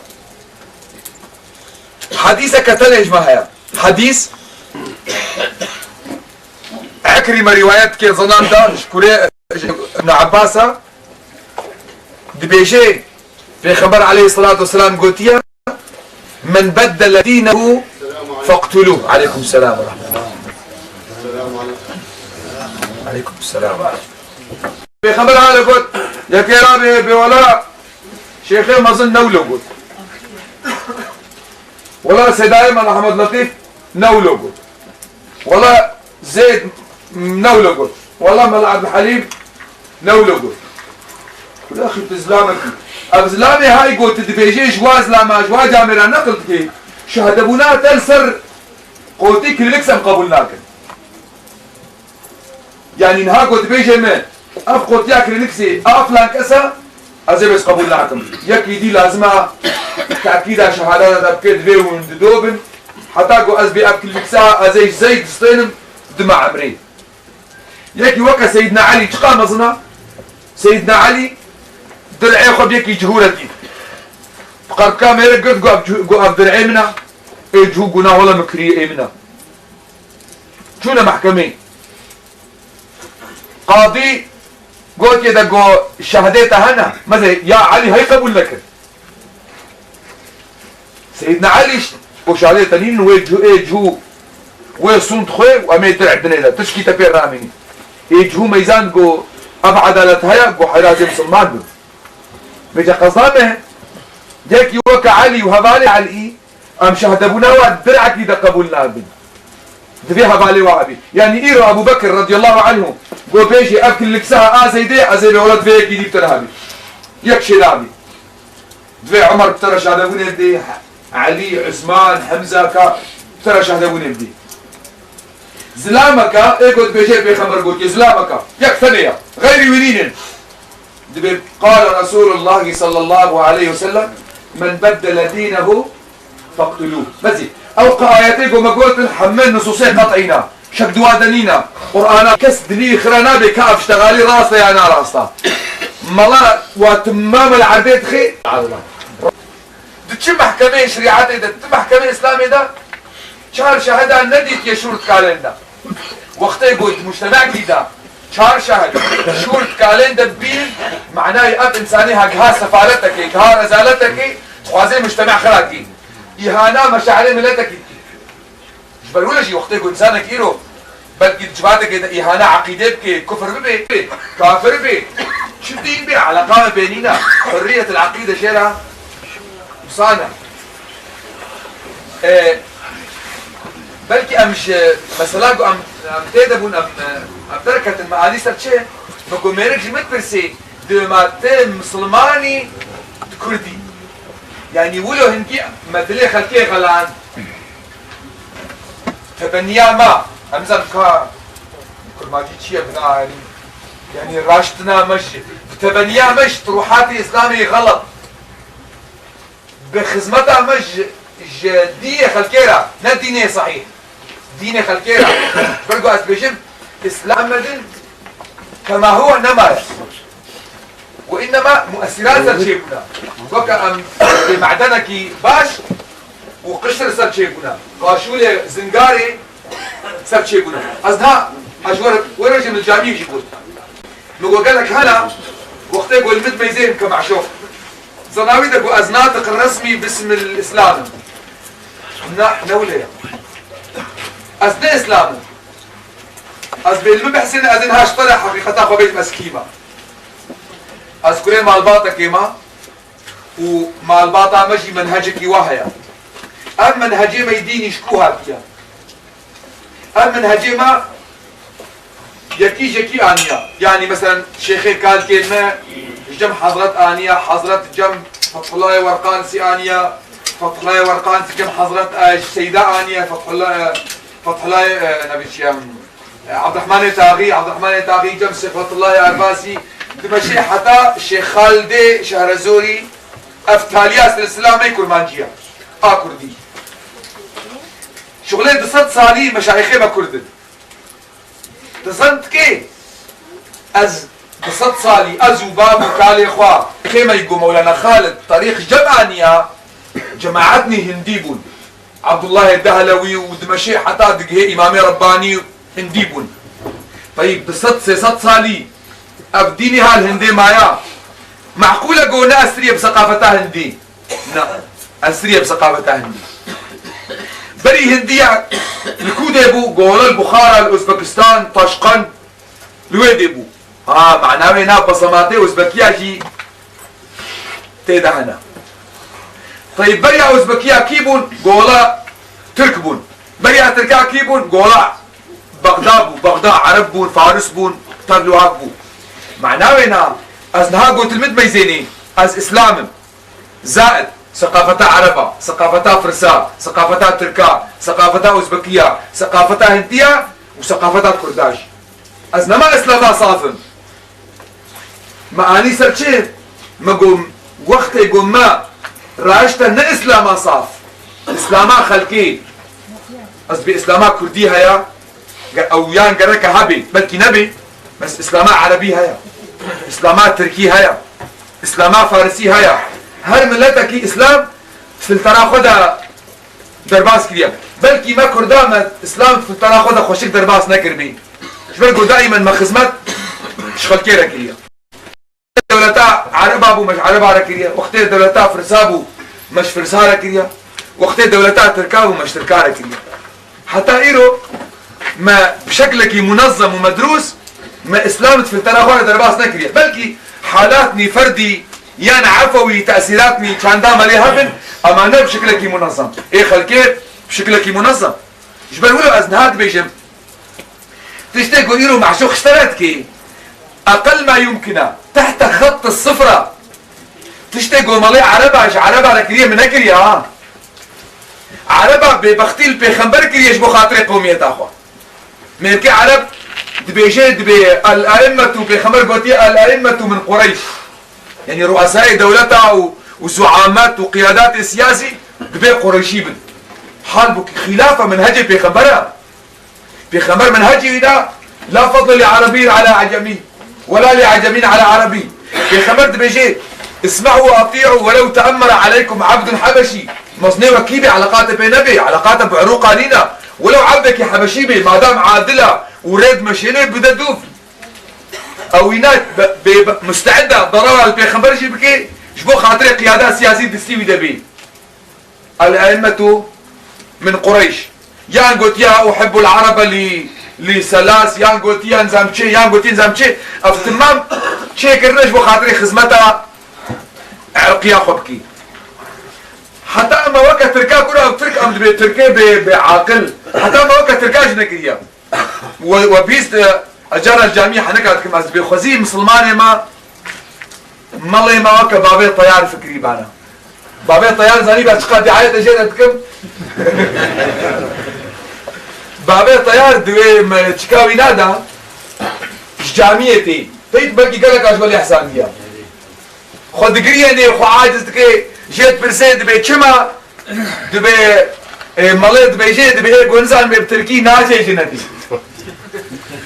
يعني تيت كردين ما يتركي زانن تركي يعني مشكلة وانا هنينا اريد تشما عاجزي دبي كتي دبي از نسر خود غيدن دبي اثر بيخنبر واصحابي تغيدن دوش برقوا تمام بتركي نزاني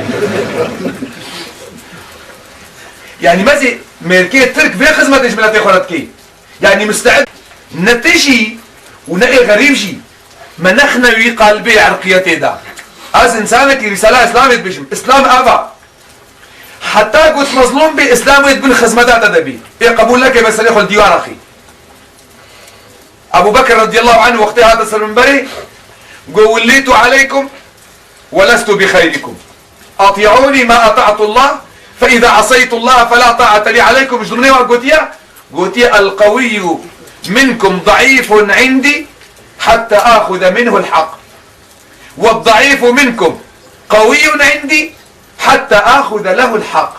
وقت يقول له استخندقها تدما شبر قلت مظلومي ما مظلوميت جي مصطر هيا هيجو خلق اعترافي بتماكي دبيتنيني يعني إيه مثلا دولتي جو أملينا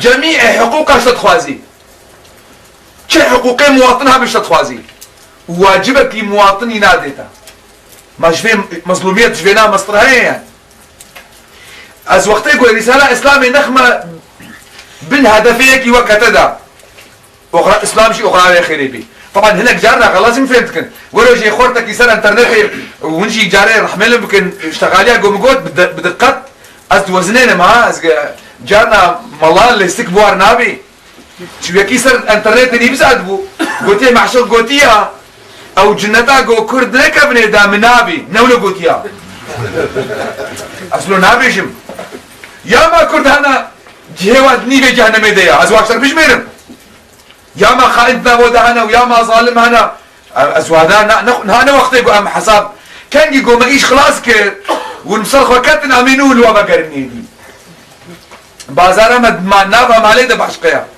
من أول قلت مقو إسلام دينك أممية جميع أمم وشعوب رهاتية جهي حمم اللتات إسلامي دهايا نمعقولة لكن رجع قول بي بحسن إسلامك هيا جهي واتي دنينا النبي أو إسلام نعفي شما برقو أزواسق أو إسلاما أواقو جهي تتيدا نبي أو